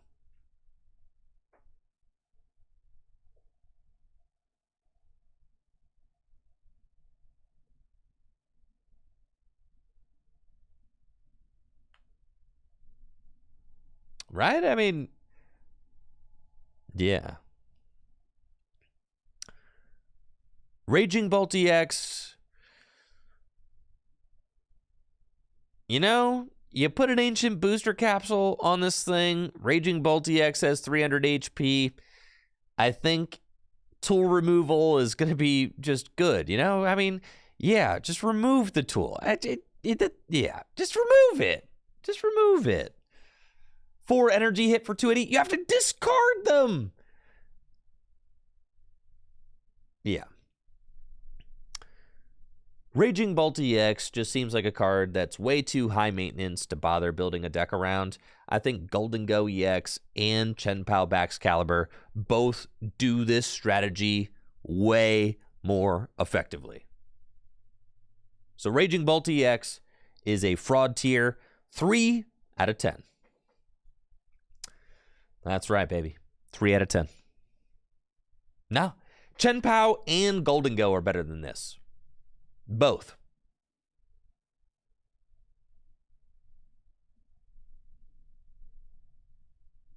Right?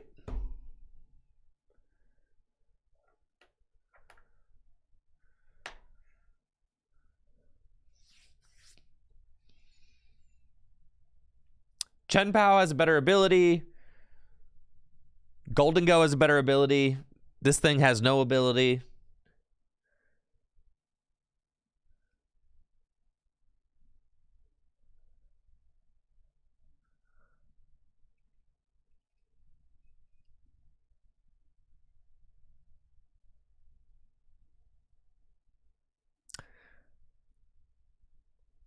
I don't think the Lickitung is worth it. You just have Erica's Invitation, right?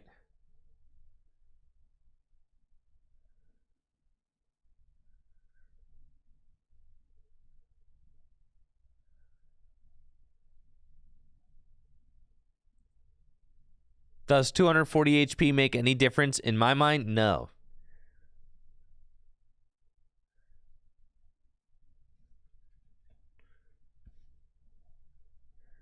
No. No, it doesn't. Because we're talking about like a format where things just get one-hit KO'd, right? Gardevoir can one-hit KO things. Baxcalibur can one-hit KO things. Charizard can one-hit KO things. Giratina V-Star can one-hit KO things. Like, HP does not matter. Everything in the format can one-hit KO. Moon one-hit KOs things, right? Like, every single deck one-hit KOs things. So what do I care? This deck even tries to one-hit KO things. Golden Go one-hit KOs things. Just doesn't really matter. It's a one-hit KO format.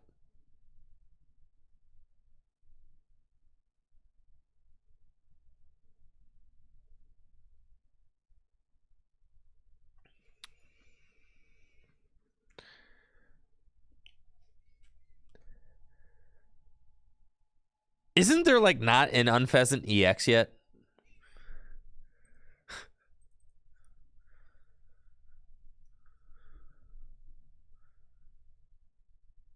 That's hilarious.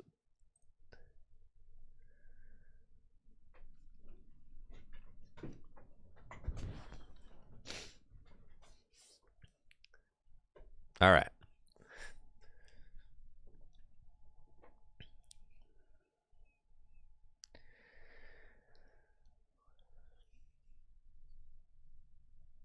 Isn't there's like no good Unpheasants?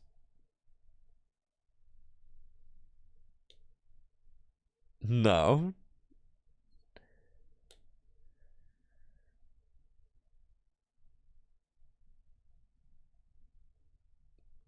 I ain't even gonna talk about this dude. Nah. No good Unpheasants. Nah. Sorry, buddy. Nah. You know what the best thing to do? You know what the best thing to do? Instead of using an attack and putting 2 energy attached to your opponent's active Pokemon into their hand, the best thing that you can possibly do is use an attack, and then your opponent puts their whole Pokemon and all energy attached to it into the discard pile because you knocked it out. That's the best thing that you... That's the best thing that you know, it's like way better than putting things into your opponent's hand is like is putting them into the discard pile. And you get to draw prize cards. This is so true.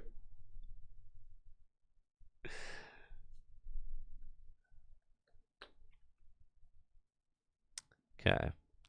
So yeah, that's unfortunately not very good.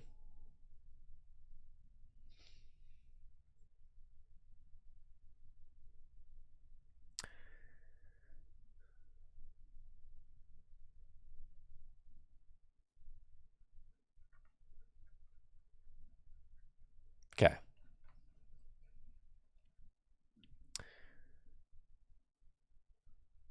Special roll, 70 damage for each special energy card attached to this Pokemon. Yeah.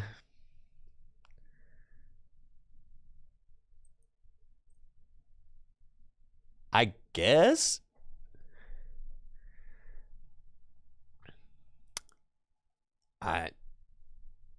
In GLC, yeah, if you're playing with Archeops or... That's true. If you're playing with Archeops or if you're playing with Porygon Z. Lugia? Yeah, all right.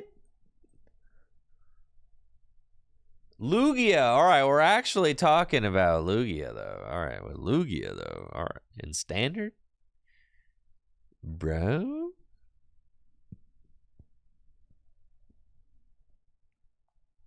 $280 damage?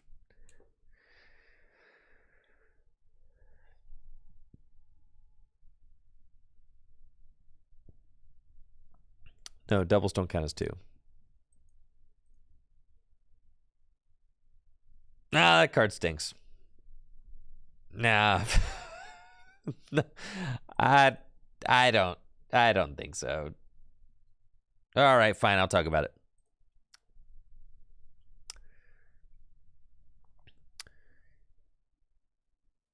Chinchino is sort of interesting. It's got 110 HP and 2 attacks. First attack, Gentle Slap, doing 30 damage. Second attack, Special Roll for 2 colorless energy. It does 70 damage for each special energy card attached to this Pokemon.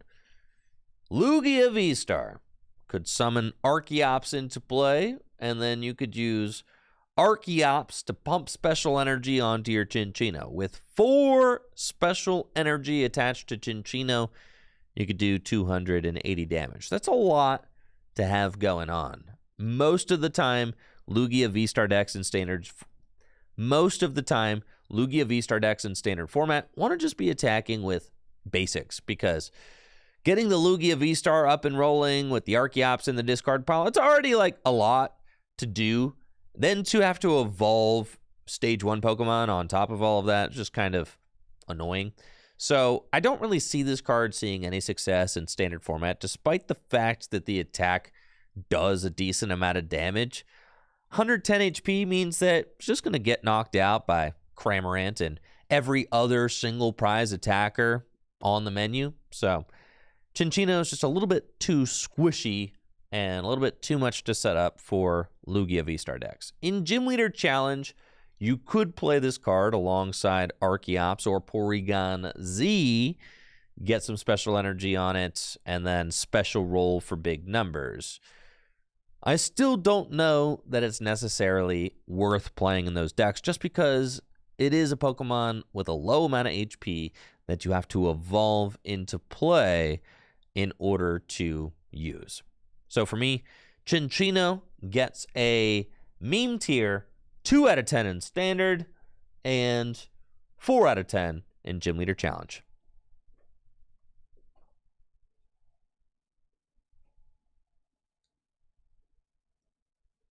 Yo, what's up? Shout out to Rory the Cat. What's up, Rory? Hopefully you're having a busted day.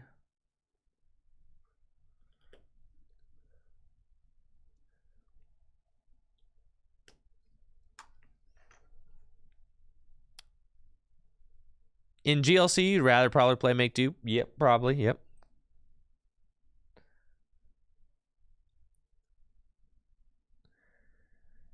Drampa, it's like a decent attack, but all your bench Pokemon have to have a damage counter on them, so that's kind of like a disqualifier. That's just asking for too much.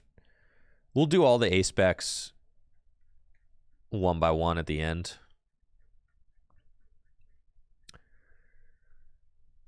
Okay.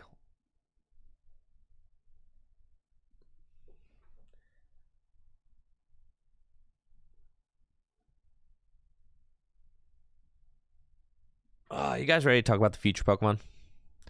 Future.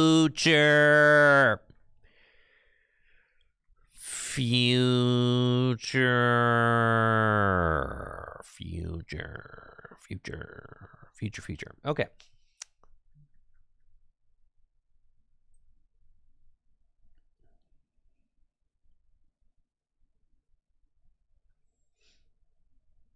Yeah. Start with Miranda.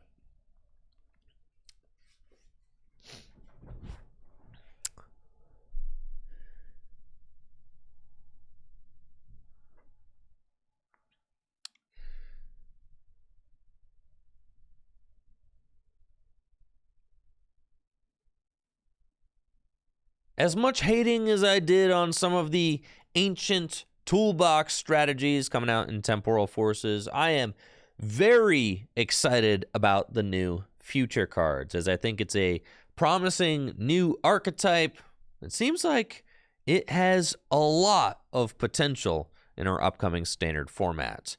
The backbone of the deck, in my opinion, is a combination of Miraidon and Iron Crown EX. So we'll start off with those two. Miraidon is a basic single prize Pokemon with 110 HP and 2 attacks. Its first attack, Accelerating Peak, does 40 damage, and you get to search your deck for up to 2 basic energy cards and attach them to your future Pokemon in any way you like. Its second attack, Sparking Strike, costs 2 light. Blech. Its second attack, Sparking Strike, costs 2 lightning and a psychic and does 160 damage.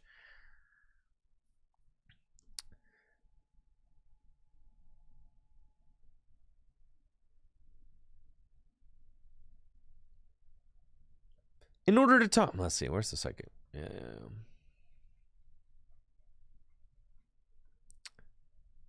In order to talk about the future Pokemon from this set, I think you kind of have to look at Miraidon and Iron Crown. So I'm going to read off Iron Crown EX real quick as well. It's a 220 hit point basic Pokemon with the ability Cobalt Command, which makes it so that your future Pokemon's attacks, except any Iron Crown EX, do 20 more damage to your opponent's active Pokemon. And this ability stacks. So for each Iron Crown EX you have in play, your future Pokemon are going to be dealing 20 more damage to your opponent's active Pokemon, going all the way up to 80 additional damage if you have 4 Iron Crown EX in play. And with a future booster energy capsule, that is a potential plus 100 damage for any of your attacks.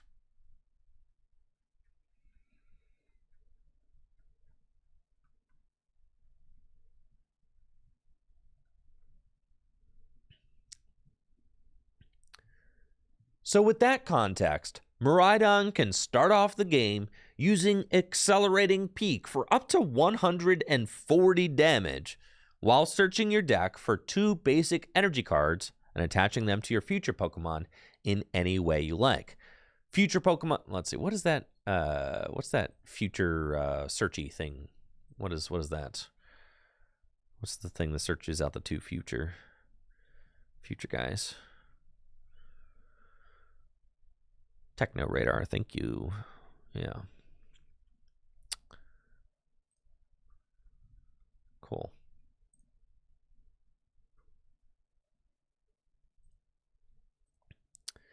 So with that context, Miraidon can use Accelerating Peak on the first turn of the game to do up to 140 damage while searching your deck for 2 basic energy and attaching them to your future Pokemon in any way you like. If you need any proof of how good it is to do over 100 damage with a single prize Pokemon on the first turn of the game, just look at Lost Box. Just look at Lost Box.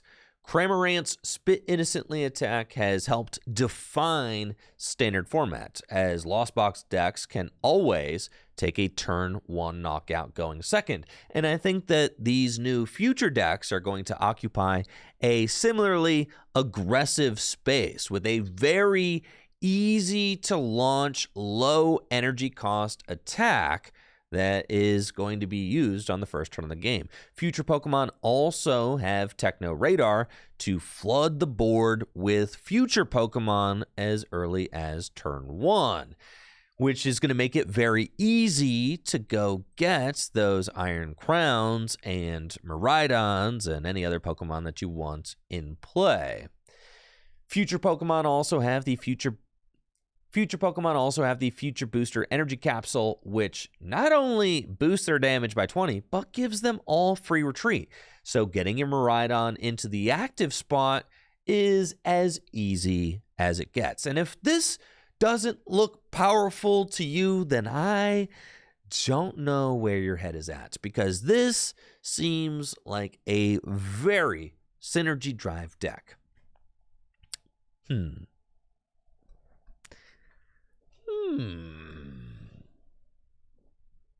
How do I want to say that? Let's see. Future Booster Energy Capsule not only boosts Future Booster Energy Capsule not only boosts your future Pokemon's damage by 20, but it also gives them free retreats, which makes it very easy to get a Miraidon into the active spot on the first turn of the game to use Accelerating Peak.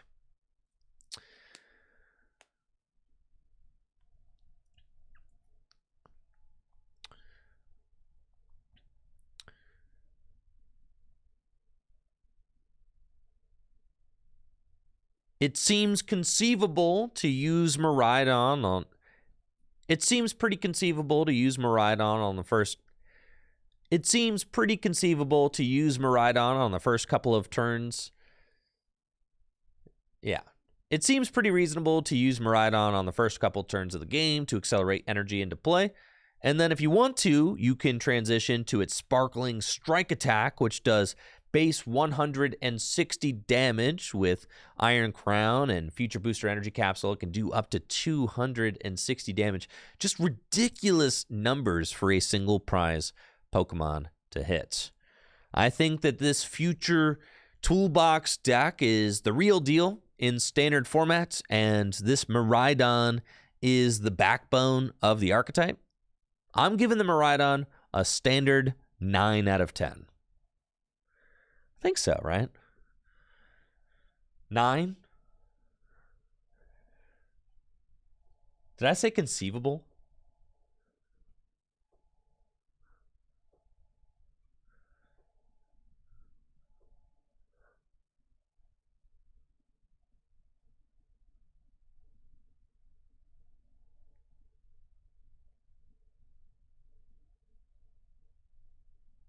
I think 9 is fine. 10 seems like probably a little much, but 9 I think is just good, right? It's like the backbone of a new archetype. It seems like I said conceivable. Did I say conceivable in the right context? It didn't like not make sense, right? It's all good. I think it's 9. That card seems like a 9.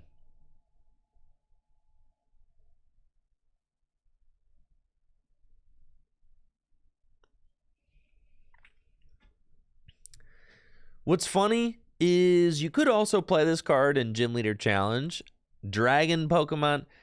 What's funny is you could also play this card in GLC. Dragon decks are kind of starving for some new Dragon Pokemon to play. You can only use Accelerating Peak to accelerate energy onto itself, but 3 energy for 160 damage is not bad. It doesn't necessarily gel with the other energy types in Dragon GLC decks right now, so I'm going to give this thing a GLC 5 out of 10. Yeah, I think this thing's a 9.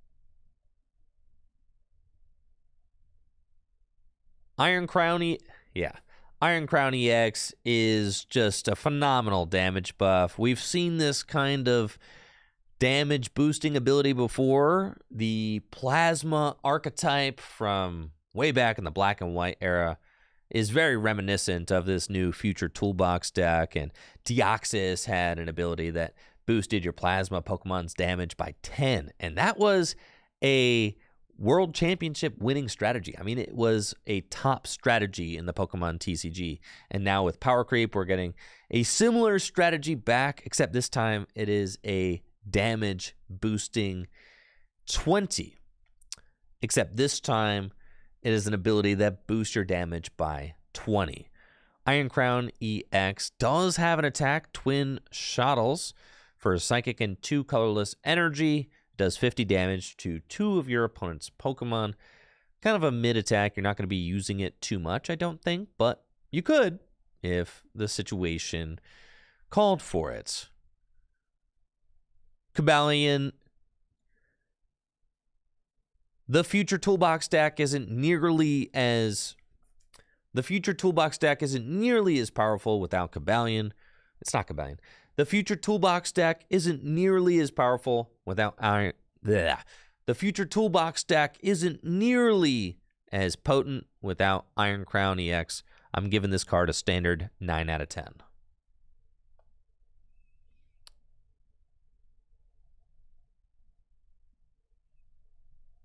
No, you can't. It's only the Future Booster Ancient Capsule. Future Booster. Yeah, the Future Capsule only does 20 more to the active, not bench. How are we ramping energy? We just Miraidon. And then there's your Ace Spec.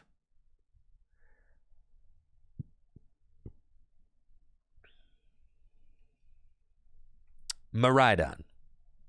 Ace Spec.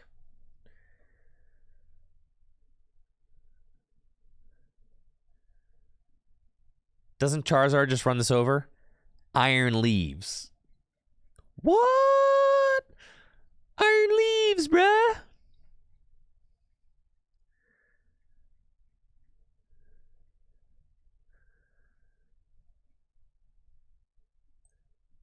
Iron Leaves.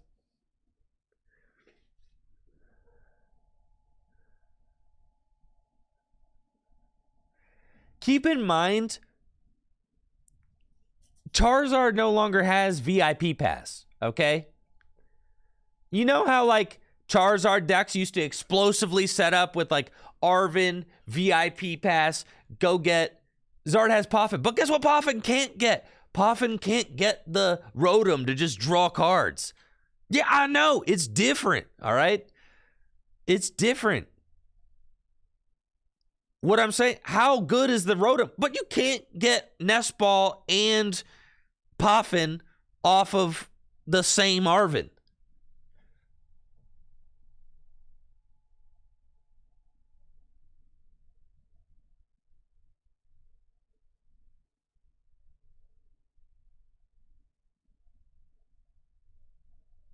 Not with that attitude. Oh my God. What I'm saying is the format's going to slow down a lot without... The format is going to slow down a lot without VIP Pass. I don't know if, like, people are kind of... I don't know if everybody's kind of, like, feeling that yet. But when you're not just VIP Pass, like, just VIP Pass for all your dudes. And the Buddy Poffin only gets Charmanders. So, like,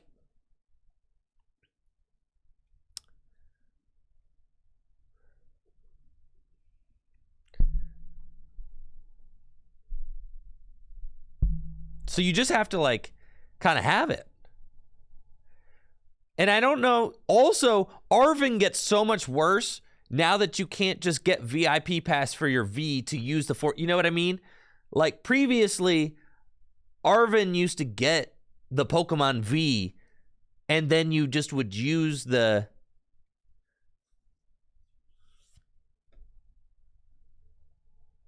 So now you have to, like, Arvin for... You have to Arvin for Nest Ball for Sealstone, and then use Nest Ball to get Rotom, and then blow your 4 Sealstone to go get Buddy Poffin. Like, that's what you have to do now. And that's not nearly as good.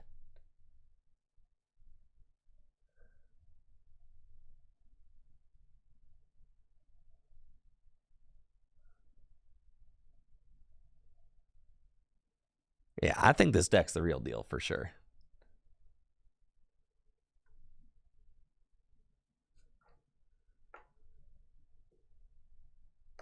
One less Pokemon on the bench? Yeah, that's a big deal. When your Pokemon are getting knocked out every turn, and maybe you're getting judged or whatever. Also, you can't say, like, previously Charizard could, like, save the... You could save the Forest Sealstone. And now you, like, can't. You have to just use it instantly.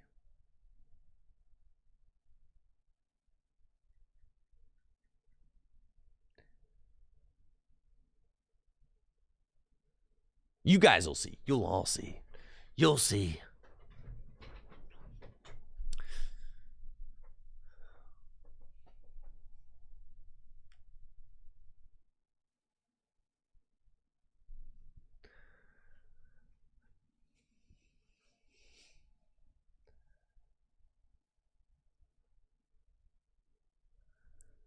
All right, so we did Miraidon. We did... Okay.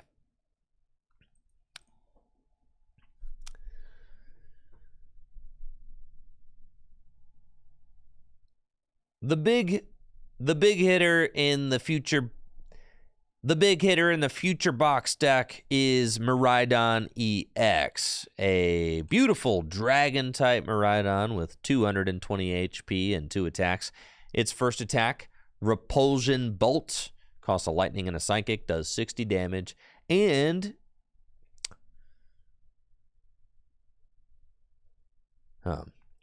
the big what do I want to call it? The big attacker, the beat stick, the dude. One of the biggest attackers for the future toolbox deck is Miraidon EX, a dragon type basic Miraidon. Man. One of the biggest attackers for the future toolbox deck is Miraidon EX, a dragon type basic Pokemon with 220 HP and 2 attacks. Its first attack, Repulsion Bolt, costs a lightning and a psychic energy and does 60 damage plus 100 more damage if your opponent's active Pokemon already has any damage counters on it.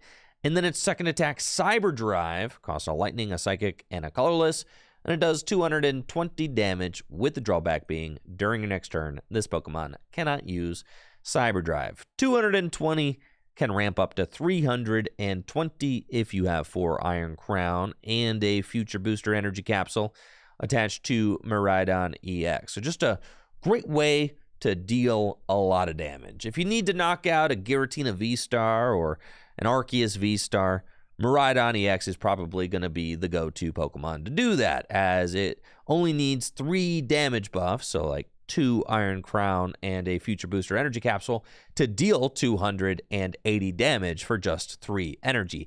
Think about the amount of effort that a Giratina V-Star needs to... Think about the amount of effort that goes into making a Giratina V-Star do 280 damage with Lost Impact. Miraidon EX is a basic that can do 280 damage much easier, in my opinion, as all you need to do is use Miraidon to accelerate 2 energy to your Miraidon EX turn 1, and then turn 2, if you have 2 Iron Crown and a Future Booster Energy Capsule attached to your Miraidon EX, that's a turn 2 280 damage. So you can kind of see the future deck taking shape right here. I mean, it's all right here, and it has all of the pieces necessary to be a hard-hitting, fast, aggressive meta archetype. And Miraidon EX plays a big part of that. Miraidon EX getting a standard 9 out of 10. I think, right? Future Pokemon, solid damage. We'll give it an 8. I'll give it 8. 8. It's not as good as the other two. No. We'll give it 8. 8. All right. 8. It's not as good as the other two. Yep. Yeah.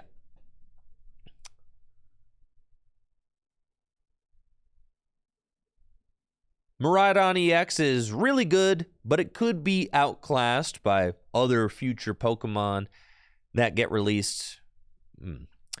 Miraidon EX is really good and will probably be seen.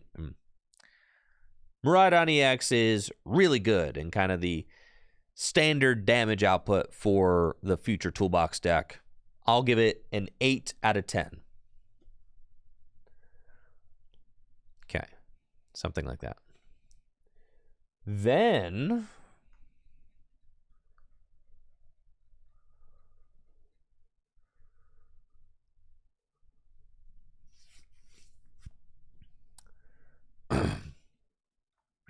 let's talk about Iron Leaves.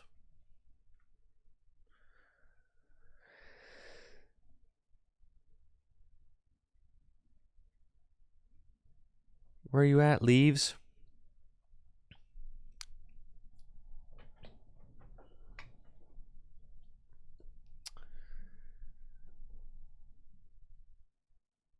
Charizard EX is proving to be one of the most popular decks. Charizard EX is proving to be one of the most popular decks in standard formats. It has a massive 330 HP and is tough to knock out, but not for Iron Leaves EX, a grass-type future Pokemon with the Rapid Vernier ability, which allows you to switch this Pokemon into the active spot when you play it from your hand to the bench and move any number of energy from your bench Pokemon to this Pokemon when you do. It's got the Prismatic Edge attack, which costs 2 grass and a colorless energy and does 180 damage with the drawback. During your next turn, this Pokemon cannot attack. So this thing instantly one-hit KOs Charizard EX, and you can drop it out of nowhere, swing all your energy and play onto it to take a big KO on grass-weak Pokemon like Charizard EX or Roaring Moon EX. This is definitely a useful asset for the future toolbox decks to have, and I think is really strong, especially considering the new A-Spec targeted, especially considering the new future A-Spec, which I'm going to be talking about soon.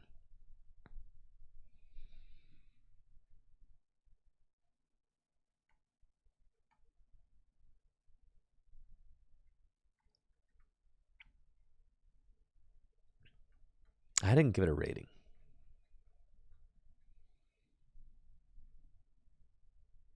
Man.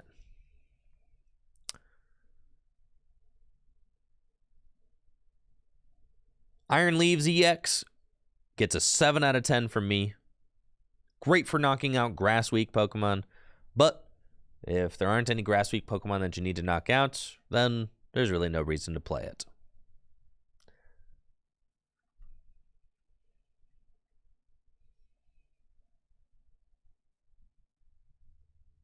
I think Iron Boulder is not bad, yeah.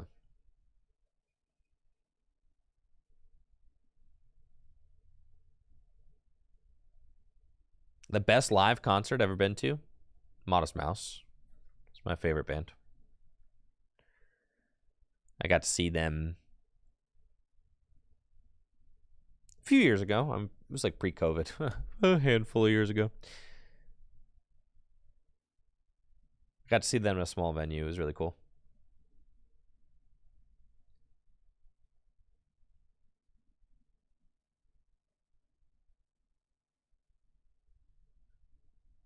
Where's the boulder?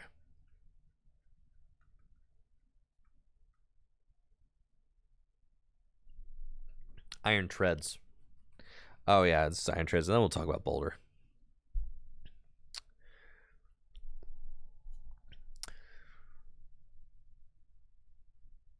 Iron Treads is a basic future Pokemon with 130 HP and the dual core ability, which reads, as long as this Pokemon has a future booster energy capsule attached to it, it is both fighting and metal type. So a dual type Pokemon, but only if it's got a capsule attached.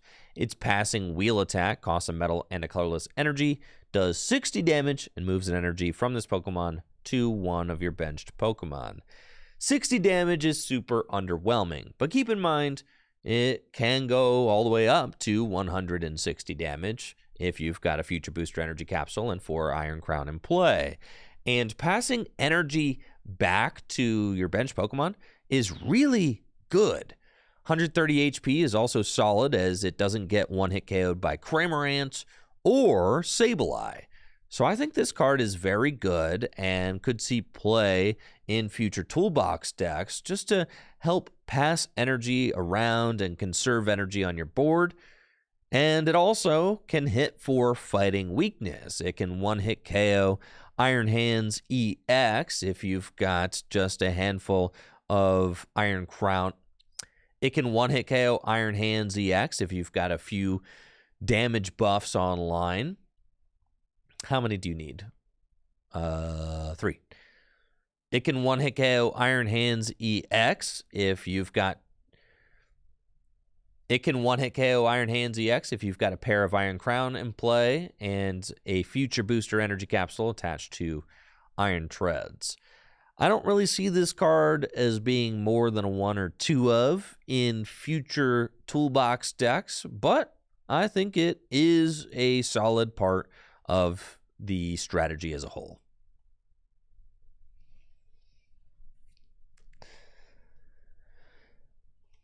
The metal energy requirement, though, ugh, that's annoying, right? Because nothing else takes metal. It's a good tech. Yeah. You can play luminous energies.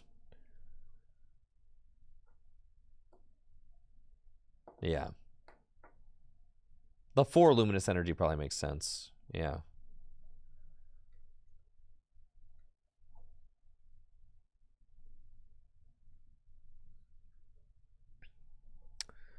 While not the strongest card available to the future toolbox decks, I do think it's a neat option for them to have.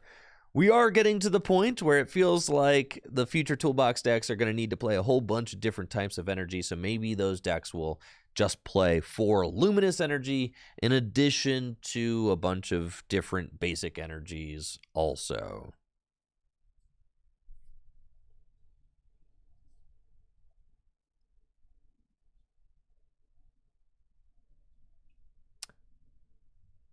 I'm thinking like 5. Yeah. Iron Treads getting... I feel like Iron Treads is very middle of the pack, so it's earned a 5 out of 10 for standard.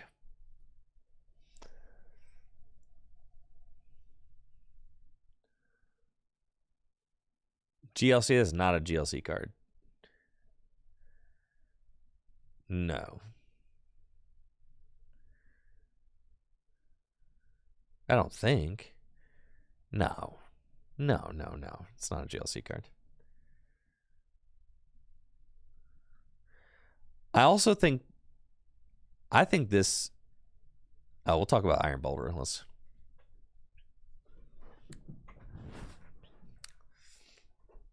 But you have to have the one of future booster capsule on it?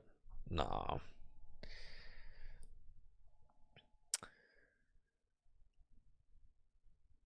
Iron Boulder EX is my favorite of the future Paradox Pokemon, but unfortunately, I think it is the worst of the cards. It's got 240 HP, which is big for future Pokemon. Usually the future Pokemon are kind of squishy, and it's got 2 attacks.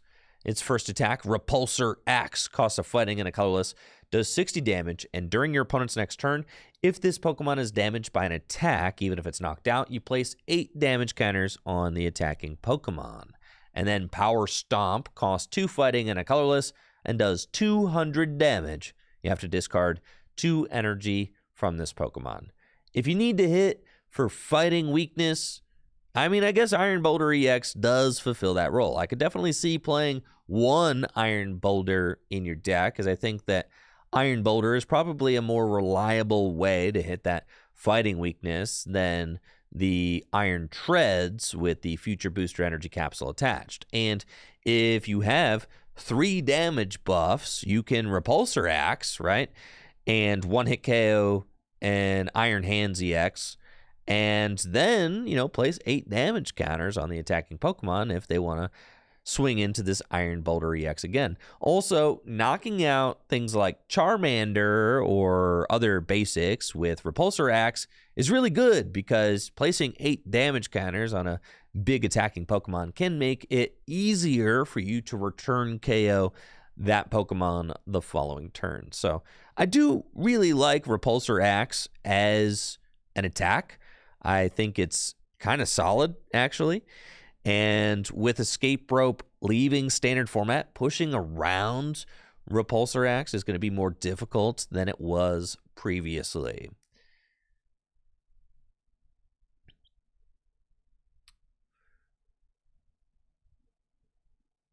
Iron Boulder EX getting us.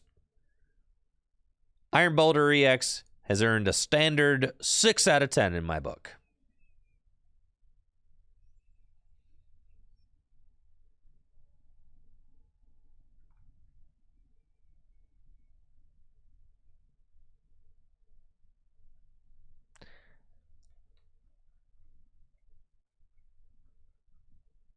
I think these cards are just bad. The Iron Valiants.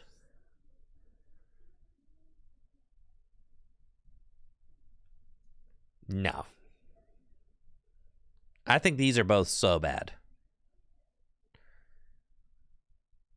No. Just absolutely not.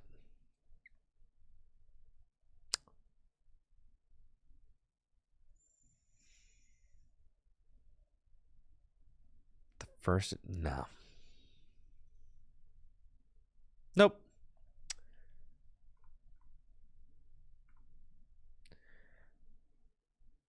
Are there any other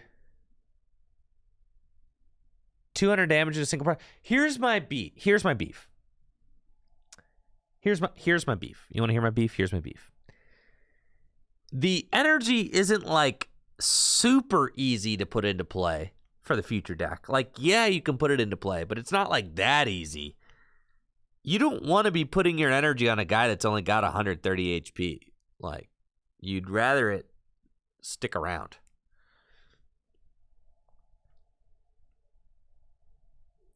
I don't think the Iron Jigglypuff. I don't think the Iron Jigglypuff is that good, no. And you need to play Cryptomaniac. Yeah, so like it's too no. It's too situational.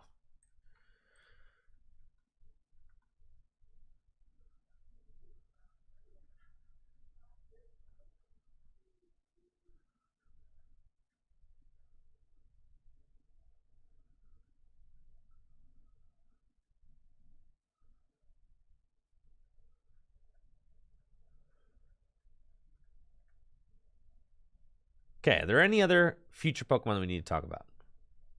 I don't think so. I think it's on to the trainers. Iron Thorn's terrible. That thing is miserable.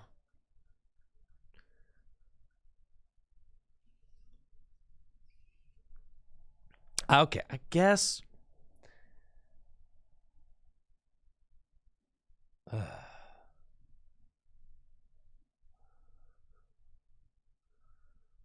Iron Hands and Iron Thorns.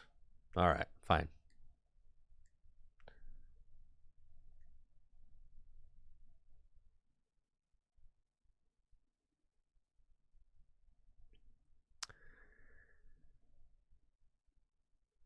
No, because there's no point in ever attacking with this, because you would just attack with, like, Baby Miraidon does 160. Quit playing with me. No. Real 70 discard.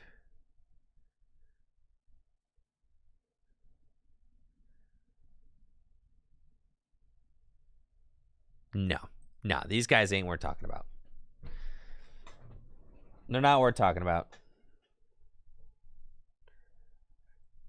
Are we serious about having 4 Iron Crown on the bench? Uh-huh.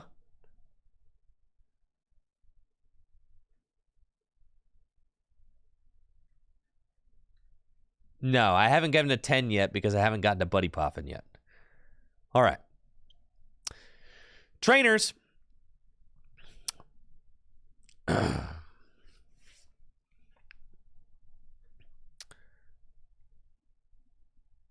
Bianca's Sincerity is a new supporter card that heals all damage from one of your Pokemon that has 30 HP or less remaining.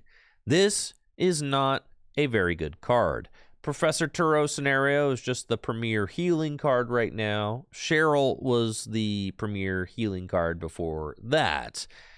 Bianca's Sincerity is way too conditional to ever be a serious consideration in competitive decks. It is bulk out of 10.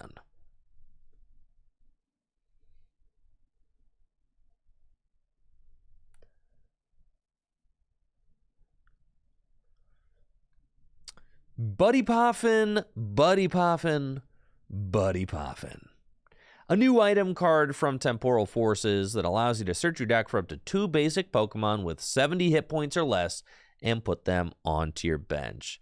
The Pokemon Company couldn't just let go of Battle VIP Pass, could they? Buddy Poffin is a great card for setup decks, a great card for Lost Box decks, any deck that wants to get little guys out. Buddy Poffin is going to see play in that deck.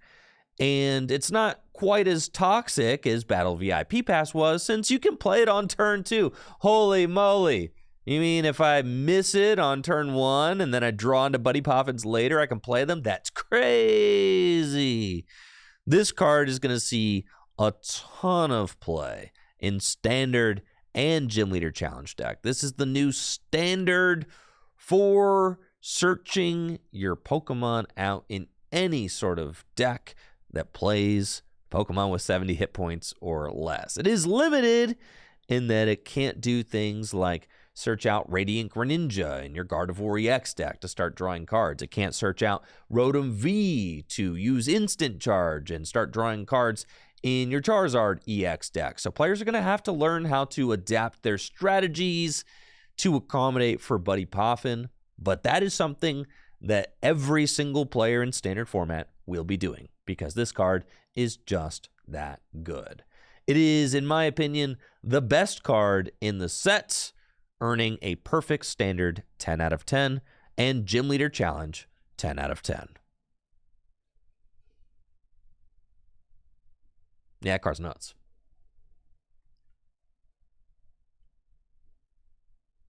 That's the best card in the set.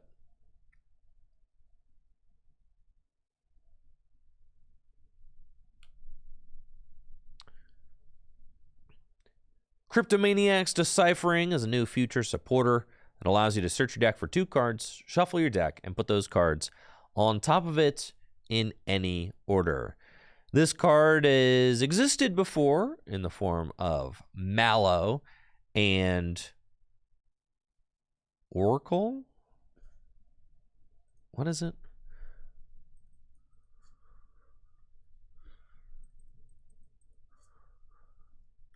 Yeah, Oracle.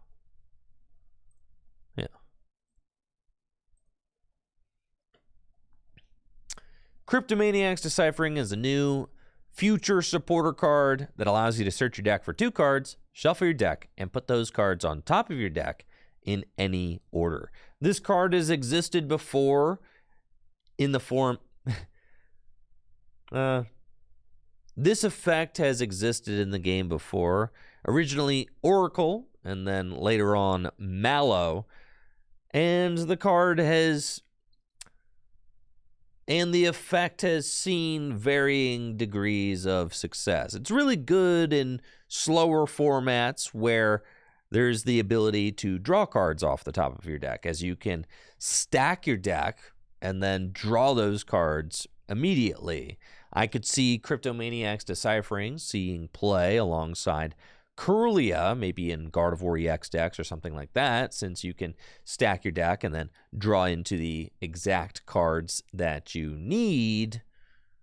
But Cryptomaniac's Deciphering certainly won't be played in every deck, and it'll really have to just fulfill its uses in the areas where it's most useful, obviously, right? I mean, it's just like, ugh.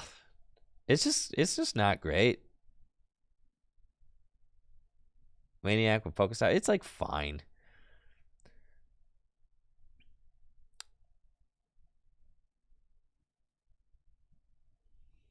Radiant Greninja, yeah.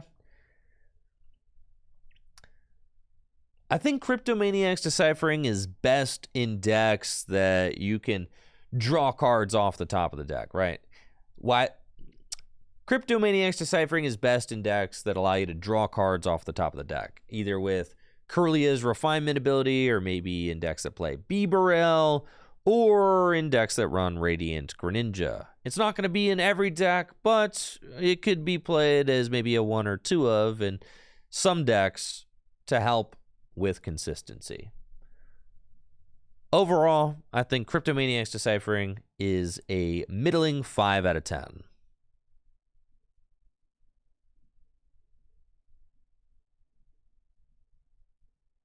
Nah, that card's just, it's fine. Drawing cards is better than stacking cards. Yeah, 5. I said 5. That's right.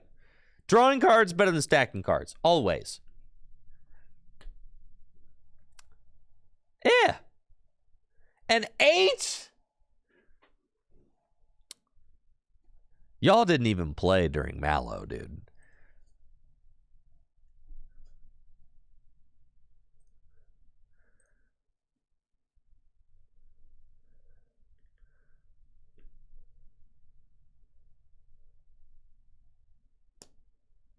It is not Starbirth on a supporter. That is not how that works.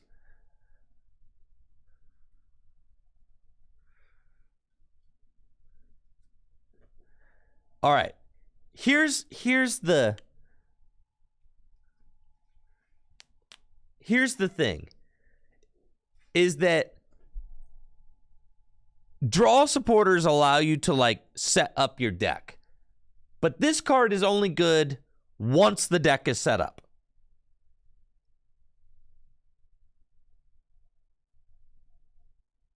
Do you understand? No, it's not Starbirth. Starbirth helps you set up. This card is only good once you are set up.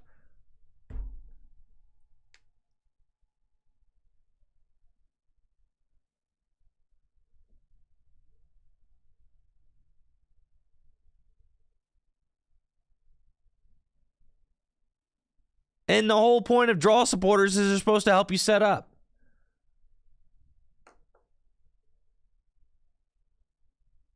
Turn 1 is everything. I think this card's like a 5. Some decks will play 2, but that's it. Some decks will play 2. Some.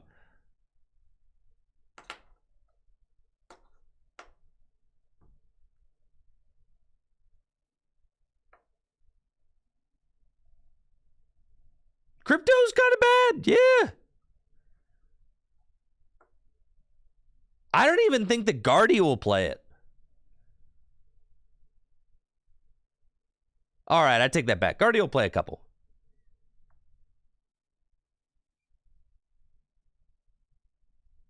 No. You're not going to play Cryptomaniac to stack your...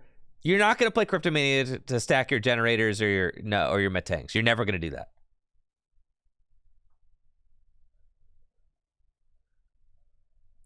Mallow saw some play, but not a lot. And that was with Zoroark GX.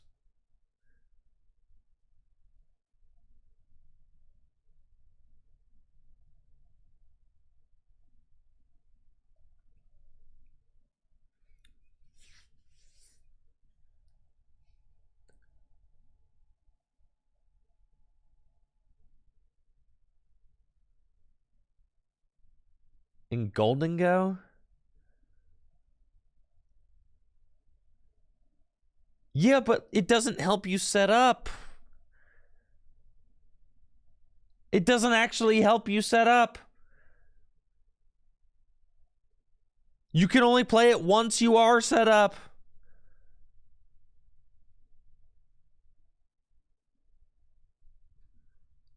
It doesn't help you find the Greninja. You can't just assume you have everything.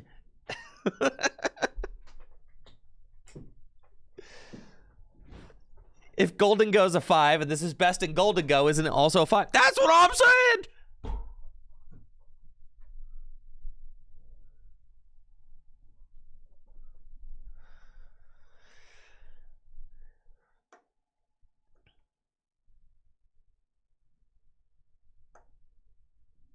All right. What deck do you think that... All right, you said Ethan Heggie was talking on Twitter about it. All right, fine. Here I go. Here I go. Do, do, do, do, do, do, do, do, do, do.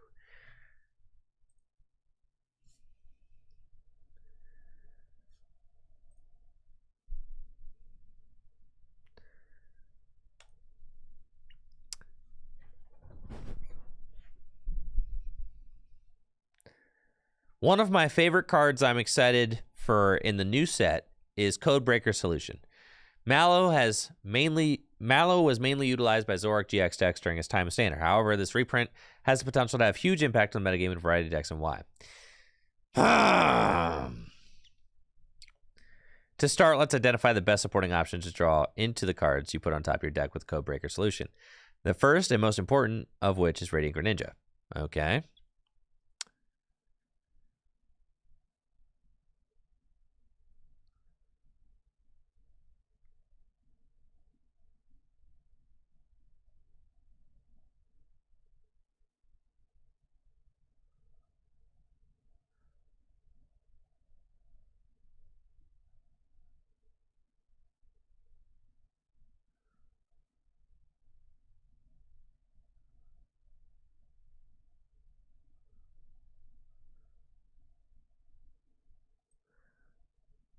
Yeah, sounds to me like a perfect 5 out of 10.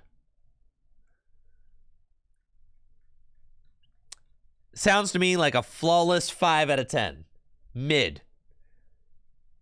That after reading this, I'm just more convinced that sounds to me like 5.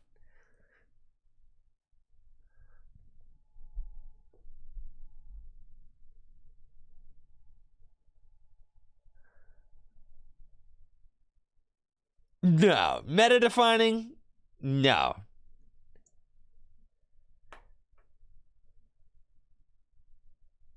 Seven? I'm not baiting, Chad. I'm telling you honestly, I think this card stinks. Keep in mind, do you guys even remember we used to talk about Chat used to love the card Guzma and Hala in standard format. You remember how much I used to tell you guys Guzma and Hala was terrible? And chat used to be like, well, you can search out your stadium, your special energy, and a tool card. And I would tell you, no, Guzma and Hala was terrible.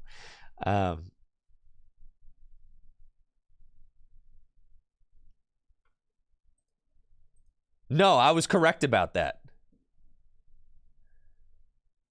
I was correct about Guzma Hala being terrible. It was terrible in standard format.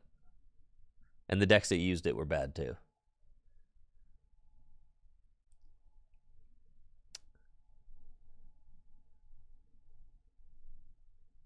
All right, let's pull. Let's vote.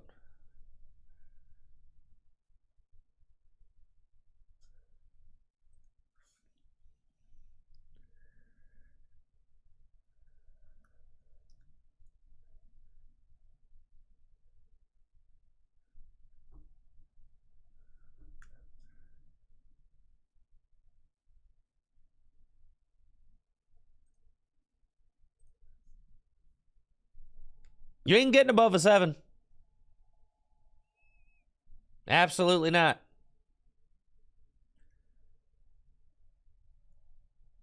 This card is not good, bro. These options don't go low enough. I know, then just vote 5. Where's 8? That's not on the table. Where's 10? Also not on the table.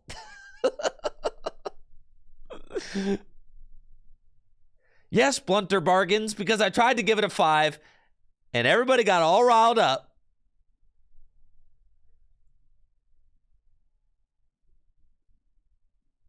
This card is not nuts. This card is not good. Man, you know what I want? You know what I would love? You know what? You know what I can't wait? I can't wait for my opponent to go second and start Ralts and go Cryptomaniacs Deciphering Pass, and then I destroy you. That's exactly what's going to happen. You're going to go Ralts, stack my deck, pass. And you know what you're going to wish you had in your hand? A research.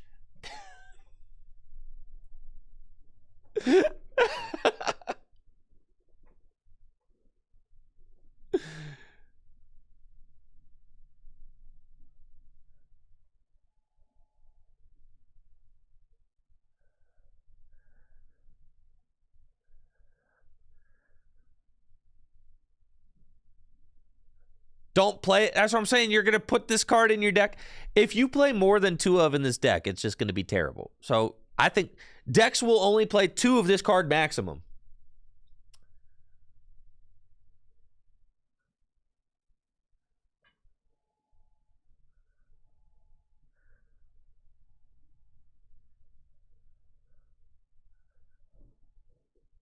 And I think it's fine. I don't think it's like a... I'd say it's a mid-tier card. Yeah, it could be in tournament-winning lists. Yeah, but I don't think it's very good.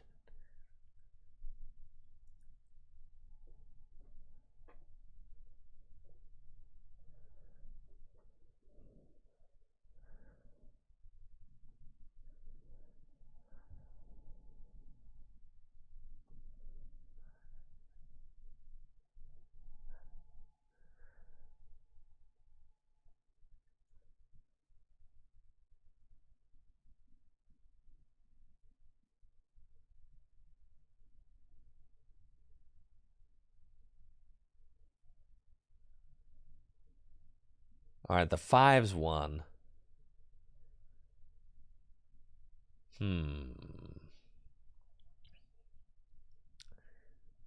If we have so many draw 2 options, it has to be good. Not necessarily true.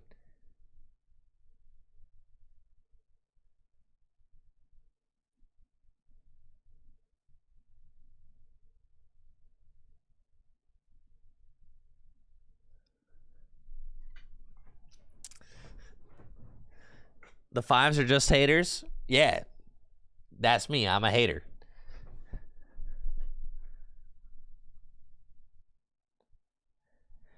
I get when I say could win tournaments, I mean like play an important role in winning the tournament. This card will never play an important role in anything because it stinks. It'll just be there because it'll just like be there. All right, it's not gonna be part of the team. It's like the weakest part of the team.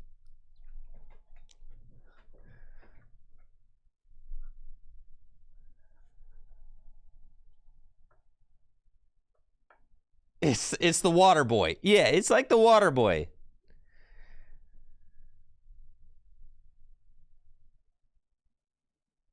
Yeah, it's like the people squirting the water in the football players' mouths, you know? It's like, do they get a ring at the Super Bowl? I guess they were part of the team. They don't get a 7 though. They're still there. They're on the field, all right?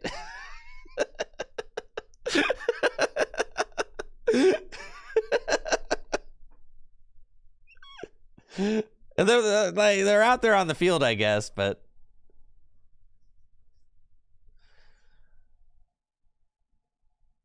yeah, I've seen Waterboy, yeah. Uh-huh.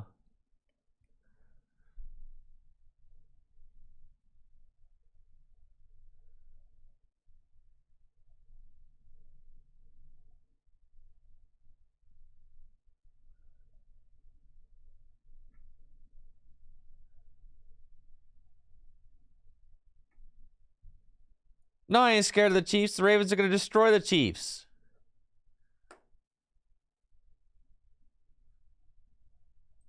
Man, I'm really hung up on Cryptomaniacs Deciphering. Never. I'm never going to play Pal World. No, not. I don't even have any of the things that I could play Pal World on.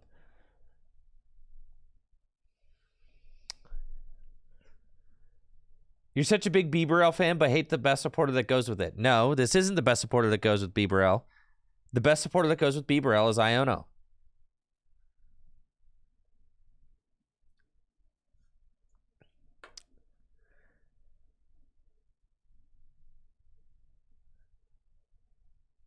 Iono is the best supporter with... Or Judge. Yeah, one of those two. Not this.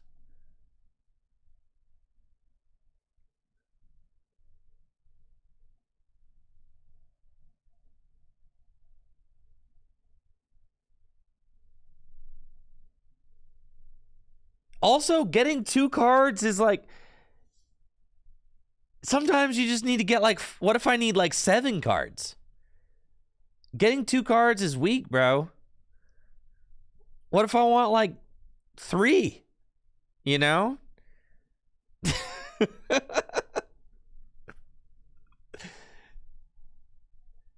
Tish, I don't want to hear it. You were talking to me about Dino Deck all day. That card needs like 50 cards in hand. That deck needs a 20 card hand at all times.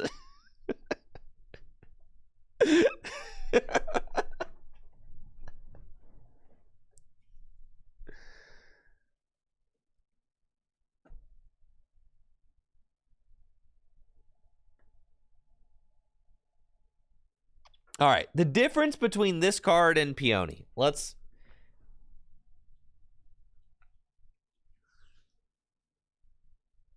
The difference between this card and Peony is that Peony gets the cards into your hand. All right. That's the difference. That is the difference.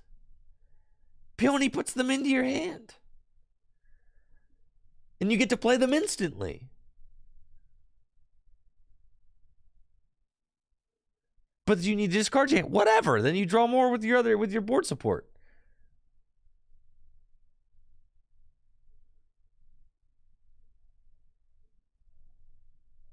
This gets anything. Yeah, and it puts it on top of your deck, which is notably not in your hand.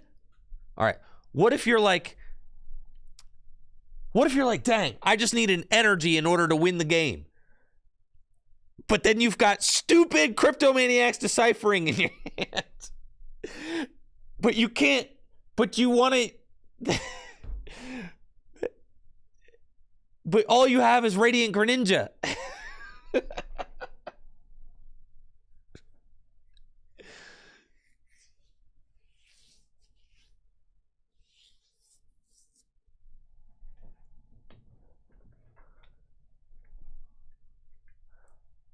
All right, or I could just play a supporter card that let me go draw cards to get it.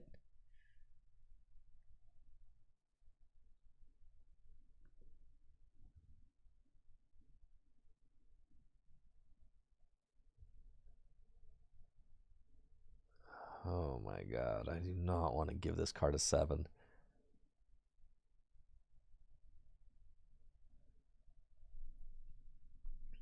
All right, what decks do you think Cryptomaniacs Deciphering is best in? What decks?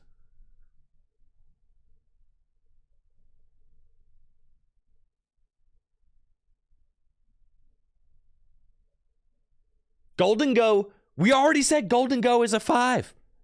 Golden Go is the 5 deck. Guardy. Okay, that's 1 deck. Not anything with Ninja. You think you're playing this card in your Lost Box deck? No way. Lost Box, you're pretty much exclusively playing... Because you don't even... Yeah. Lost Box, you're pretty much exclusively playing Colress or a hand disruption card.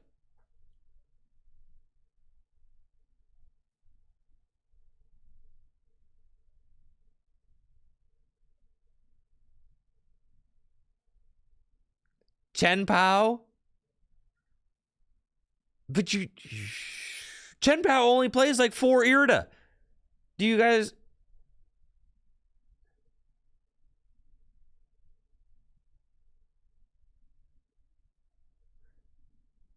Chen Pao decks only play like 4 Irida. That's it.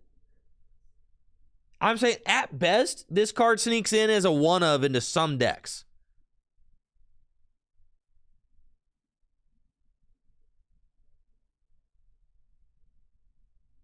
Like as a one in some decks. And I don't think that it's, I just think it's really bad. I'm going to be honest with you. I think it's really bad. It could win you a game in certain situations. Yeah, that's where mid cards go. Because it's not like a card that's winning you a game all the time.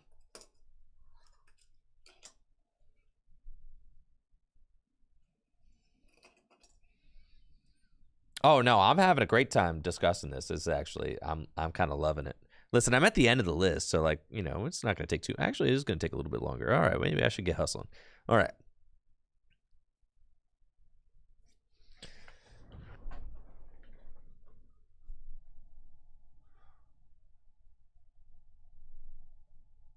All right.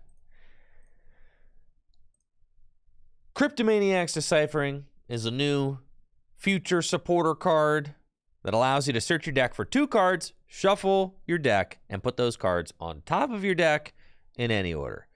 This effect has been printed in the Pokemon TCG before in the form of Mallow and also Oracle. I am not a huge believer in this type of consistency card. I think it's okay, but putting cards into your hand is always better than putting them on top of your deck. I understand that there are combinations that allow you to draw into the cards that you just stacked. Obviously, Cryptomaniac's Deciphering pairs really well with Corellia. You can pair it with Radiant Greninja. You can pair it with Bibarel. Anything that allows you to draw cards off the top of the deck, Cryptomaniac's Deciphering can help you to get the exact cards you need when you need them. However, this card is not very good at the beginning of the game when you're trying to set up your board, unless you happen to already have a Radiant Greninja in play. But if you want to go get Radiant Greninja into play, Cryptomaniac's Deciphering is not going to help you do that. In fact, in the older formats where Oracle was played, you had cards that allowed you to draw off the top of the deck. There was a Delcatty that allowed you to draw 3 cards. You have to discard an energy from your hand in order to use that Pokemon power. But a lot of times, that format was extremely slow and methodical. So at the beginning of the game, if you opened with an Oracle in your hand, you could afford to just play Oracle to go get a better supporter, put it on top of your deck, and then draw into that next turn. That kind of thing happened all the time back in 2004 because the game was slow as molasses. We don't live in that reality anymore. You need to have a solid turn 1, solid turn 2. Everything needs to be flowing or you're going to get Iron Hands to the face, okay? Iron Hands to the face. That's what's happening to you if you don't set up instantly. So, I am not a huge believer in Cryptomaniac's Deciphering because it requires that you already are set up and then it can help you to get whatever you need. I think at best, this card gets played as a 1, maybe 2 of in some decks like Gardevoir. And for that, I'm going to give it a middling 5 out of 10. That's right, 5 out of 10. I'm a hater, don't care.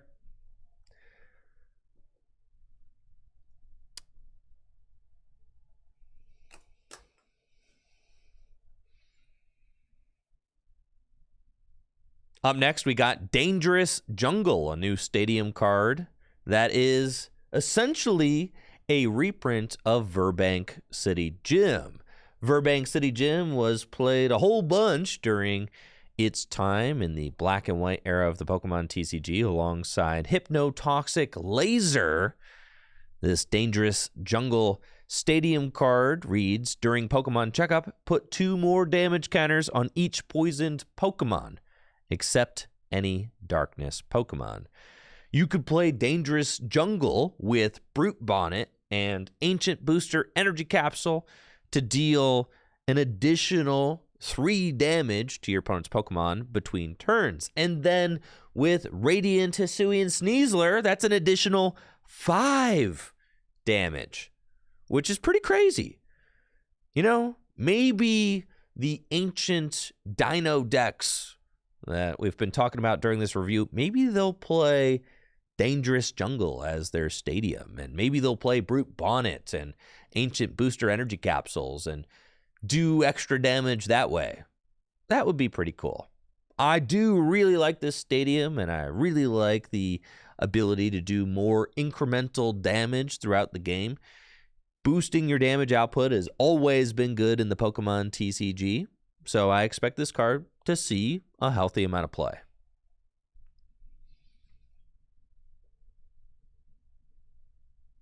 I think this card is better than...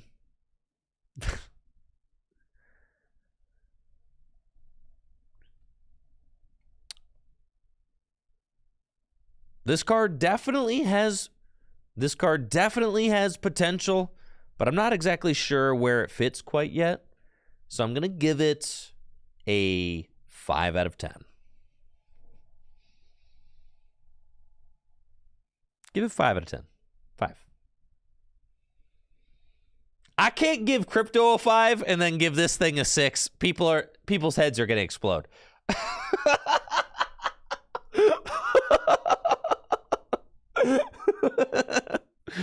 Yeah, the problem is there's no hypnotoxic laser.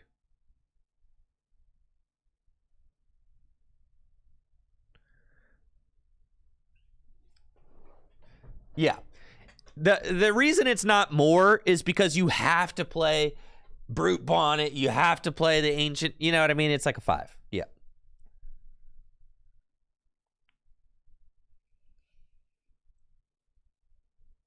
The Clodsire deck, you're talking about a deck that's like a 2 on the rating, okay? And then you're telling me this deck really helps your 2 deck? That's not really helping your case.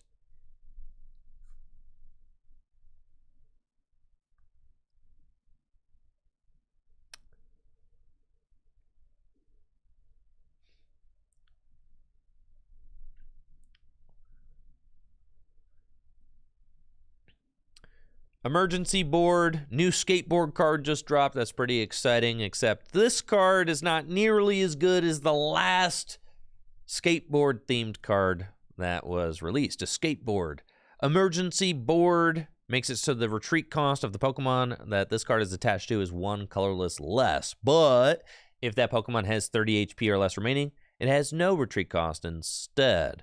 So if your opponent just misses a knockout, just barely, you get free retreat with emergency board. Otherwise, it gives the Pokemon it's attached to 1 less retreat cost. This could be good in decks that, you know, have single energy retreaters, like maybe Lost Box decks or anything where you want to continuously retreat Pokemon that only have a single retreat cost. But in decks like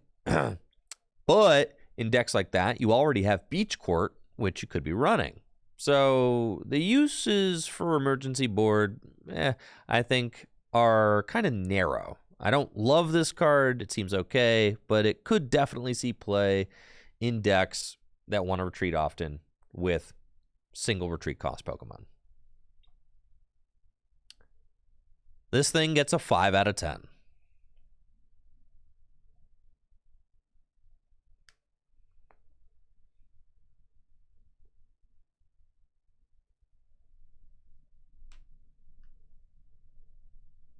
Way better than Beach Court? I don't think the card is way better than Beach Court.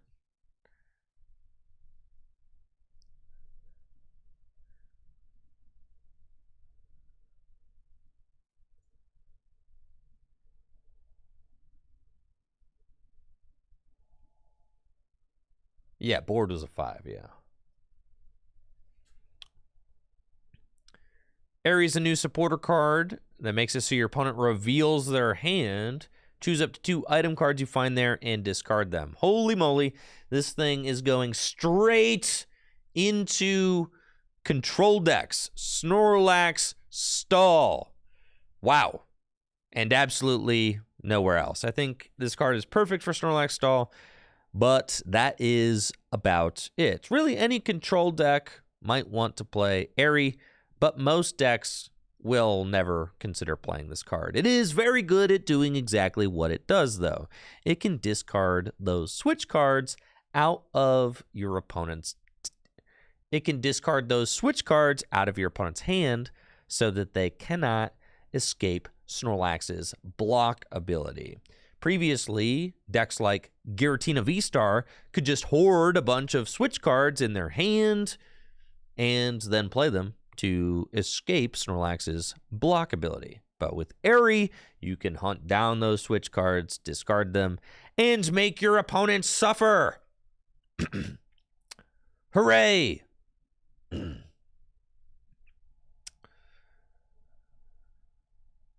Snorlax Stall has proven that it is a potentially winning type. Snorlax Stall has proven that it is potentially... Snorlax Stall has proven that it is a regional winning caliber deck. So I think that Airy deserves a 7 out of 10 since it is a very good control card.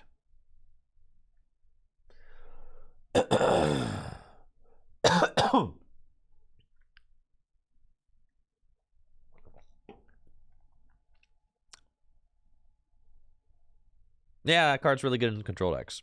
Really good. I know, might seem kind of crazy that I'm going to put Airy over Cryptomaniac, but I am. Yep.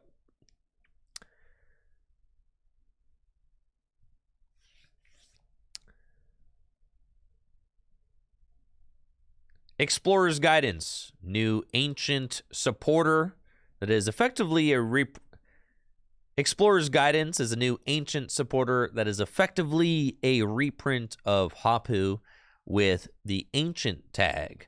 It allows you to look at the top 6 cards of your deck and put 2 of them into your hand while discarding the other cards. This is a very expensive cost. You only get to keep 2 of the 6 that you look at. Most players would probably rather play Iono or Professor's Research to go keep the next 6 cards or the next 7 cards.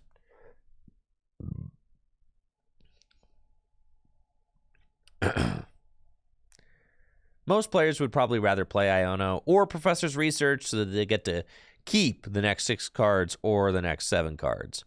Explorer's Guidance, could be useful for getting cards into the discard pile, but then again, so is Professor's Research, and I really just prefer Professor's Research to Explorer's Guidance for that reason.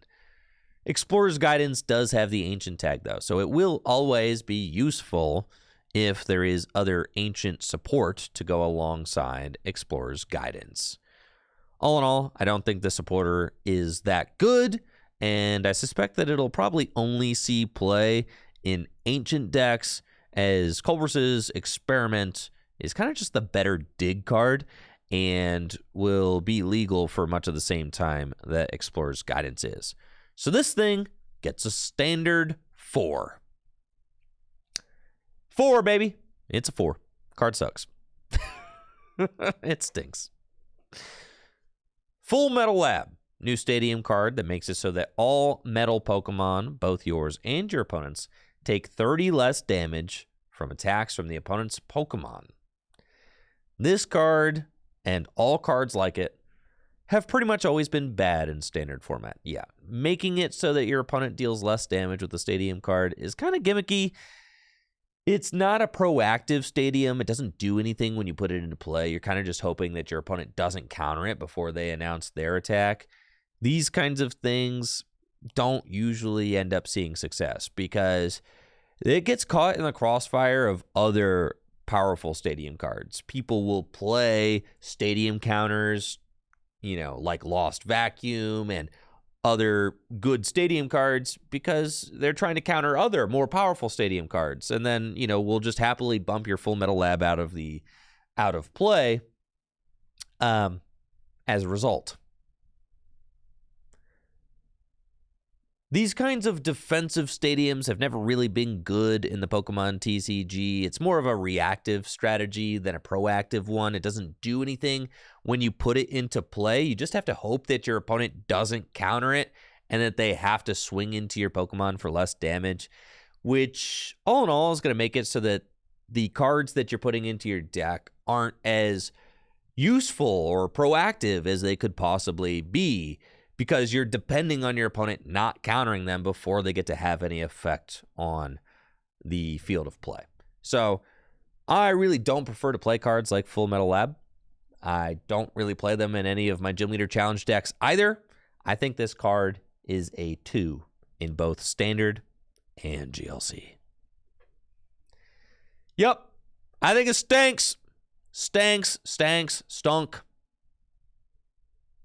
Yup. Parallel City had to use as a defensive stadium, but only because it's really only because it's a proactive effect, right? Oh, don't like it.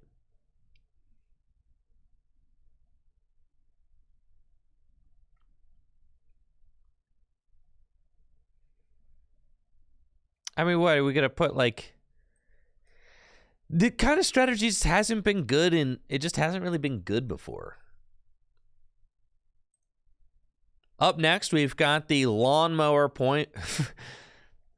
Up next, we've got the Lawnmower 4.0 from Manscaped. Hand Trimmer is an item card that makes it so that each player discards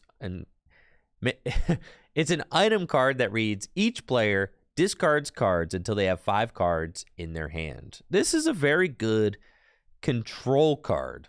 An item card that limits the amount of cards in your opponent's hand. If your opponent is playing a Lost Box deck or something like that and has amassed a huge hand, you can trim that hand right on down with Hand Trimmer.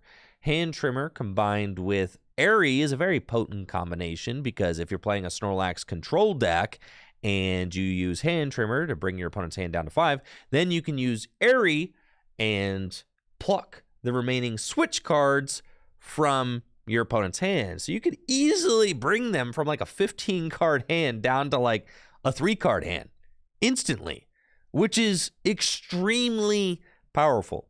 So I think that Hand Trimmer is just a very strong card. The fact that this effect was printed on an item is pretty wild to me.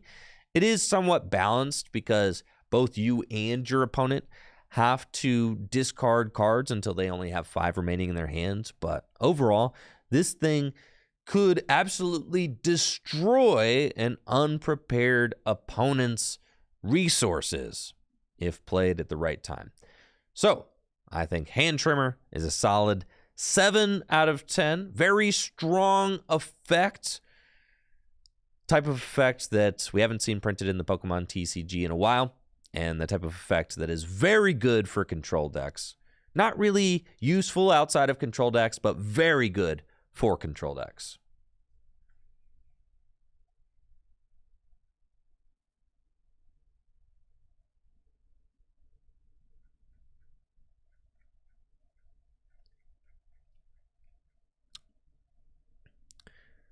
Heavy Baton is kind of cool. It's a tool card that makes it so the Pokemon... Heavy Baton is an interesting tool card that reads, if the Pokemon with a retreat cost of exactly 4 that this card is attached to is your active Pokemon and is knocked out by damage from an attack from your opponent's Pokemon, move up to 3 basic energy cards from that Pokemon to your bench Pokemon in any way you like. It's kind of like Wishful Baton, but much worse. And Wishful Baton was not very good when it came out during the Sun and Moon era.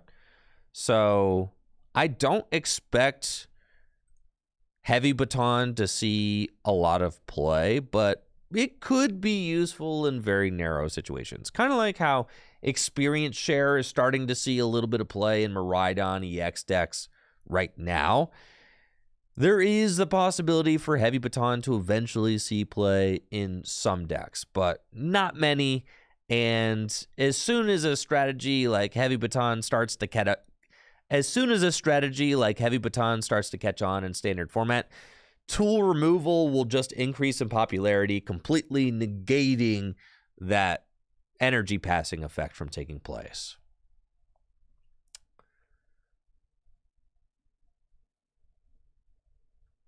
Like, Wishful Baton is just insane. It was so much better. And this card was bad. This card didn't see any play. And it's like 100% better than this card.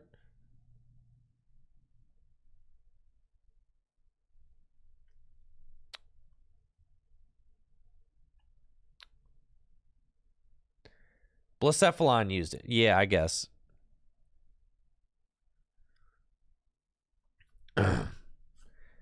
Heavy Baton is super situational. It could see play in Gym Leader Challenge, maybe in like Metal decks or any fighting decks that have heavy retreat cost Pokemon. But in Gym Leader Challenge, you already got Wishful Baton. You could play Wishful Baton and Heavy Baton so that you have 2 energy passing batons in your deck. In Standard, I'm giving this card 1 out of 10. Gym Leader Challenge, I'll give it 3 out of 10.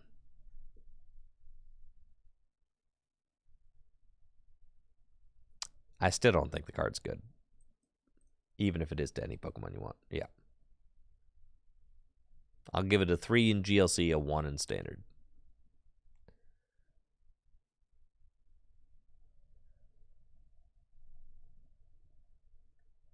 Future Box Energy Management? I guess so. Is it so that you can put it on your Iron Hands and not... I mean, like, if Boulder had 4...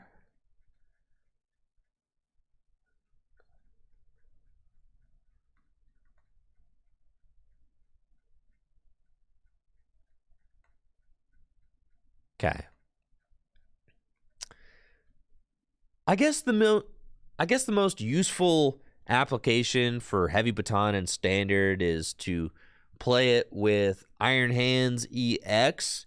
If you've got Iron Hands EX in your Future Box deck or in your Miraidon EX deck and it has a Heavy Baton attached to it, it can pass all 4 of its energy back to your bench in any way you like when it gets knocked out.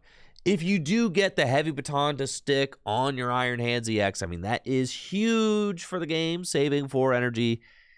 It only saves 3. I guess the application for Heavy Baton that makes the most sense is pairing it with Iron Hands EX. Iron Hands EX has a retreat cost of 4, and when it gets knocked out, it's usually pretty tough to recover afterwards. If you're playing Iron Hands EX in your Future Toolbox deck or in Miraidon EX, being able to pass back 3 energy from Iron Hands to your bench in any way you like seems pretty good, but that's a very narrow use for this card. In Standard format, I'm going to give Heavy Baton 2 out of 10, and in Gym Leader Challenge, I'll give it 2 out of 10 as well. All right. There we go. Fine. 2 out of 10 in both.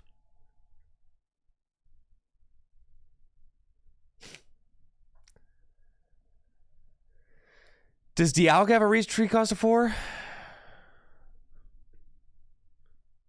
No, it's 3. Yeah. No. It has to have a retreat cost of 4. I mean, it's so narrow.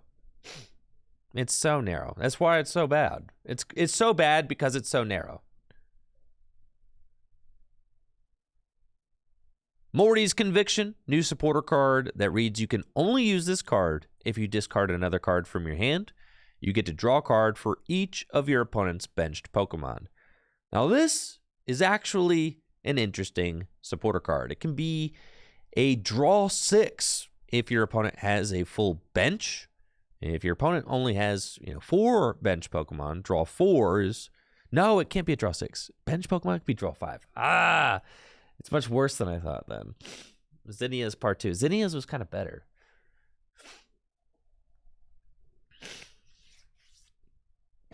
Huh. Morty's Conviction is a new supporter card that you can only play if you discard another card from your hand.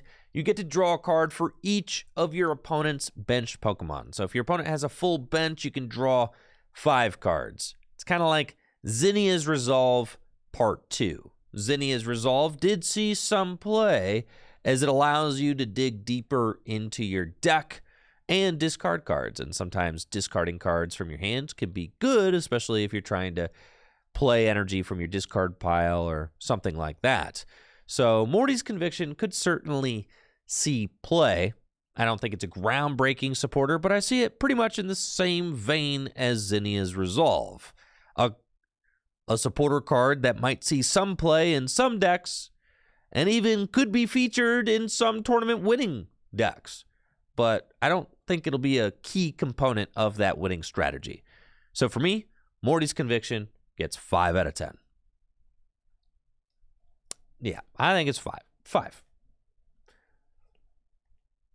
I think like this card, the crypto card, yeah, it's all 5. Sure, 5s.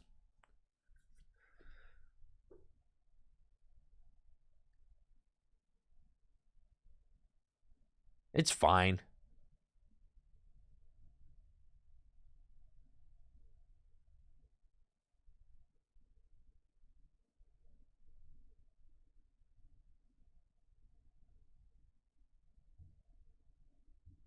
You think it's worse than 5?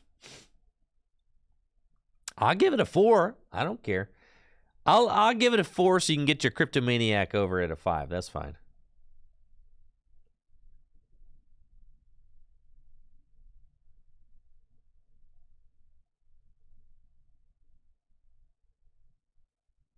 All right, we'll give it a 4.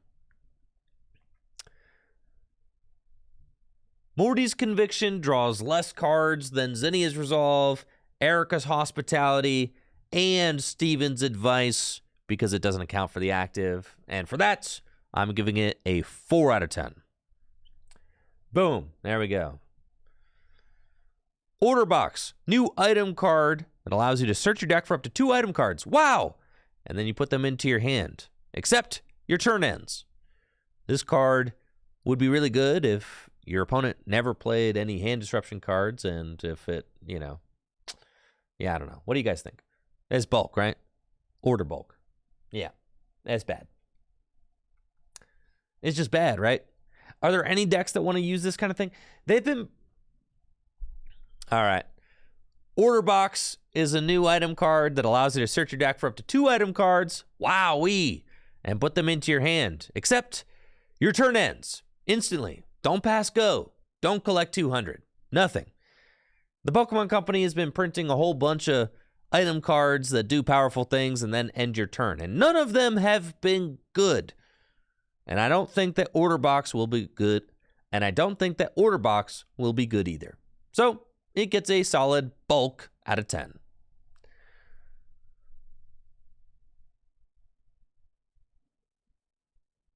Yeah, okay, cool. Salvatore is a new supporter card that allows you to search your deck for a Pokemon, except any Pokemon with an ability that evolves from one of your Pokemon in play, and put it on to that Pokemon to evolve it. And you shuffle your deck. So it's kind of like what? Salvatore is a new supporter card that allows you to search your deck for a Pokemon, except any Pokemon with an ability that evolves from one of your Pokemon in play, and put it onto that Pokemon to evolve it. And you can use this card on a Pokemon that was put into play while setting up, or on the turn it was put into play. And that sounds very busy. It's basically Wally, all right? It allows you to break the rules of evolution. You can instantly evolve a Pokemon that was put into play this turn, except it's not like Wally, because Wally could get broken Pokemon into play. Like Trevenant, which inflicted item lock. Salvatore can do no such thing. It just helps speed up evolution without rare candy.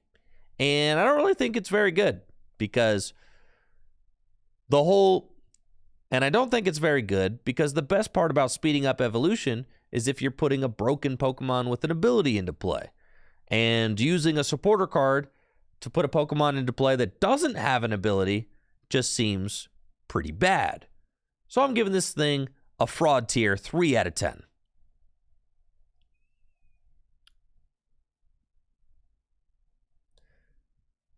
Bennett is so bad.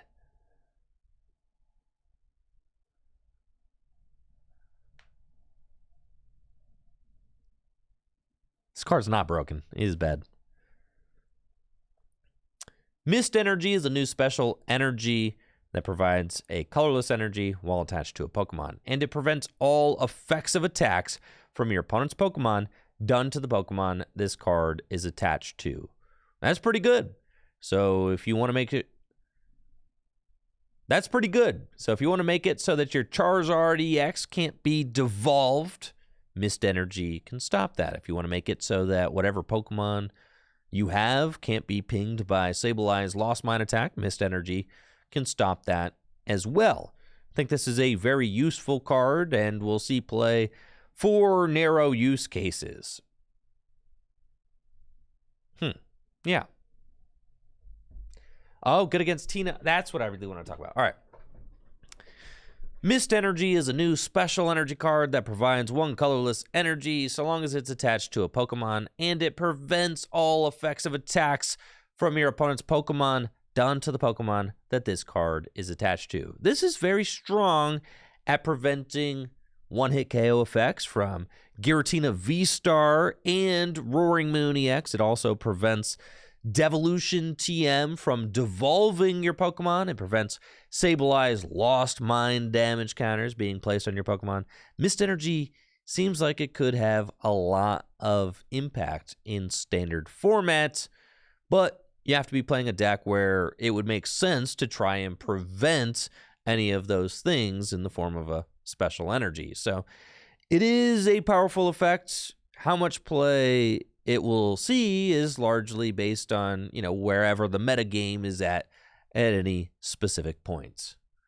I think Mist Energy deserves a 7 out of 10 in that it provides a unique effect that cannot otherwise be easily replicated and could be useful in any metagame. Yeah, I think that's fine.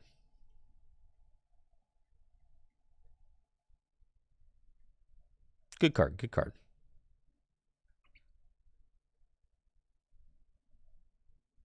Should I give it a 6? No, 7. Tina and Moon are like 2 of the best decks. So yeah, you play those. Yeah, that's fine. Yeah, Tina and Moon are like 2 of the best decks in the format. A-Spec time.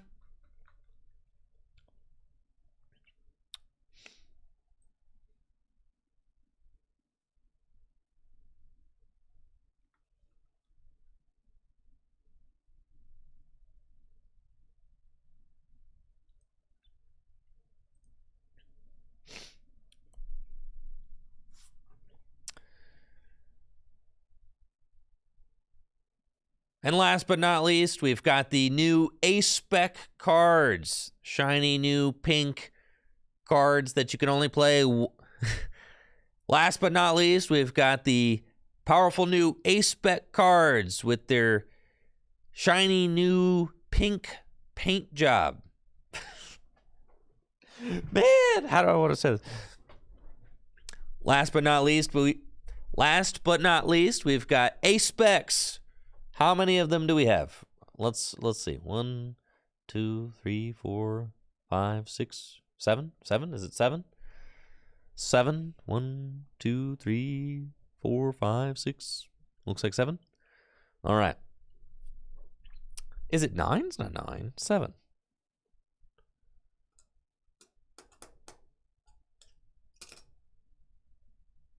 All right.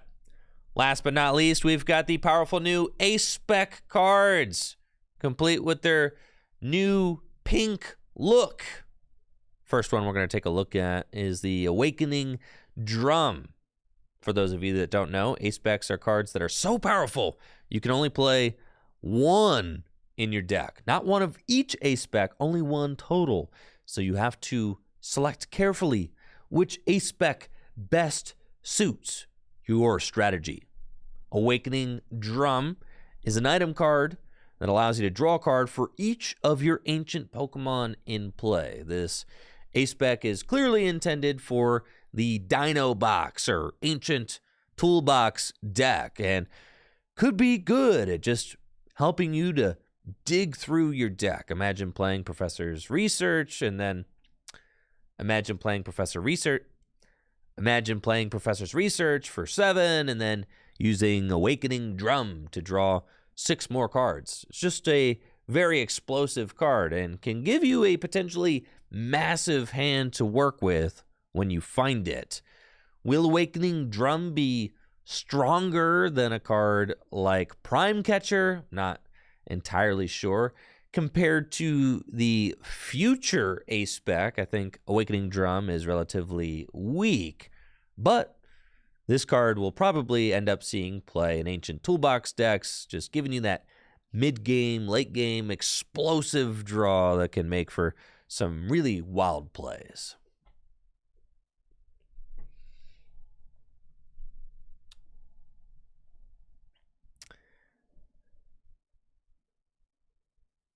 I'm not a big believer in the Ancient Toolbox deck, and I think that Roaring Moon EX decks will just play Prime Catcher instead of Awakening Drum. So I'm going to give this card a middling 5 out of 10.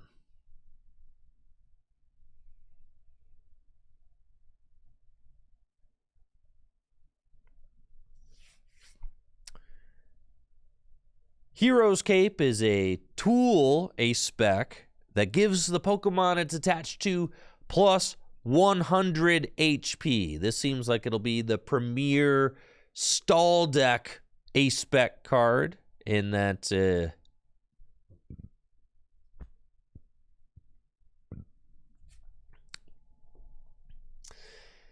Hero's Cape is a new tool A-Spec that gives the Pokemon it's attached to plus 100 HP. Kind of like Luxurious Cape, except it can go on any Pokemon, and it doesn't make that Pokemon give up an extra prize card when it gets knocked out. This seems like it'll be the premier A-Spec for stall decks like Snorlax Stall, and that deck already played Luxurious Cape, and Hero's Cape is kind of just better than that. You could play Prime Catcher in Snorlax Stall decks, but that deck already plays Counter Catcher, so why would you need a 5th Counter Catcher? Hero's Cape just seems like it would be the stronger choice for that deck. It is a little bit intimidating thinking about, a Charizard EX with 430 HP, but the problem with Hero's Cape is that it can always just be removed by a Lost Vacuum. And for that reason, I'm going to give it a 5 out of 10.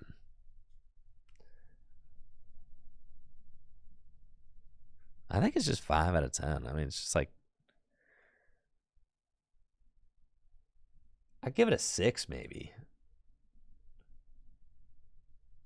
Like, maybe I'll give it a 6. But Airy the Lost Vacuum.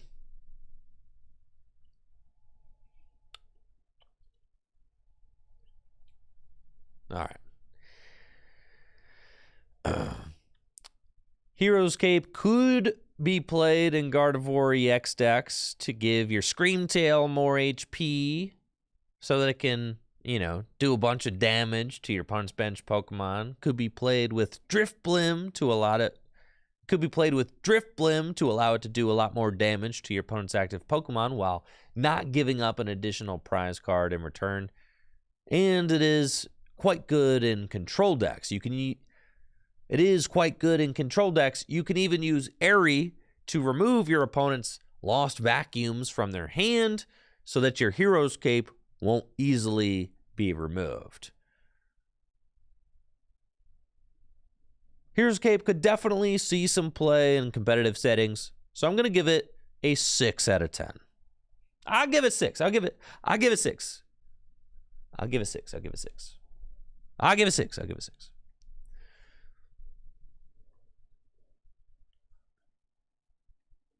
Whoa, maximum belt? Oh, it's only to Pokemon EX. That's terrible. All right. What's up? Oh, hey. I'm streaming. Sure, what's up? Hey, how you doing? Just yeah, I'm streaming. I'm live right now. Just, doing a whole thing. Yeah. But yeah. Welcome. You're good.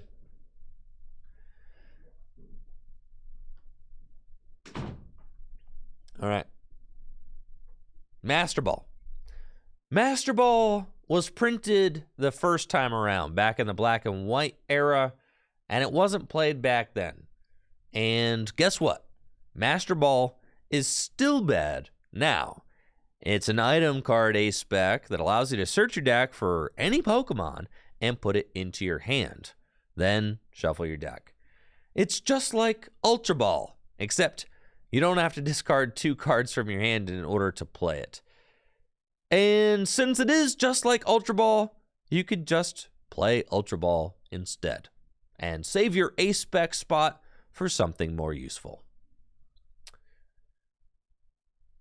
Master Ball is a bulk 1 out of 10.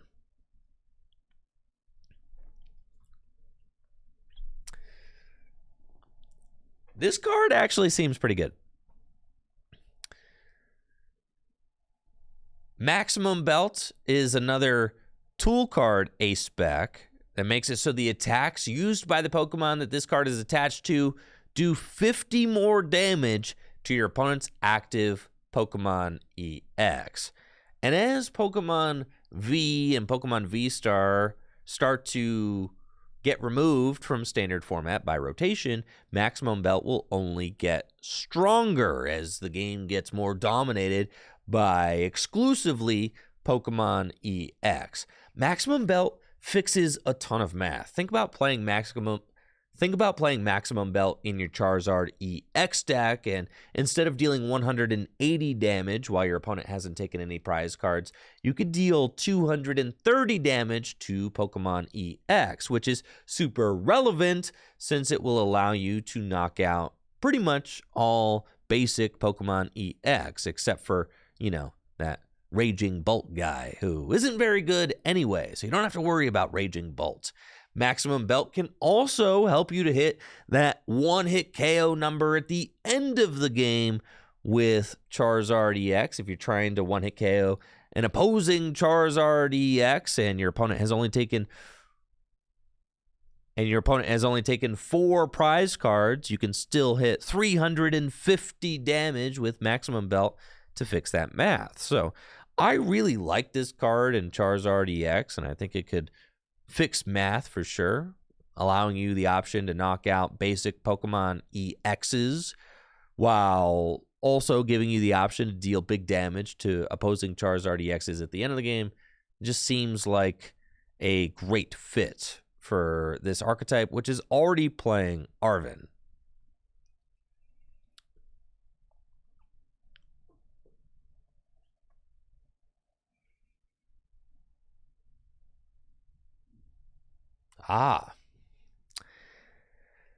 Maximum Belt can also allow Giratina V-Star to reach all the way up to 330 damage with Lost Impact, giving it the ability to one-hit KO Charizard twice in a game, which is pretty nuts. All in all, I think Maximum Belt has a ton of potential. I'm giving this card an 8 out of 10. Yeah, I think 8. Prime Catcher, I'm giving 9. Reboot Pod, I'm giving 9.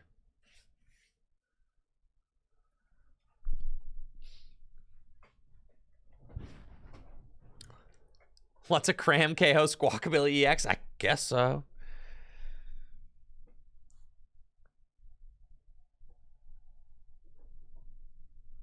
Reboot? Reboot's nuts.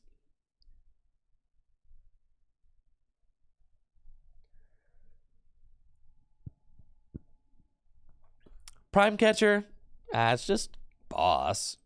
Listen, Prime Catcher can be easily replicated. Reboot Pod cannot. Like, I can make my deck boss without Prime Catcher. I cannot make my deck accelerate 6 energy from the discard pile.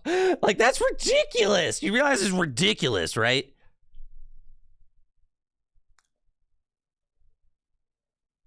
6! Well, the thing is, Stevie, you're not using this turn 2. You're using this, like, later in the game. You could use it turn 2, but 6! That's what I'm saying. This is like double cross switcher. Like, it's a fine card. It's a good card. I think it's like a 9. This card is insane.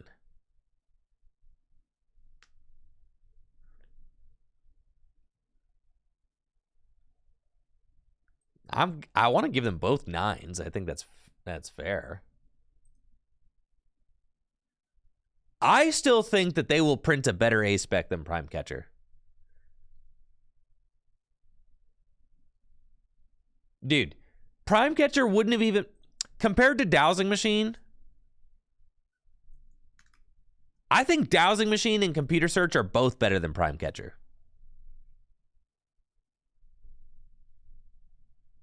What do you think about that? I think they're both better.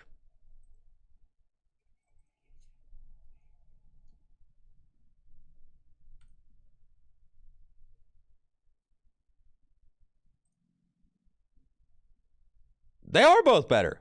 That's what I'm saying. But like comparing power level of ace specs, it's like, I'm not just going to give one a 10.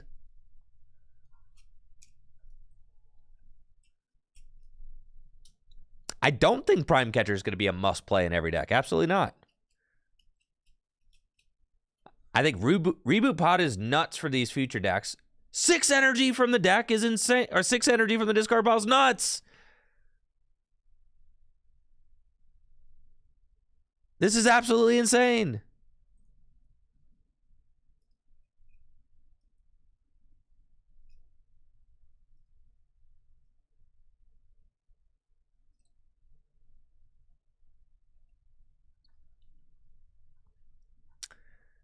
$50 damage boost is also nuts. Like giving your Giratina V-Star the opportunity to do, it's crazy. You could do 330 twice. It's crazy.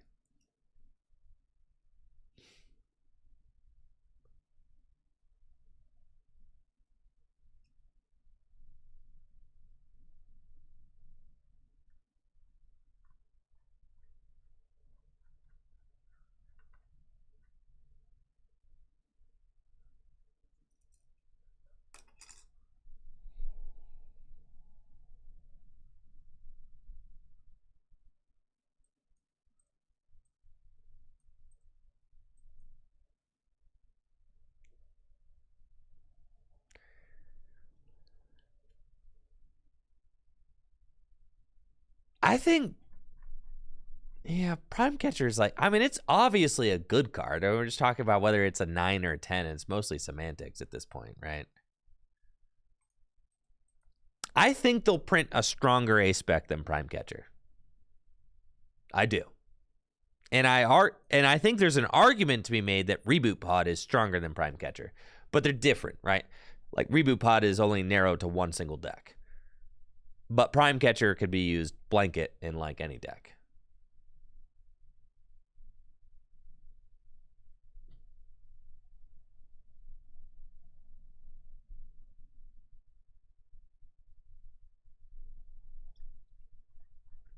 What, I gave Maximum Belt a 7 or an 8. Maximum Belt got an 8.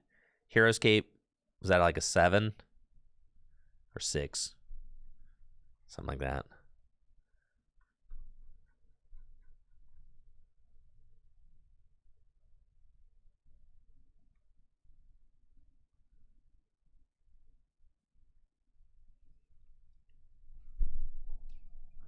I think nobody will be mad if I give Prime Catcher a 10, so I think that's fine.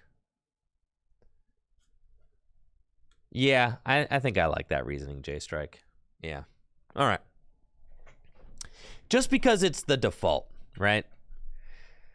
It's like, you're never in a bad spot if you put Prime Catcher in your deck. But I also think that you could be in a better spot by putting... there are some decks there are quite a few decks that will prefer other A-Specs, I think.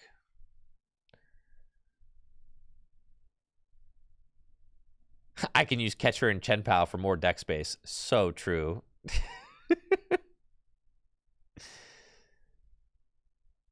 All right. Prime Catcher is considered by many to be the premier ace spec coming out in Temporal Forces. It's an item card that allows you to switch in one of your opponent's bench Pokemon to the active spot, and then you switch your active Pokemon with one of your own bench Pokemon. It is essentially Guzma in item form, but you can only play one in your deck because it is an ace spec.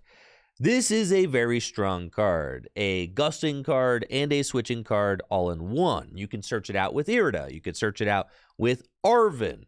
It can win you games. It does it all, and it helps conserve deck space, allowing you to invest into other cards and other consistency options instead of having to play.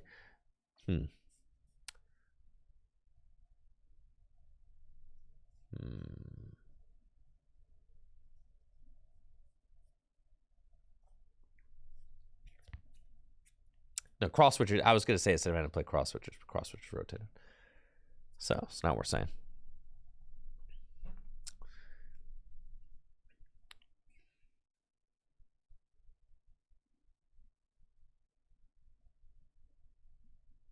Providing a gusting effect and a switching effect is insanely powerful. And one of the most busted things about Prime Catcher is that you can search it out with Arven. You can search it out with Irida. And you can play Prime Catcher while also playing another supporter for turn. So you can use Iono to disrupt your opponent's hand while also playing Prime Catcher to bring up their support Pokemon like Bibarel and knock it out. And those kinds of explosive plays are going to become the norm in our upcoming Temporal Forces format. You don't have to be behind in Prime.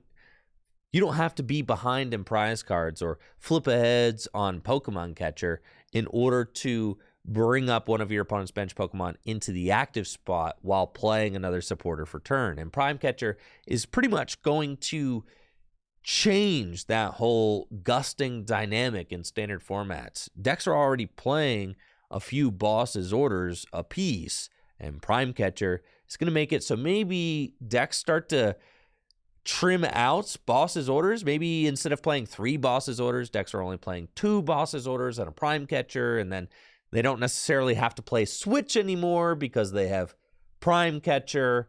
So Prime Catcher is going to definitely shape the way that decks are crafted and shape the way that people go about playing the Pokemon TCG. And because of that, I think Prime Catcher deserves a 10 out of 10. It is the default ace spec. And if you don't have any other ace specs to play in your deck, put Prime Catcher in there and you're probably going to have a good time. Thank you, Cinnamon Toast Buns, for that gifted sub. I appreciate it. Thank you, thank you.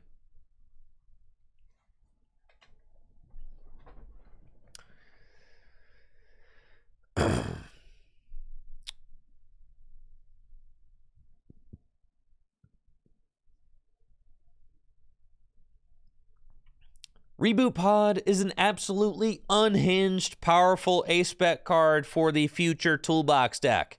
This thing is crazy. Absolutely wild. It's an item card that allows you to attach a basic energy card from your discard pile to each of your future Pokemon in play. Period. That's it. Each of your future Pokemon in play.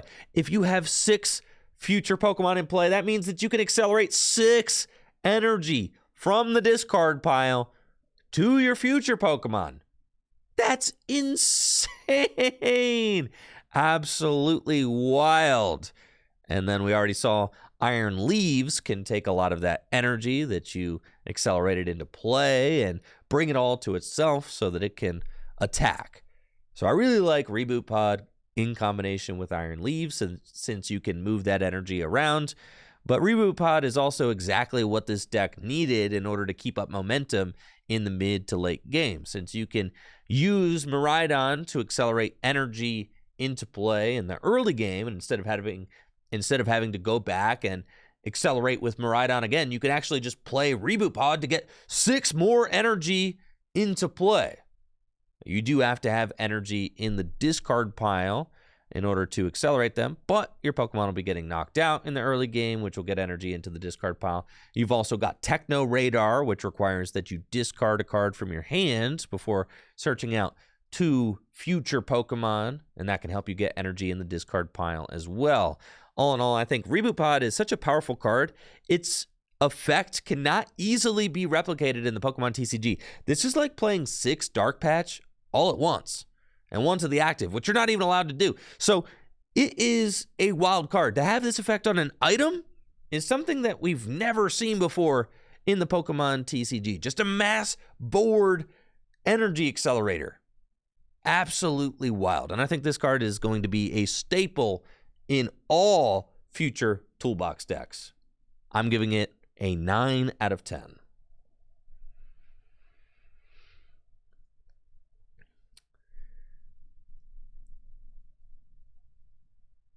Neo Upper Energy is the last A-Spec card. It is a special energy that provides a colorless energy whenever attached to a Pokemon, but if it's attached to a Stage 2, it is essentially a double rainbow energy.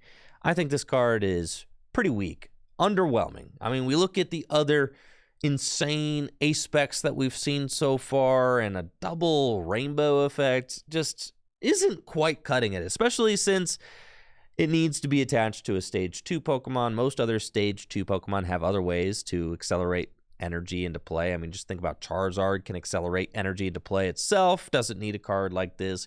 Maybe in Torterra decks, right? If you wanted to attack with an Evo Press Torterra, you could play Neo Upper Energy so that you can use that attack. But let's be honest, if you're playing Torterra, you're probably going to be behind on prize cards, so you can just use Reversal Energy anyway. I'm not a big fan of Neo Upper Energy, as I think its uses are far too narrow, so I'm going to give this card a 3 out of 10. 3, baby. Oh, and that does it for the set review. Okay, thank God, we're done. I did a lot of yapping today. I mean, just so much yapping. Thank you guys for hanging out with me while we did this. I've got a lot of editing to do. A lot. So I'll get to work on that. Tomorrow we're actually going to be playing the Pokemon trading card game live, and that should be a lot of fun. So I can't wait to start building these decks, and thank you, DeBun Sniper, DeBun, for that Prime sub. I appreciate you. I'm going to be working on building these decks as soon as I get the cards in. The cards should arrive next week, so within the next couple of weeks, we will have these decks in paper ready to build and show off on our tabletop productions. So that's all happening very soon. I'm going to be opening my Paldean Fates product on Thursday morning, and then I've got JD coming in for a little GLC tabletop Thursday afternoon. Tomorrow, I'm going to be playing the Pokemon trading card game live. Should be a lot of fun. I'll catch you tomorrow. Y'all take it easy and have a wonderful day. I am getting out of here.